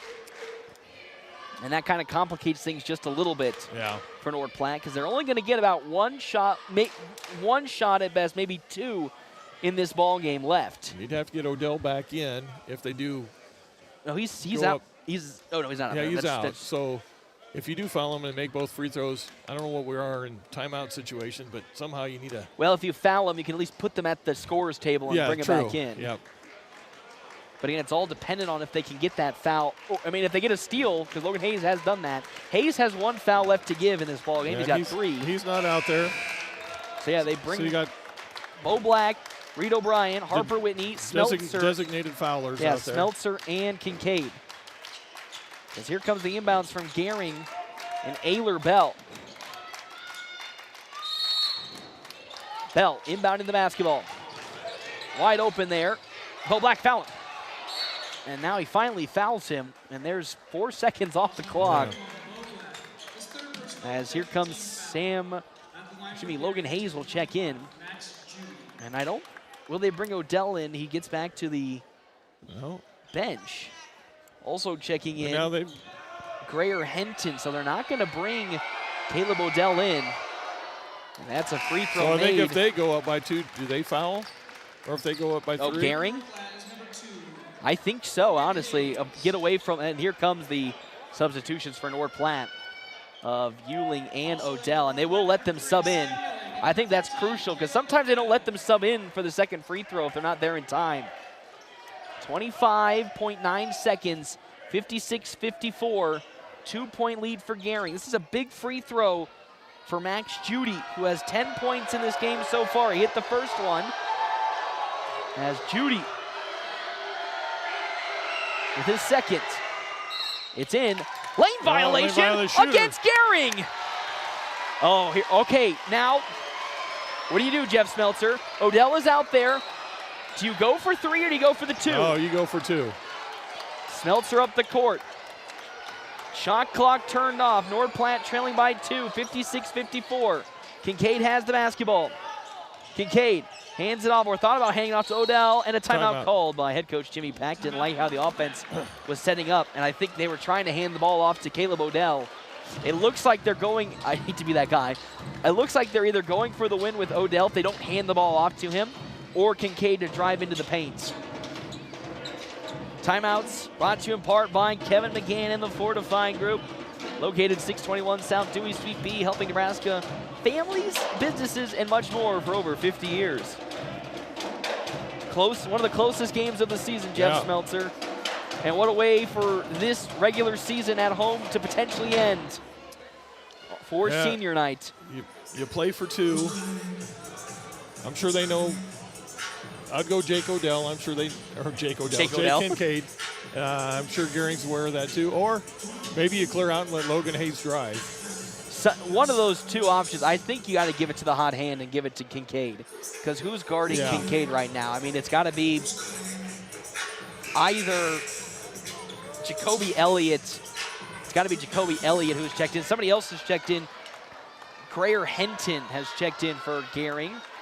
Dogs will have an inbound on the far sideline with Odell. From the way it looks like Odell who's subbing it in, I think they're going to try to find an action for him. Odell. Screen the. Getting it to the corner to Hayes. Oh, tipped up. No, and stolen away by Max Judy.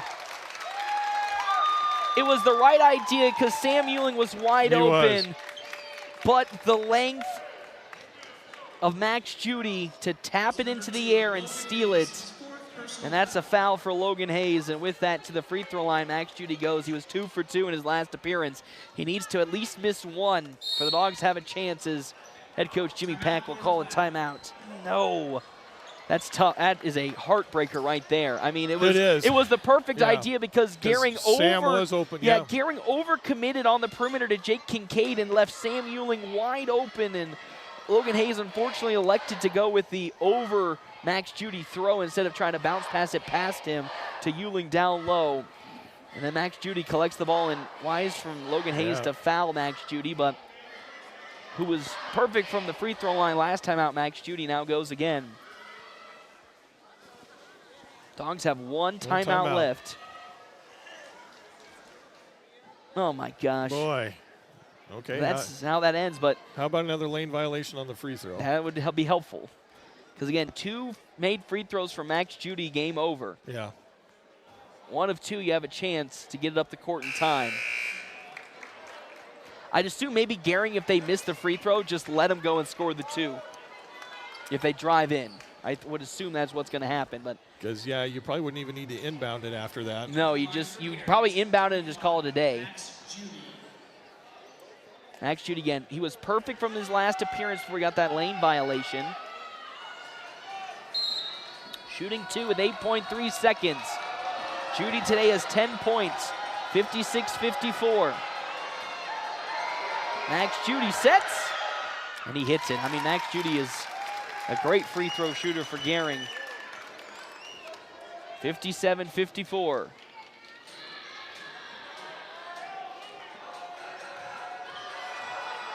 Max Judy gets set, and a timeout from Coach Baker after this make. And now it is a 4-point lead for Gering and the Bulldogs. 12 points for Max Judy. Jeff Smeltzer, you feeling a three-pointer and a foul? I mean, here's the thing. Or do they foul and send you to the line? That might be what they. Honestly, I feel like that's the smart option here. You know, because North Platte has to foul you again, and if you get it into somebody like Max Judy, then you got more free throws that go their way. You definitely, I would not contest anybody shooting a 3 because you don't want the 4-point play. And that would basically, ice that game for North Platte and bring them back.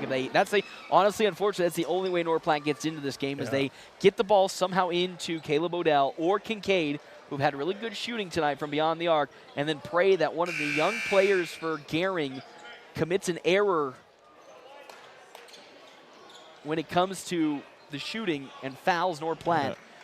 Because of the timeout from Gering, North Platte will take the ball underneath the basket with 8.3 seconds left to go. It has made buckets so you can run. Harper Whitney now checking into this ball game for Jarrett Smeltzer is. Into the game, number 13, So there's that.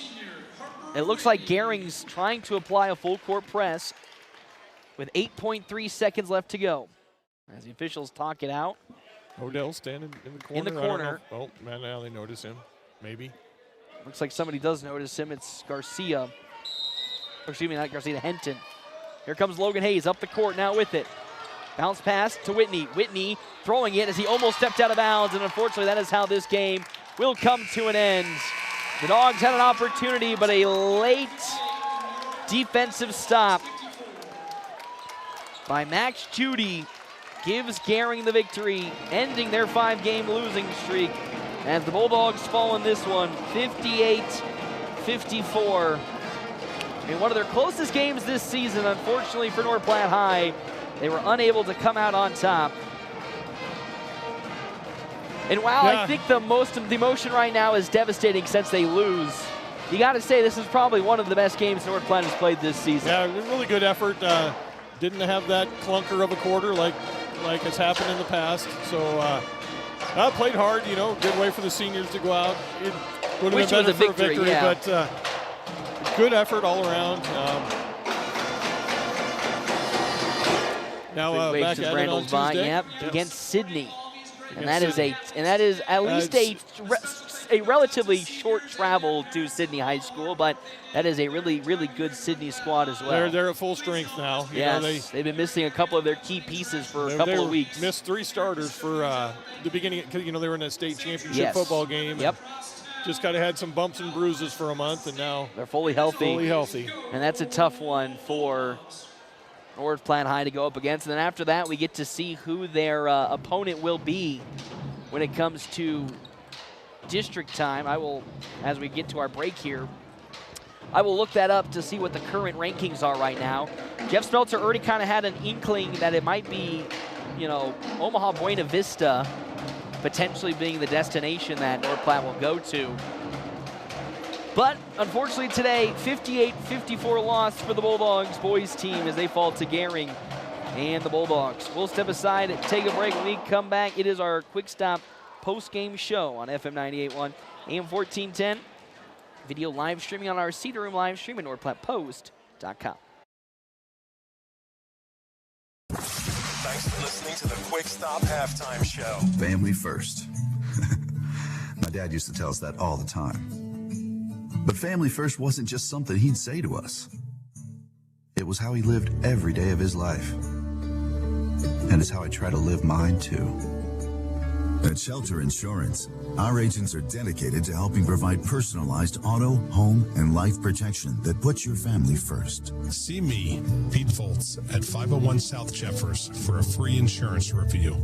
Experience the beauty of downtown North Platte and enjoy lunch or dinner at the Cedar Room. The Cedar Room is an unparalleled restaurant experience with this unique atmosphere where modern meets rustic. Enjoy a handcrafted cocktail made with the freshest ingredients by a master mixologist while dining from their delicious American fusion cuisine menu. Make a reservation by calling 308-532-4825 or reserve online at thecedarroomne.com. The Cedar Room, 505 North Dewey in beautiful downtown North Platte. You ever feel like there's no time for cooking dinner? On the go, all the time. Dave's Place can cover your hunger wherever you want to eat. Stop into Dave's for lunch and dinner at 502 East Francis. Order carryout and take it on the go or DoorDash it straight to your couch. You can enjoy Dave's anywhere. And what goes great with pizza?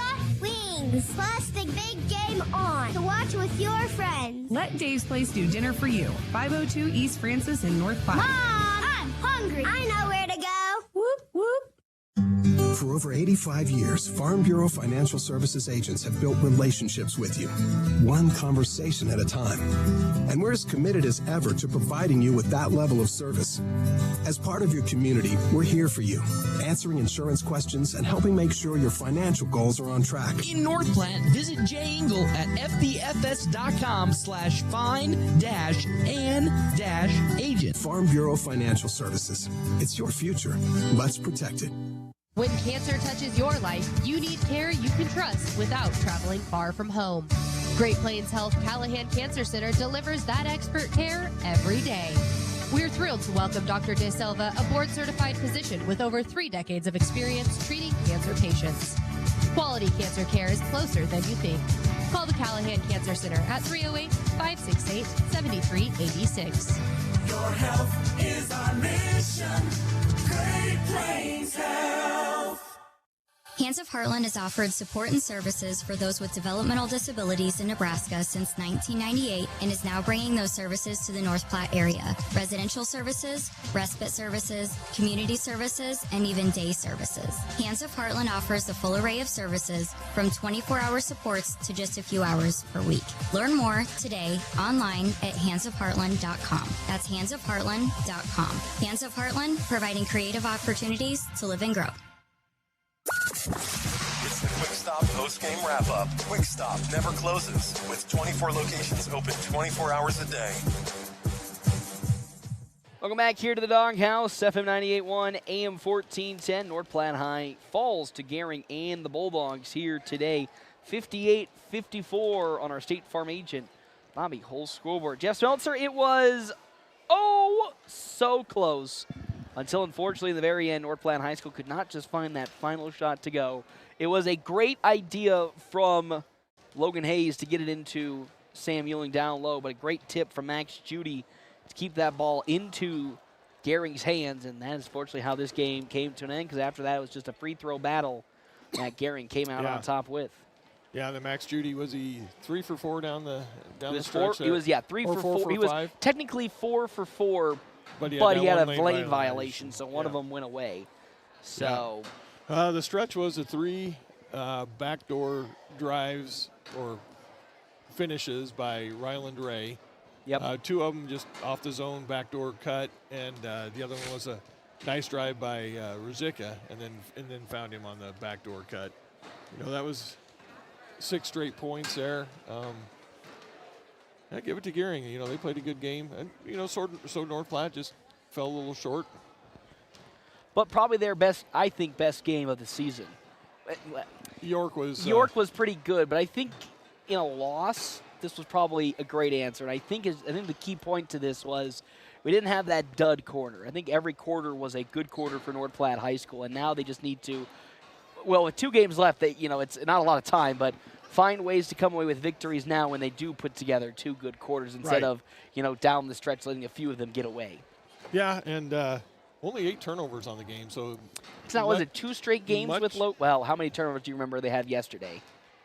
I know you gotta unclip your stuff. I didn't felt like yesterday was a terrible day of turnovers. No, it wasn't.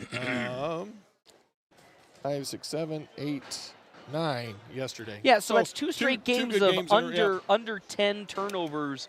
I think is a really positive step in the right direction for North Platte High boys basketball. And now it's just trying to, again, find those down the stretch, those final last few points, those final last few little adjustments to have them come away with the victory. As head coach Jimmy Pack joins me today. Coach, after what was a tough day yesterday, what a great turnaround it was for the team mentally.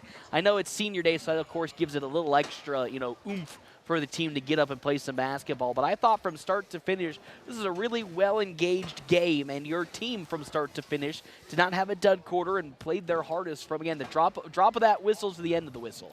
I told them that in the locker room. I was, regardless of the outcome, and one of the things we've been saying to them is you got to learn how to love the journey and not just the destination. And that was a hell of a game, heck of a game. And they put a full 32 minutes together. They gave themselves 4 chances at the end of the game there to win it, and it just didn't go our way. And that's why that's why sports are a beautiful thing. And I told them, I know it sucks and it's tough that you can go 100% for 32 minutes and still not get the outcome you were hoping for, but that's you've been around it long enough. You start to understand that kind of stuff is okay, and if it hurts, that means it means something to you, and that's a good thing. Yeah, and I think, again, overall, a lot of the qualms we had yesterday were rectified here today. And I think from an offensive standpoint, it was a lot of good effort. I think a lot of good ball movement, a lot of purpose with the movement and where you were trying to get the ball to and from, which at least has to leave you with some positivity going into not just the next game, but the guaranteed next 2 games you have, with one of them being the district game. Yeah, districts is going to be a completely different animal than tonight or even Tuesday's going to be, and we'll cross that bridge when we get there. But I challenged them, and they answered the call in the locker room. Like you said, that I love the ball movement. I wish we could have finished a little bit better in the paint, and that's kind of been one of our Achilles' heels all year is we get great shots in the paint, and maybe we think we get fouled, but like we tell them all the time, we get fouled, it's just an extra one. Like, it doesn't matter. You still got to finish it anyway, regardless. So I was very, very pleased. I don't believe in moral victories at all, but after last night, being teenage kids, they had a lot of could hang their heads tonight and came in, woe is me, feeling bad for themselves. And I think we've been guilty of that here and there this year. But tonight certainly wasn't the case, and they answered the call. And I think another good factor is as to why, with things we've been seeing that is a positive step is that's now 2 straight games with under 10 turnovers, according to Jeff Smelter's stat sheet. So we'll keep him to it on that one. But I that's agree. now That's the one we're going with. Yeah, there's two straight games now of under 10 turnovers from a team standpoint. That's got to be also another small feather into the cap as to see why the offense looks so successful, even specifically here tonight. Yeah, you always try to say stuff and value the basketball. Fake one to make one. We have a million and one sayings for how to take care of the ball. Sun, yeah. Right. So, you hope that it clicks in a little bit sooner than it does early in the year.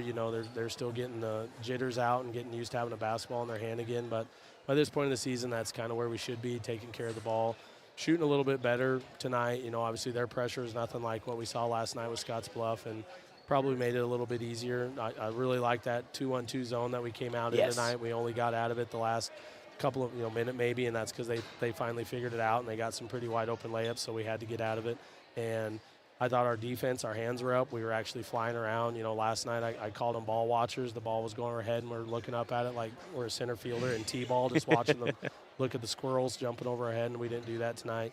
I know it's not the outcome they wanted to send those 3 seniors out, plus our manager, our Tonk that's been with us forever, out on a high note, and unfortunately we didn't get that for him, but I'm very pleased with the effort. Yeah, it's one of those things where, yes, maybe the result was not what you wanted, but there were so many positive things that you could take away from it. You still feel very happy with how this game turned out to be, and you got to feel at least happy for a lot of the seniors that make their way through here. The 3 that you have, of course, with Harper Whitney, Caleb Odell, as well as I blank on the. There you go. I don't know why I keeps blanking on. That's the one. For some reason, of course, the one guy that we talk about defensively a whole lot is the guy that blanks me. But they have been huge, not only huge crucial pieces for this team, not only just this year, but making their ways up through the systems. Kind of highlight the importance of those 3 that they've had not only on this program this year specifically, but also in the time they've been here at North Platte High.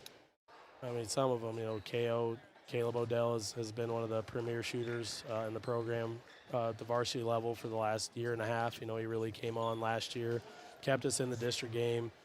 He's the epitome of a gym rat. The kid just lives in the gym, probably loves basketball as much as any player I've ever had the privilege of being around. And, Harper missed all of last year with a torn ACL, and it took him some time to find his role and his niche and those kind of things, and we had to have some long, difficult discussions about that, and he accepted his role. He never pouted. He never looked down. He fought his way through it, and I'm proud of him for that. And, there's not – I don't have the words for a kid like Sam Mueling. 3 years, I don't think he's ever lost a conditioning drill. So you can see it out there too, man. We've run something called the 20 and 20 that I got from Coach O'Connor out to college. He's made all 20 of those, and that's something you don't see until you get to the collegiate level. And he's got the toughest assignment every night on defense, and he challenges it. He knows he's not out. If he gets a shot, he'll take it. But those are those little things you just try to tell kids. Like, I know your mom wants you to score 20, but I can't pull Sam off the court and he scores 2. But he's the most important guy, and it just so happens he's got the same name as Hoiberg down in Lincoln. And I showed him that post by Pettit. They talked about Hoiberg, only averaging 4 points a game, but he's the most important player on the floor. And I said, that's trying to tell the younger guys, that's how Sam is to us, our Sam. And, we can't live without him on the floor. It's not all about points, guys. It's about what can you do to help us be successful. He is that just epitome of the small things that help bring the W about. Because, as you said, he is such a linchpin without looking at the statistics. The things that he does on and off the court cannot be exemplified by a number of points or a number of assists or rebounds. He is so vital to this program. But it also is a good thing also tonight to see Jonathan Rinke kind of get back out there after what had been, for his journey a little bit rough. To have him, come out the way he did in that final home game have that moment under the sun, even though he's shaking off all the rust that he, he's been experiencing the last couple of months. It was one of those just emotional moments overall, and it's only exciting to see, even with 2 games left, to see what else he can help, contribute to this team going forward. Yeah, it's been hard to rein him in since they've kind of gave him the clear and what he's been through, being in ICU for 12 days. Yeah. And, the fact that he's even back is kind of a miraculous. Yeah. And, the doctor gave me a 2-minute restriction at a time, and then even that, it might only be 2 minutes, and we're going to kind of have to see what he looks like. And, even though he did some good things, he got his hands on some balls, he got some rebounds, I had to tell him, you're not going to go score 20 and 10 tonight. I know that's what we would all like, but only playing 2 minutes at a time, that might be rough. So you give us what you can, and I could tell he wasn't real happy when he was having to come out, but, the hard work he's put in, when I talked to his dad told me down there in Children's, every time the doctor would tell him that something's probably not going to happen within a matter of days, Johnny made sure it happened, and he's one of the most competitive kids I've ever been fortunate enough to coach, and kind of the same thing. That's what I was kind of hoping when I told him you're not going to get 20 and 10, and I was hoping he'd go for 40 and 20 just because I told him he couldn't do it. But honestly, I could see in his face that was what he was trying to aim for. So, and he, it's such an emotional lift to have him back in practice. He's our vocal guy. Sam does what Sam does, but Sam's not super loud. Johnny's stepped up and done a lot, and unfortunately we didn't have him for a majority of the ride. So just having him back in practice, having him in warm-ups last night, and then getting him a few minutes here and there tonight, I think you can tell that there's no mystery that kind of helped the guys out tonight too. Now you got Sydney coming up next week, and then, of course, we'll know the opponent, hopefully, after that, who you'll be facing in districts. But kind of take me through Sydney and what is some of the game plans you have written down for your brief stint of practice this weekend before you get ready for that game? They've been a kind of a thorn in our side for quite a while. Ever since they've been on the schedule, I think we got them a couple years ago, and that's why I always tell people you're Class A and they're Class. That kind of stuff doesn't really matter out here in the western part of the state. Obviously, our 2-1-2 defense is what got us ahead in York, and that's what got us the victory there. It came very close to doing that tonight. So keep putting little tweaks on that here and there. There's a couple little gaps that we got exploited tonight. Defense travels, like I tell them, misses and makes, or sometimes your shots aren't always going in, especially on the road. So we've got to start it on defense, and it's got to end with defense. And even tonight, I don't know how many turnovers we forced, but Logan Hayes had his hand on. Felt like he had his hand on a ball every time down the court. So even when we weren't getting them, I think we had one possession with 3 or 4 deflections. So keeping that momentum going. I know they're down in the dumps right now, but I keep challenging them to use those things as fuel. Don't feel bad for yourself. If you're upset tonight, that's good, but use it as fire. Okay, use it as fuel to ignite that fire, and let's keep going. Coach, as always, it's a pleasure to see you. Can't wait to see you when you guys play again. That time, Sydney coming up next week, and then after that, of course, the battles for district. Well, Jeff Smeltzer, I do have one bit of good news to share with you today.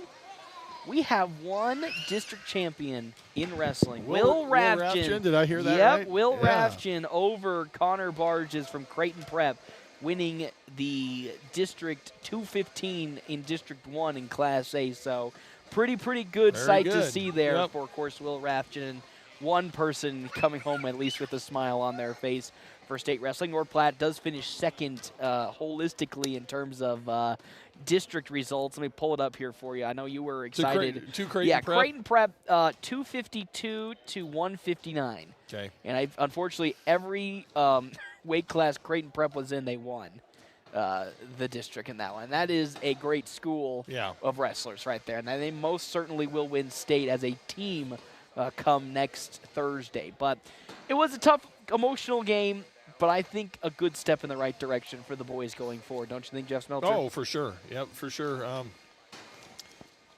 What was Gering's record? Did they won 9 or 10 games They were this year? 9 wins on the season when I last checked it. So they're 10 now. Yeah, so, they won their share of games this year. Dogs didn't quit. Played hard for 4 quarters. Did a lot of pretty good things. Hopefully the trajectory continues in the right path. Direction, path for next week against Sydney, facing a fully healthy, Sydney squad. Second blue blood football recruit in Kane Kaiser. Yes. Penn State signee. That's crazy, isn't it? So in one season they faced an Alabama quarterback and Alabama quarterback, Missouri tight end. Go through the long list of Millard South and a Penn State tight end, defensive end.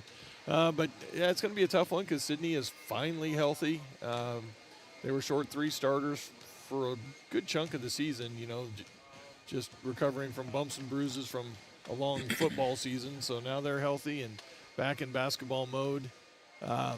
Tough for them because they're in the same sub-district with Ogallala. So unfortunately, there is no hope. There's no hope for them. Yeah, they don't have a record to advance with points, so they're gonna have to win their sub-district, and that's a tall order. Tough ask. Yeah.